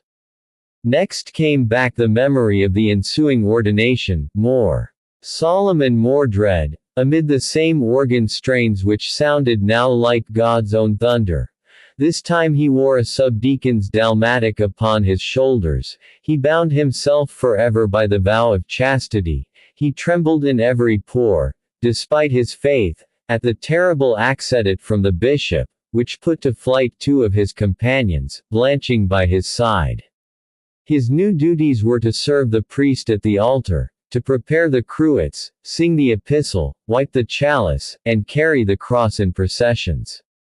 And, at last, he passed once more, and for the last time, into the chapel, in the radiance of a June sun, but this time he walked at the very head of the procession, with alb girdled about his waist, with stole crossed over his breast, and chasuble falling from his neck. All but fainting from emotion, he could perceive the pallid face of the bishop giving him the priesthood, the fullness of the ministry, by the threefold laying of his hands. And after taking the oath of ecclesiastical obedience, he felt himself uplifted from the stone flags, when the prelate in a full voice repeated the Latin words. Accipe spiritum sanctum. Quorum remiseris peccata, remittuntur eis, et quorum retinveris, retenta sunt. Receive the Holy Ghost. Whose sins thou dost forgive they are forgiven, and whose sins thou dost retain, they are retained. Sing. 16. This evocation of the deep joys of his youth had given Abbe Mouret a touch of feverishness. He no longer felt the cold. He put down the tongs and walked towards the bedstead as if about to go to bed, but turned back and pressed his forehead to a window pane, looking out into the night with sightless eyes. Could he be ill? Why did he feel such languor in all his limbs? Why did his blood burn in every vein? On 2 occasions, while at the seminary, he had experienced similar attacks, a sort of physical discomfort which made him most unhappy. One day, indeed, he had gone to bed in raving delirium. Then he bethought himself of a young girl possessed by evil spirits, whom Brother Archangius asserted he had cured with a simple sign of the cross, one day when she fell down before him. This reminded him of the spiritual exorcisms which one of his teachers had formerly recommended to him: prayer, a general confession, frequent communion, the choosing of a wise confessor who should have great authority on his mind. And then, without any transition, with a suddenness which astonished himself, he saw in the depths of his memory the round face of one of his old friends, a peasant, who had been a choir boy at 8 years old, and whose expenses at the seminary were defrayed by a lady who watched over him. He was always laughing. He rejoiced beforehand at the anticipated emoluments of his career: 1,200 francs of stipend, a vicarage at the end of a garden, presents, invitations to dinners, little profits from weddings, and baptismal and burial fees. That young fellow must indeed be happy in his parish. The feeling of melancholy regret evoked by this recollection surprised Abbe Mouret extremely. Was he not happy, too? Until that day he had regretted nothing, wished for nothing, envied nothing. Even as he searched himself at that very moment he failed to find any cause for bitterness. He believed himself the same as in the early days of his deaconship, when the obligatory perusal of his breviary at certain stated hours had filled his days with continuous prayer.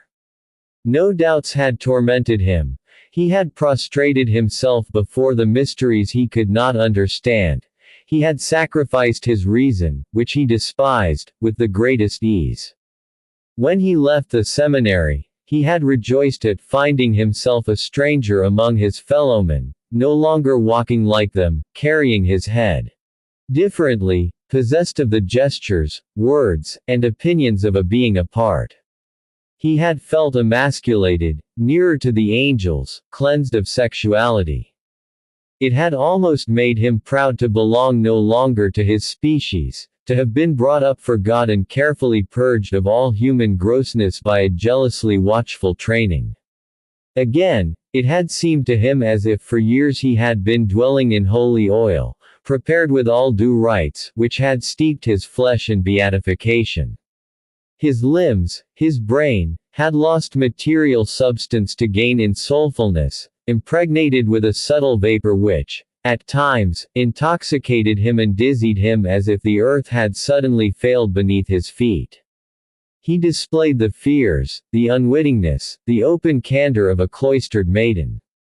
He sometimes remarked with a smile that he was prolonging his childhood, under the impression that he was still quite little, retaining the same sensations, the same ideas, the same opinions as in the past. At 6 years old, for instance, he had known as much of God as he knew at 25. In prayer the inflections of his voice were still the same, and he yet took a childish pleasure in folding his hands quite correctly. The world too seemed to him the same as he had seen in former days when his mother led him by the hand. He had been born a priest, and a priest he had grown up. Whenever he displayed before Latue some particularly gross ignorance of life, she would stare him in the face, astounded, and remark with a strange smile that he was Mademoiselle Désirée's brother all over. Single quote. In all his existence he could only recall one shock of shame. It had happened during his last 6 months at the seminary, between his deaconship and priesthood. He had been ordered to read the work of Abbé Crasson, the superior of the great seminary at Valence. De rebus veneris ad usum confessariorum. And he had risen from this book terrified and choking with sobs. That learned casuistry, dealing so fully with the abominations of mankind, descending to the most monstrous examples of vice, violated, as it were, all his virginity of body and mind. He felt himself forever befouled. Yet every time he heard confessions he inevitably recurred to that catechism of shame. And though the obscurities of dogma, the duties of his ministry, and the death of all free will within him left him calm and happy at being naught but the child of God, he retained, in spite of himself, a carnal taint of the horrors he must needs stir up. He was conscious of an ineffaceable stain, deep down. somewhere in his being, which might someday grow larger and cover him with mud. The moon was rising behind the Garrigue hills. Abbe Mouret, still more and more feverish, opened the window and leaned out upon his elbows, that he might feel upon his face the coolness of the night. He could no longer remember at what time exactly this illness had come upon him. He recollected, however, that in the morning, while saying Mass, he had been quite calm and restful. It must have been later, perhaps during his long walk in the sun, or while he shivered under the trees of the Paradou, or while stifling in Désirée's poultry yard. And then he lived through the day again. Before him stretched the vast plain, more direful still beneath the pallid light of the oblique moonbeams. The olive and almond trees showed like gray spots amid the chaos of rocks spreading to the somber row of hills on the horizon. There were big splotches of gloom, bumpy ridges, blood-hued earthy pools in which red stars seemed to contemplate one another, patches of chalky light, suggestive of women's garments cast off and disclosing shadowy forms which slumbered in the hollow folds of ground. At night that glowing landscape weltered there strangely, passionately.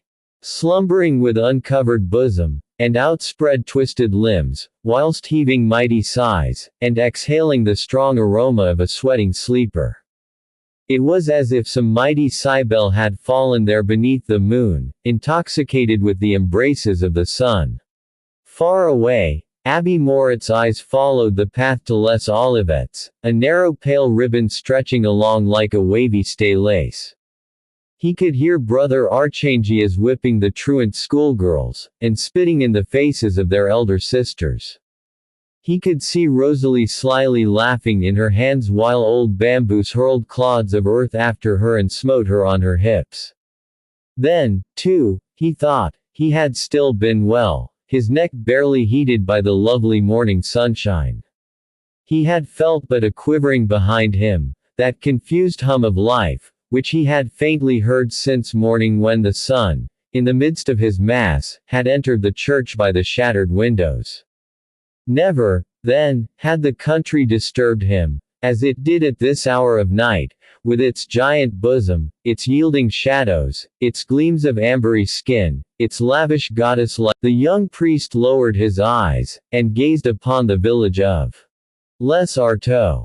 It had sunk into the heavy slumber of weariness, the soundness of peasants' sleep. Not a light. The battered hovels showed like dusky mounds intersected by the white stripes of cross lanes which the moonbeams swept. Even the dogs were surely snoring on the thresholds of the closed doors. Had the Artois poisoned the air of the parsonage with some abominable plague? Behind him gathered and swept the gust whose approach filled him with so much anguish. Now he could detect a sound like the tramping of a flock, a whiff of dusty air, which reached him laden with the emanations of beasts. Again came back his thoughts of a handful of men beginning the centuries over again, springing up between those naked rocks like thistles sown by the winds. In his childhood nothing had amazed and frightened him more than those myriads of insects which gushed forth when he raised certain damp stones. The Artois disturbed him even in their slumber. He could recognize their breath in the air he inhaled. He would have liked to have had the rocks alone below his window. The hamlet was not dead enough. The thatched roofs bulged like bosoms. Through the gaping cracks in the doors came low faint sounds which spoke of all the swarming life within. Nausea came upon him. Yet he had often faced it all without feeling any other need than that of refreshing himself in prayer.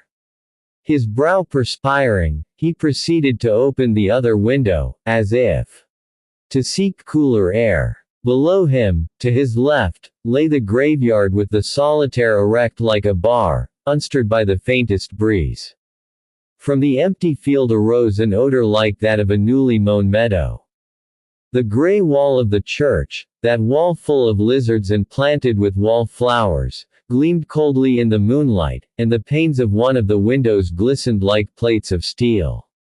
The sleeping church could now have no other life within it than the extra-human life of the divinity embodied in the host enclosed in the tabernacle. He thought of the bracket lamp's yellow glow peeping out of the gloom, and was tempted to go down once more to try to ease his ailing head amid those deep shadows. But a strange feeling of terror held him back. He suddenly fancied, while his eyes were fixed upon the moonlit panes, that he saw wildly encircled trees with their bare arms.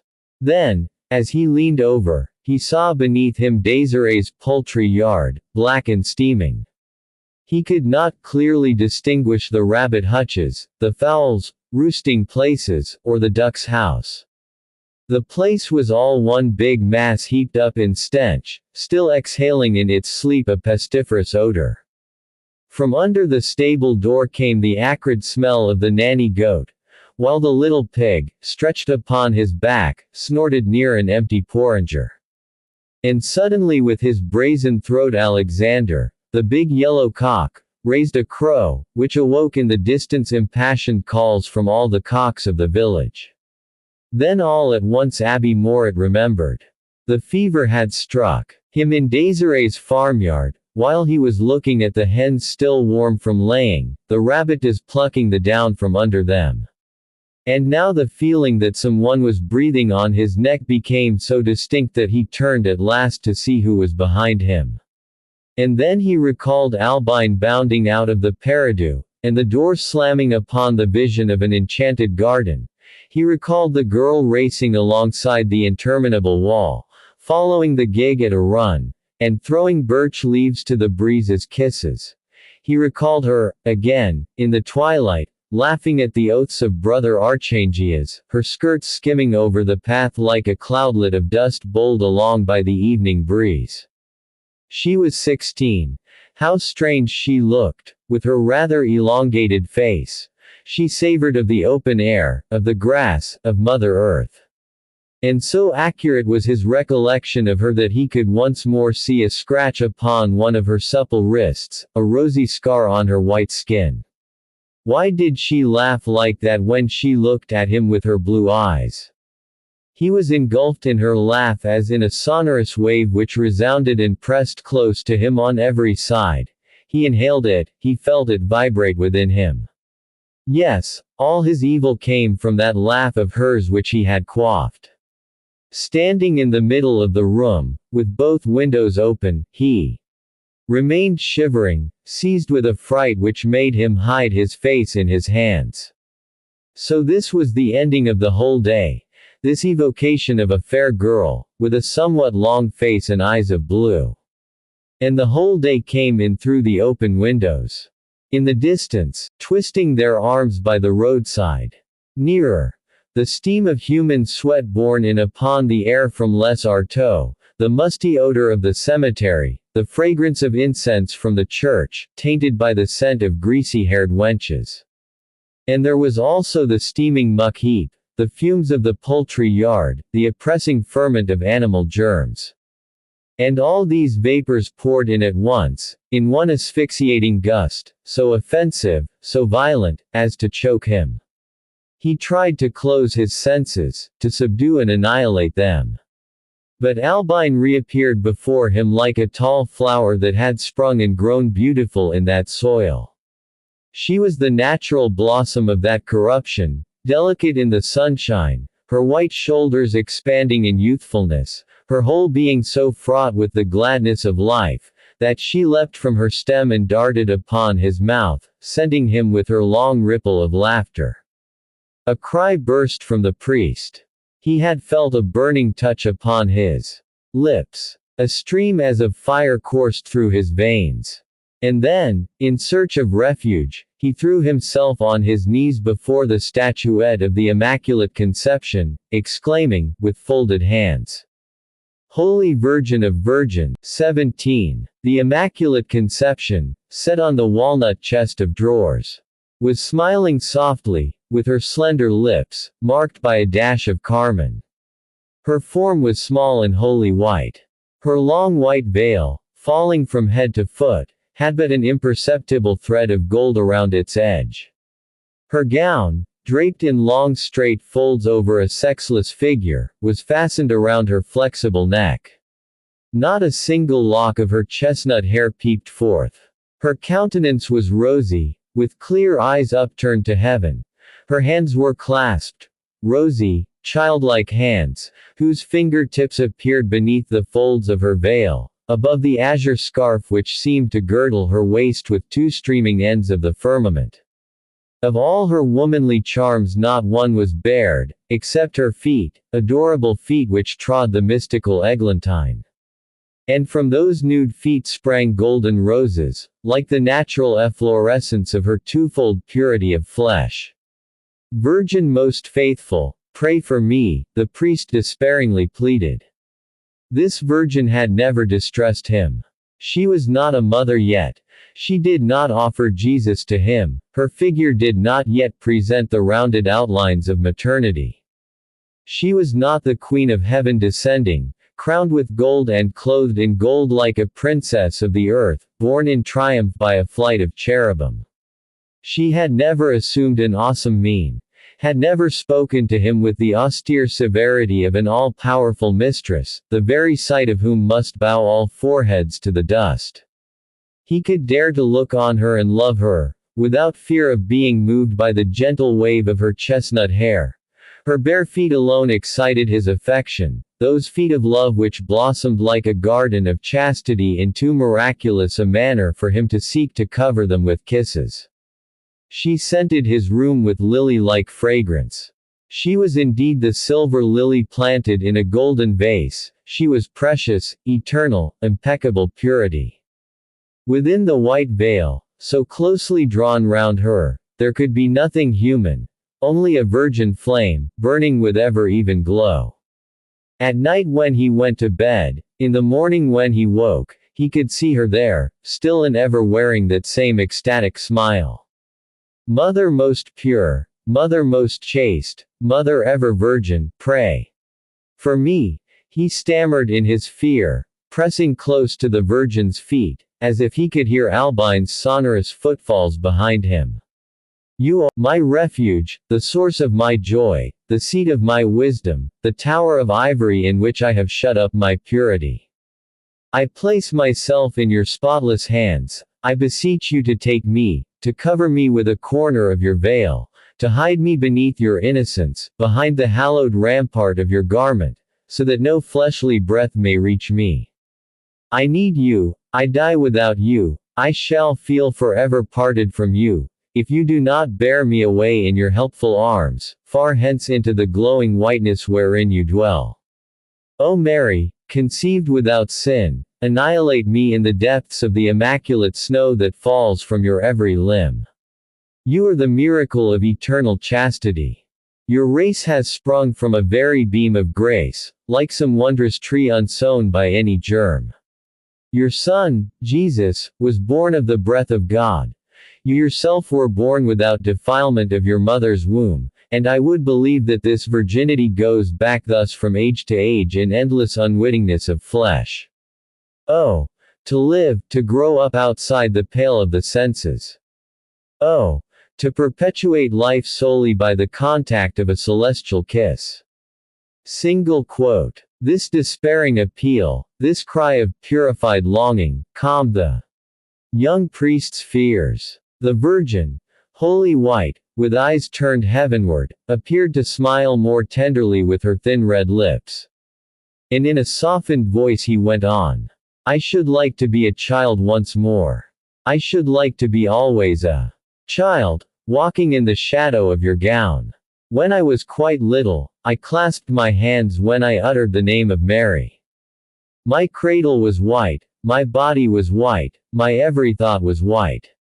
I could see you distinctly, I could hear you calling me, I went towards you in the light of a smile over scattered rose petals.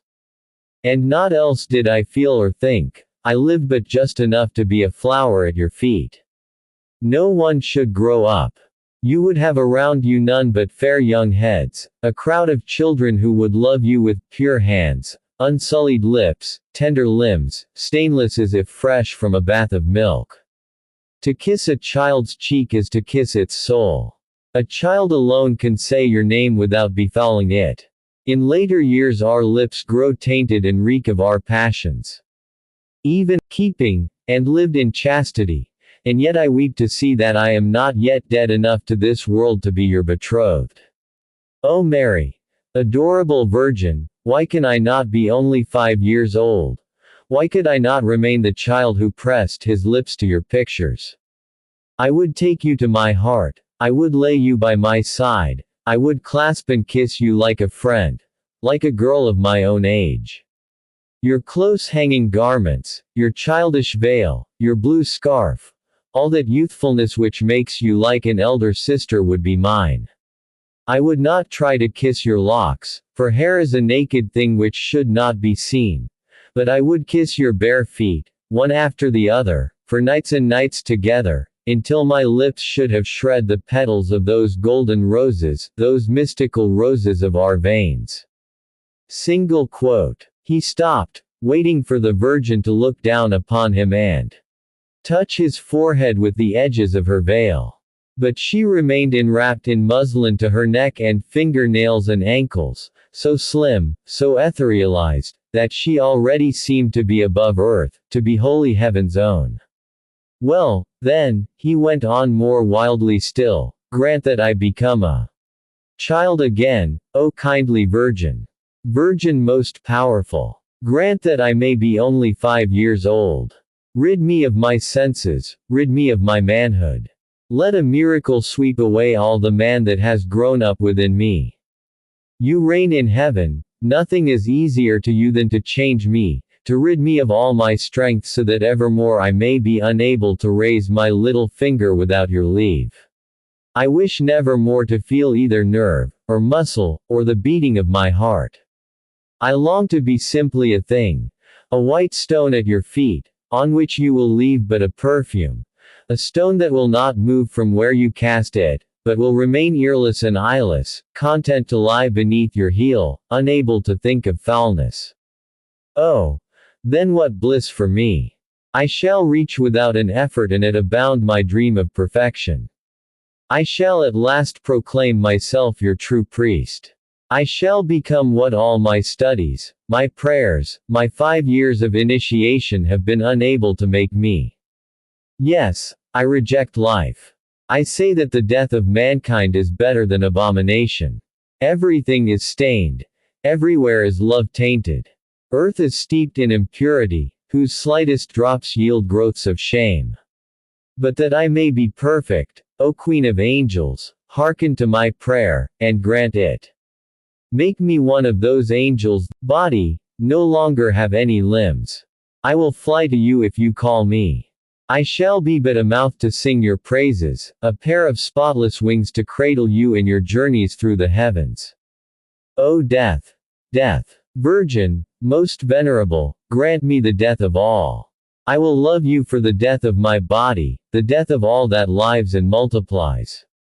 I will consummate with you the soul marriage that my heart desires.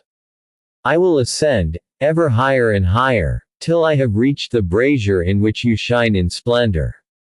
There one beholds a mighty planet, an immense white rose, whose every petal glows like a moon, a silver throne whence you beam with such a blaze of innocence that heaven itself is all illumined by the gleam of your veil alone. All that is white, the early dawns, the snow on inaccessible peaks, the lilies barely opening, the water of hidden, unknown springs, the milky sap of the plants untouched by the sun, the smiles of maidens, the souls of children dead in their cradles, all rains upon your white feet.